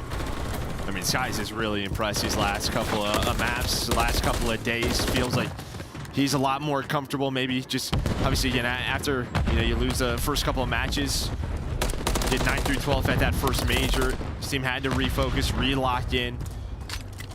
5 years. Like, really, world champ. Came in. He's a world champion. Yeah. Like, he is a special talent. It's like you used to take for granted how consistent he's been. If you ever see struggles, it's kind of surprising. 26 left on it. The 4-1 start for Skies. Arcity's able to get a pick. Rezi still maintaining top control. Halfway to your second point of progress as Arcee's trying to get an angle on this 3 streak and bounce back from that map 2. Right, he's just hoping not to get some bad timing here, but knows he may need to try to get an angle to help his teammates get that B point, but that's going to do it. And now you kind of have them pinned for now, but Sib does get out staircase. And you see everybody just in a bit of a standstill. Who's going to overpeak? Who's going to make the play? It looks like Hook's going to start it off, but quickly traded. We're into a 17 versus 17 in the life count. As both teams just trying to fight map control, deal with the players in their base. Yeah, now you deal with Arcity. So that's going to become a little mini game within the game. Kind of try and find him as he continues to dip and dive, get back in underground, trying to rally back to his team. You get the call out, obviously, to the other side of it. Some awful timing for Sid because he's holding the door. Right as he gives it up, he comes through, but he hears the door and he's able to find the kill then. And somehow Hydra, I think he went through the outer part of the map. He goes on that scaffolding, and he's able to get behind enemy lines and find 2. So nice little route there from Hydra, because you had 3 players from Surge in this area, right? Sib was him and Hydra were the last 2 players left. Sib was out of the play. They were hoping to kind of maybe get a tick or 2 on A, stack that. Instead, Hydra makes a big play. Yeah, I mean, first Sib is able to pick up the kill right, find RC is lurking. Hydra gets those kills, allows Sid to then get forward and kind of get loose a little bit on the other side of it, which delays the entire onslaught from Surge. You're trying to battle back to even get onto the point. So a nice little timing and sequence there from Subliners to milk a lot of this time off defensively. Nice gunfight win and drop shot there from Brezzy. Everyone drops but Hydra. He's the lone man to try and make a play now at 10-6. 3 in a row for him. 10 seconds to go. Hydra, at times, God, looking to do it again. He gets some help from his teammates, then gets the opposite of help from his teammates. Now 3 versus 3. This is pretty much an S&D round. Do you have a trophy on the point? It looks like it just went down. As I say, the stuns and nades off spawn were going to hurt. They have the angles, they have the map control. It's a little hairy, but NYSL able to win first round. Hydra makes such a play, like to get them out of a tough spot. He's staying alive, finessing everybody else dies. Gets naded, it's the last respawn, so he can't come back into it. His teammate nades him. I'd be so pissed. Like, come guys. Let me be in for the clutch moment, please. Well, I'm surprised Seattle, I mean, they kind of knew where he was, and they just kind of let him be. I mean, even though he got naded, I mean, obviously they were able to take down the Surge members, but he was going to find those kills. Surge is going to be Mortem, but doesn't matter if they didn't win the round. What, you get to, did they get any ticks there, or was it just 3? Just the 3? No, I meant, sorry, on the other point, no, right? I don't believe so. I didn't think so. Hook, looking to use Underground to get aggressive early. It's just over towards A. You just have 2 players on it. So you already have a take done at A. You're about to have a second take done. This was just so slow from Surge. NYSL just go away. They might be done with it right from the break.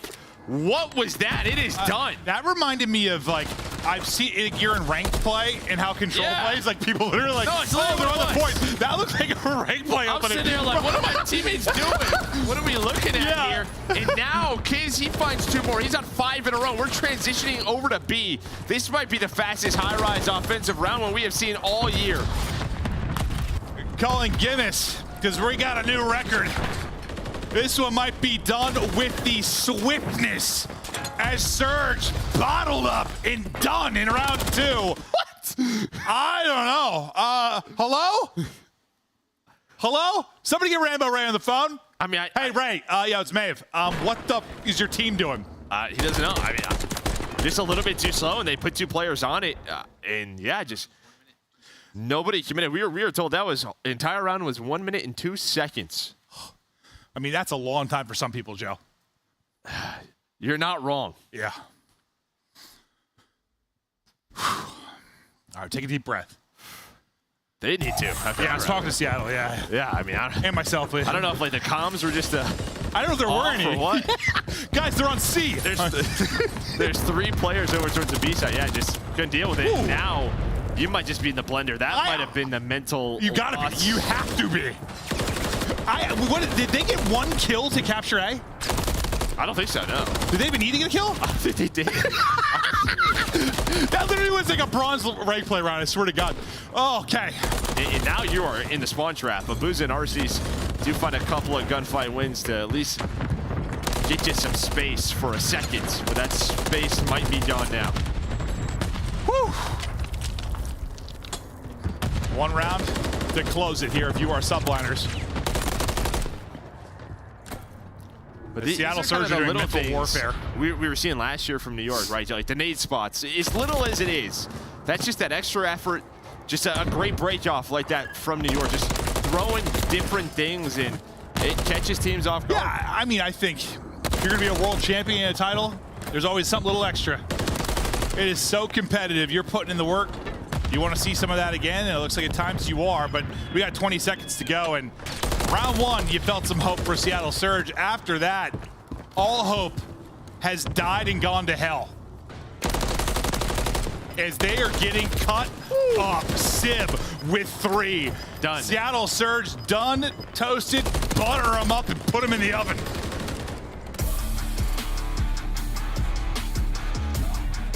I mean, I don't. What was round 2, bro? Not sure. I don't know. Ali Ann, what was that? Not sure. But I'll tell you what, that was, yeah, maybe the fastest control of the year as well. Talk about the rounds. I mean, it's followed up by another very fast round on defense. Gotta be close. Beautiful stuff out of the subliners.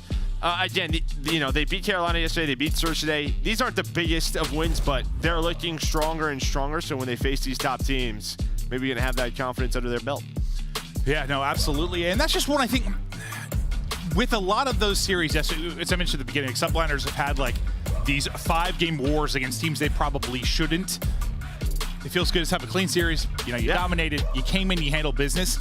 We just need to see more of that. We need to see more of that. They should be doing that against most teams. Yeah, all the little details just kind of worked out. Their sub base looked, you see why they picked it, right? It looked clean. They won a lot of rotations. Terminal search, it looked fantastic. Hydra was doing whatever he wanted. And high rise, I mean, they just, we just talked about it for a bit. It was crazy. Yeah, it's just, it's a tough one too, because it's just, I wanted to ask you what you can take away from like the change for Surge. I don't know what you can from that series, really. Not much.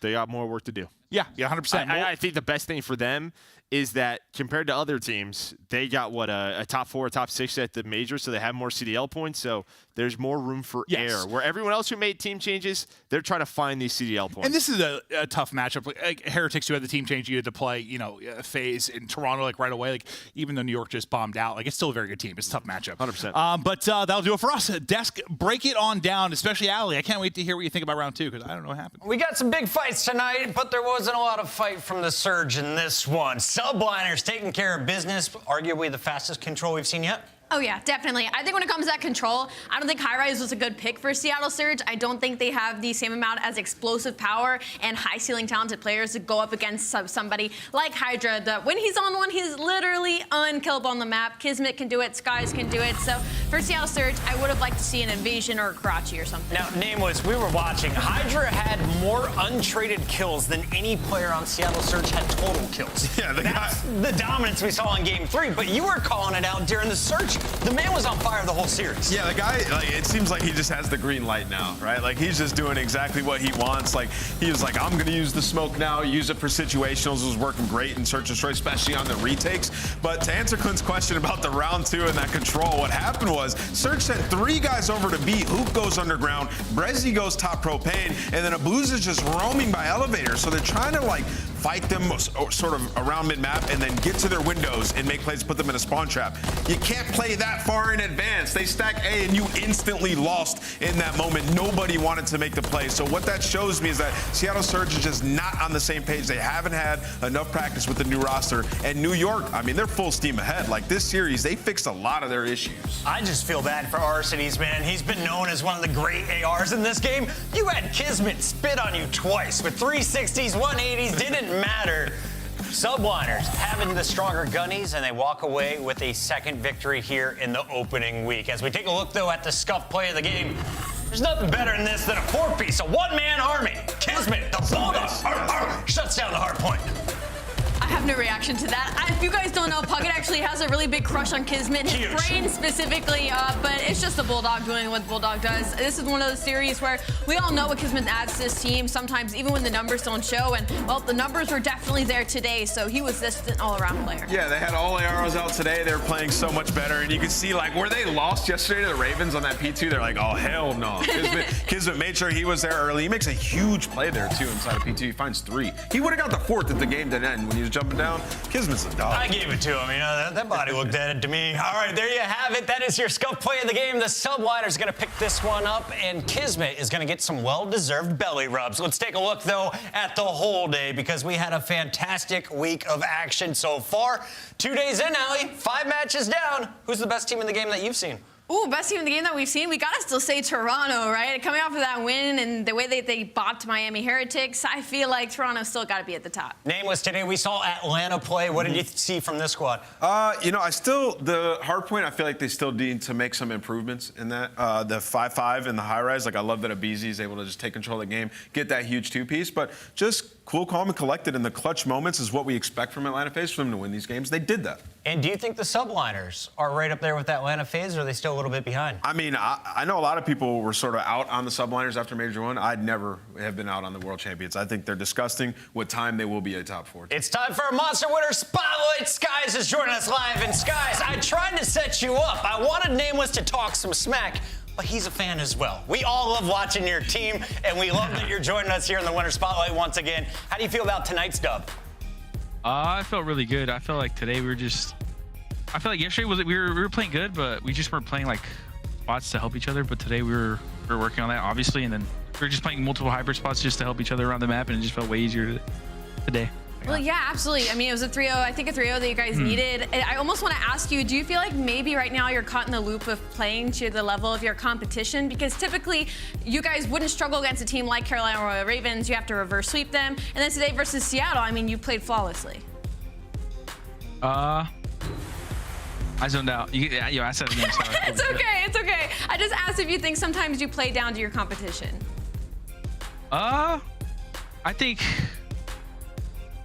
we definitely need to slow down in situations. That's about it. Because I feel like in scrims we play pretty good, and then in the matches we kind of do a little bit of mistakes, and we play more Oh my God, dude. Next It's question. okay. I'm It's zoned not out. translating. It's not translating. I get it. I get it. Yo, I'm on like 3 Red Bulls and like 2 caffeine pills. I'm not gonna lie. All right, well, a hard point question. You guys have been #1 in rotation for quite some time in the league this year. Not as many points per 60 on these hills. I wanted to ask you, what do you think is happening in these moments? Like, you guys trying to play too structured, and then it's leading to you guys getting broken, people need to be more free on the map? Why is that happening? I think whenever we get broken, I think it's like we're trying to do a little bit too much, and we worked on that. So we're playing hybrid spots so we can like always help each other. Like somebody needs help right now. Yeah. I feel like we've been on a little bit of islands and playing our one sometimes, but we should be playing together. And I feel like we've worked on that pretty good. Skies, who's the scariest player in the game right now? I have an ego, me, bro. I'm not giving nobody though, bro. We're gonna let you. I'm not giving nobody though. Dub tonight, Skies. Congrats on your second win on the weekend. Yeah, I appreciate it.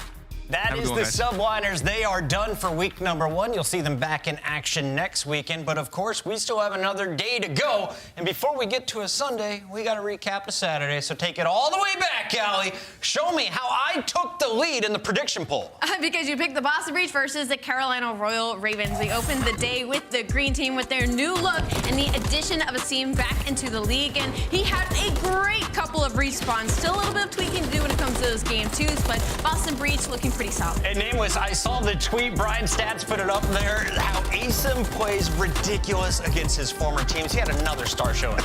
Yeah, the guy's just a reaper. Like, if you drop Asim, just know you lost that next matchup when he goes up against you. But honestly, I mean, we just sort of saw the Boston we expected when the season started, right? Like, when you look at this roster and you see Asim on it, you're like, that should have been the team. This is the roster, right? And they made the right choice. Capsule still needs to develop a little bit more. The inconsistency was there, and you see Asim getting them out of a ton of situations, picking up 2 cruise missiles in this map. He was in their spawn, making plays. The consistency and the hard points led to them winning both of them. So for Boston, I think the future is very bright. All right, that was a battle for 10th seed. Boston currently has it. In fact, they might jump as high as 9th over Vegas with another 10-point victory here. The second battle, though, featured some Spaniards. We had the Miami Heretics taking on Atlanta FaZe, and the Heretics, well, they stole subbase. They started things hot in the first hard point. Oh yeah, we were all holding our breath after this map #1 where Heretics took a huge lead against the Atlanta FaZe and ended up stealing that map #1 with Eric Boom of all people going 28-20. But unfortunately, that success didn't last. As we head to the map 2, I will say from Miami's side of things, they hung in there. They went to round 11 on high-rise search and destroy. Unfortunately, Abizi was just taking over. And then the Karachi, I don't know if we want to talk about it, Ant. I mean, honestly, I feel like Heretics played really good in this series. Like, even on the Rio, I think, they just got 4 wiped twice. Right. And you get punished. Like, you get 4 wiped versus a top team, you're going to lose 6 points going in right there. So you just slow down a little bit, and they're playing Atlanta FaZe, very tough competition. But if you want to talk about the turnaround from the Toronto game to that series, I mean, night and day. Right. They win that round 11, which they had a massive opportunity. If the smoke covers them, they potentially go game 5. Who knows what happens? As for Atlanta FaZe, just business as usual. And a big shout out to the Tiny Terrors. 35 kills from Simp, 32 from Abizi, 67 from the SMG duo with the Rival 9 in hand. That's going to do it for our Saturday show. Big shout out to everyone who tuned in from around the globe. And remember, we're back with more matches tomorrow. 3 of them coming your way on a Super Sunday. It's going to be great. Vegas, LAG, Minnesota, Toronto, Optic, LA Thieves. Nameless, which one's the closest? I can't wait to see Optic versus the brand new LA Thieves. They basically, they made a 2-man change, so that could be very exciting. We'll see if they've improved. Monster Energy, LA Thieves. How deep do they go, Allie? I think maybe a game 5 drowned out our first weekend. Why not? Let's get weird. Stay tuned. This is Call of Duty League live on YouTube. We'll see you tomorrow, bright and early, 2:45 Eastern.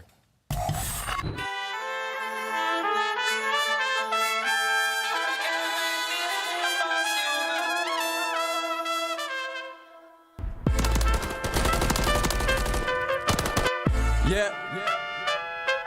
AK, let's go.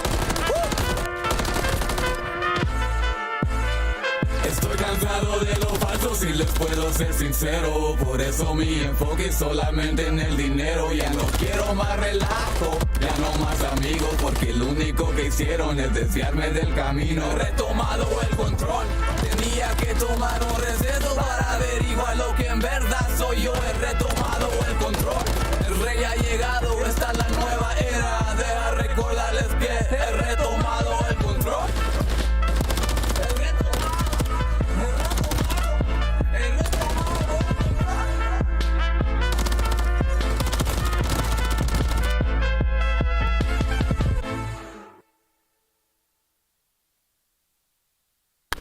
He's running up mid right now. You're gonna have to go Find quick. book. I think gonna be on you close. Yep. Reach there. Yeah. Try to regen.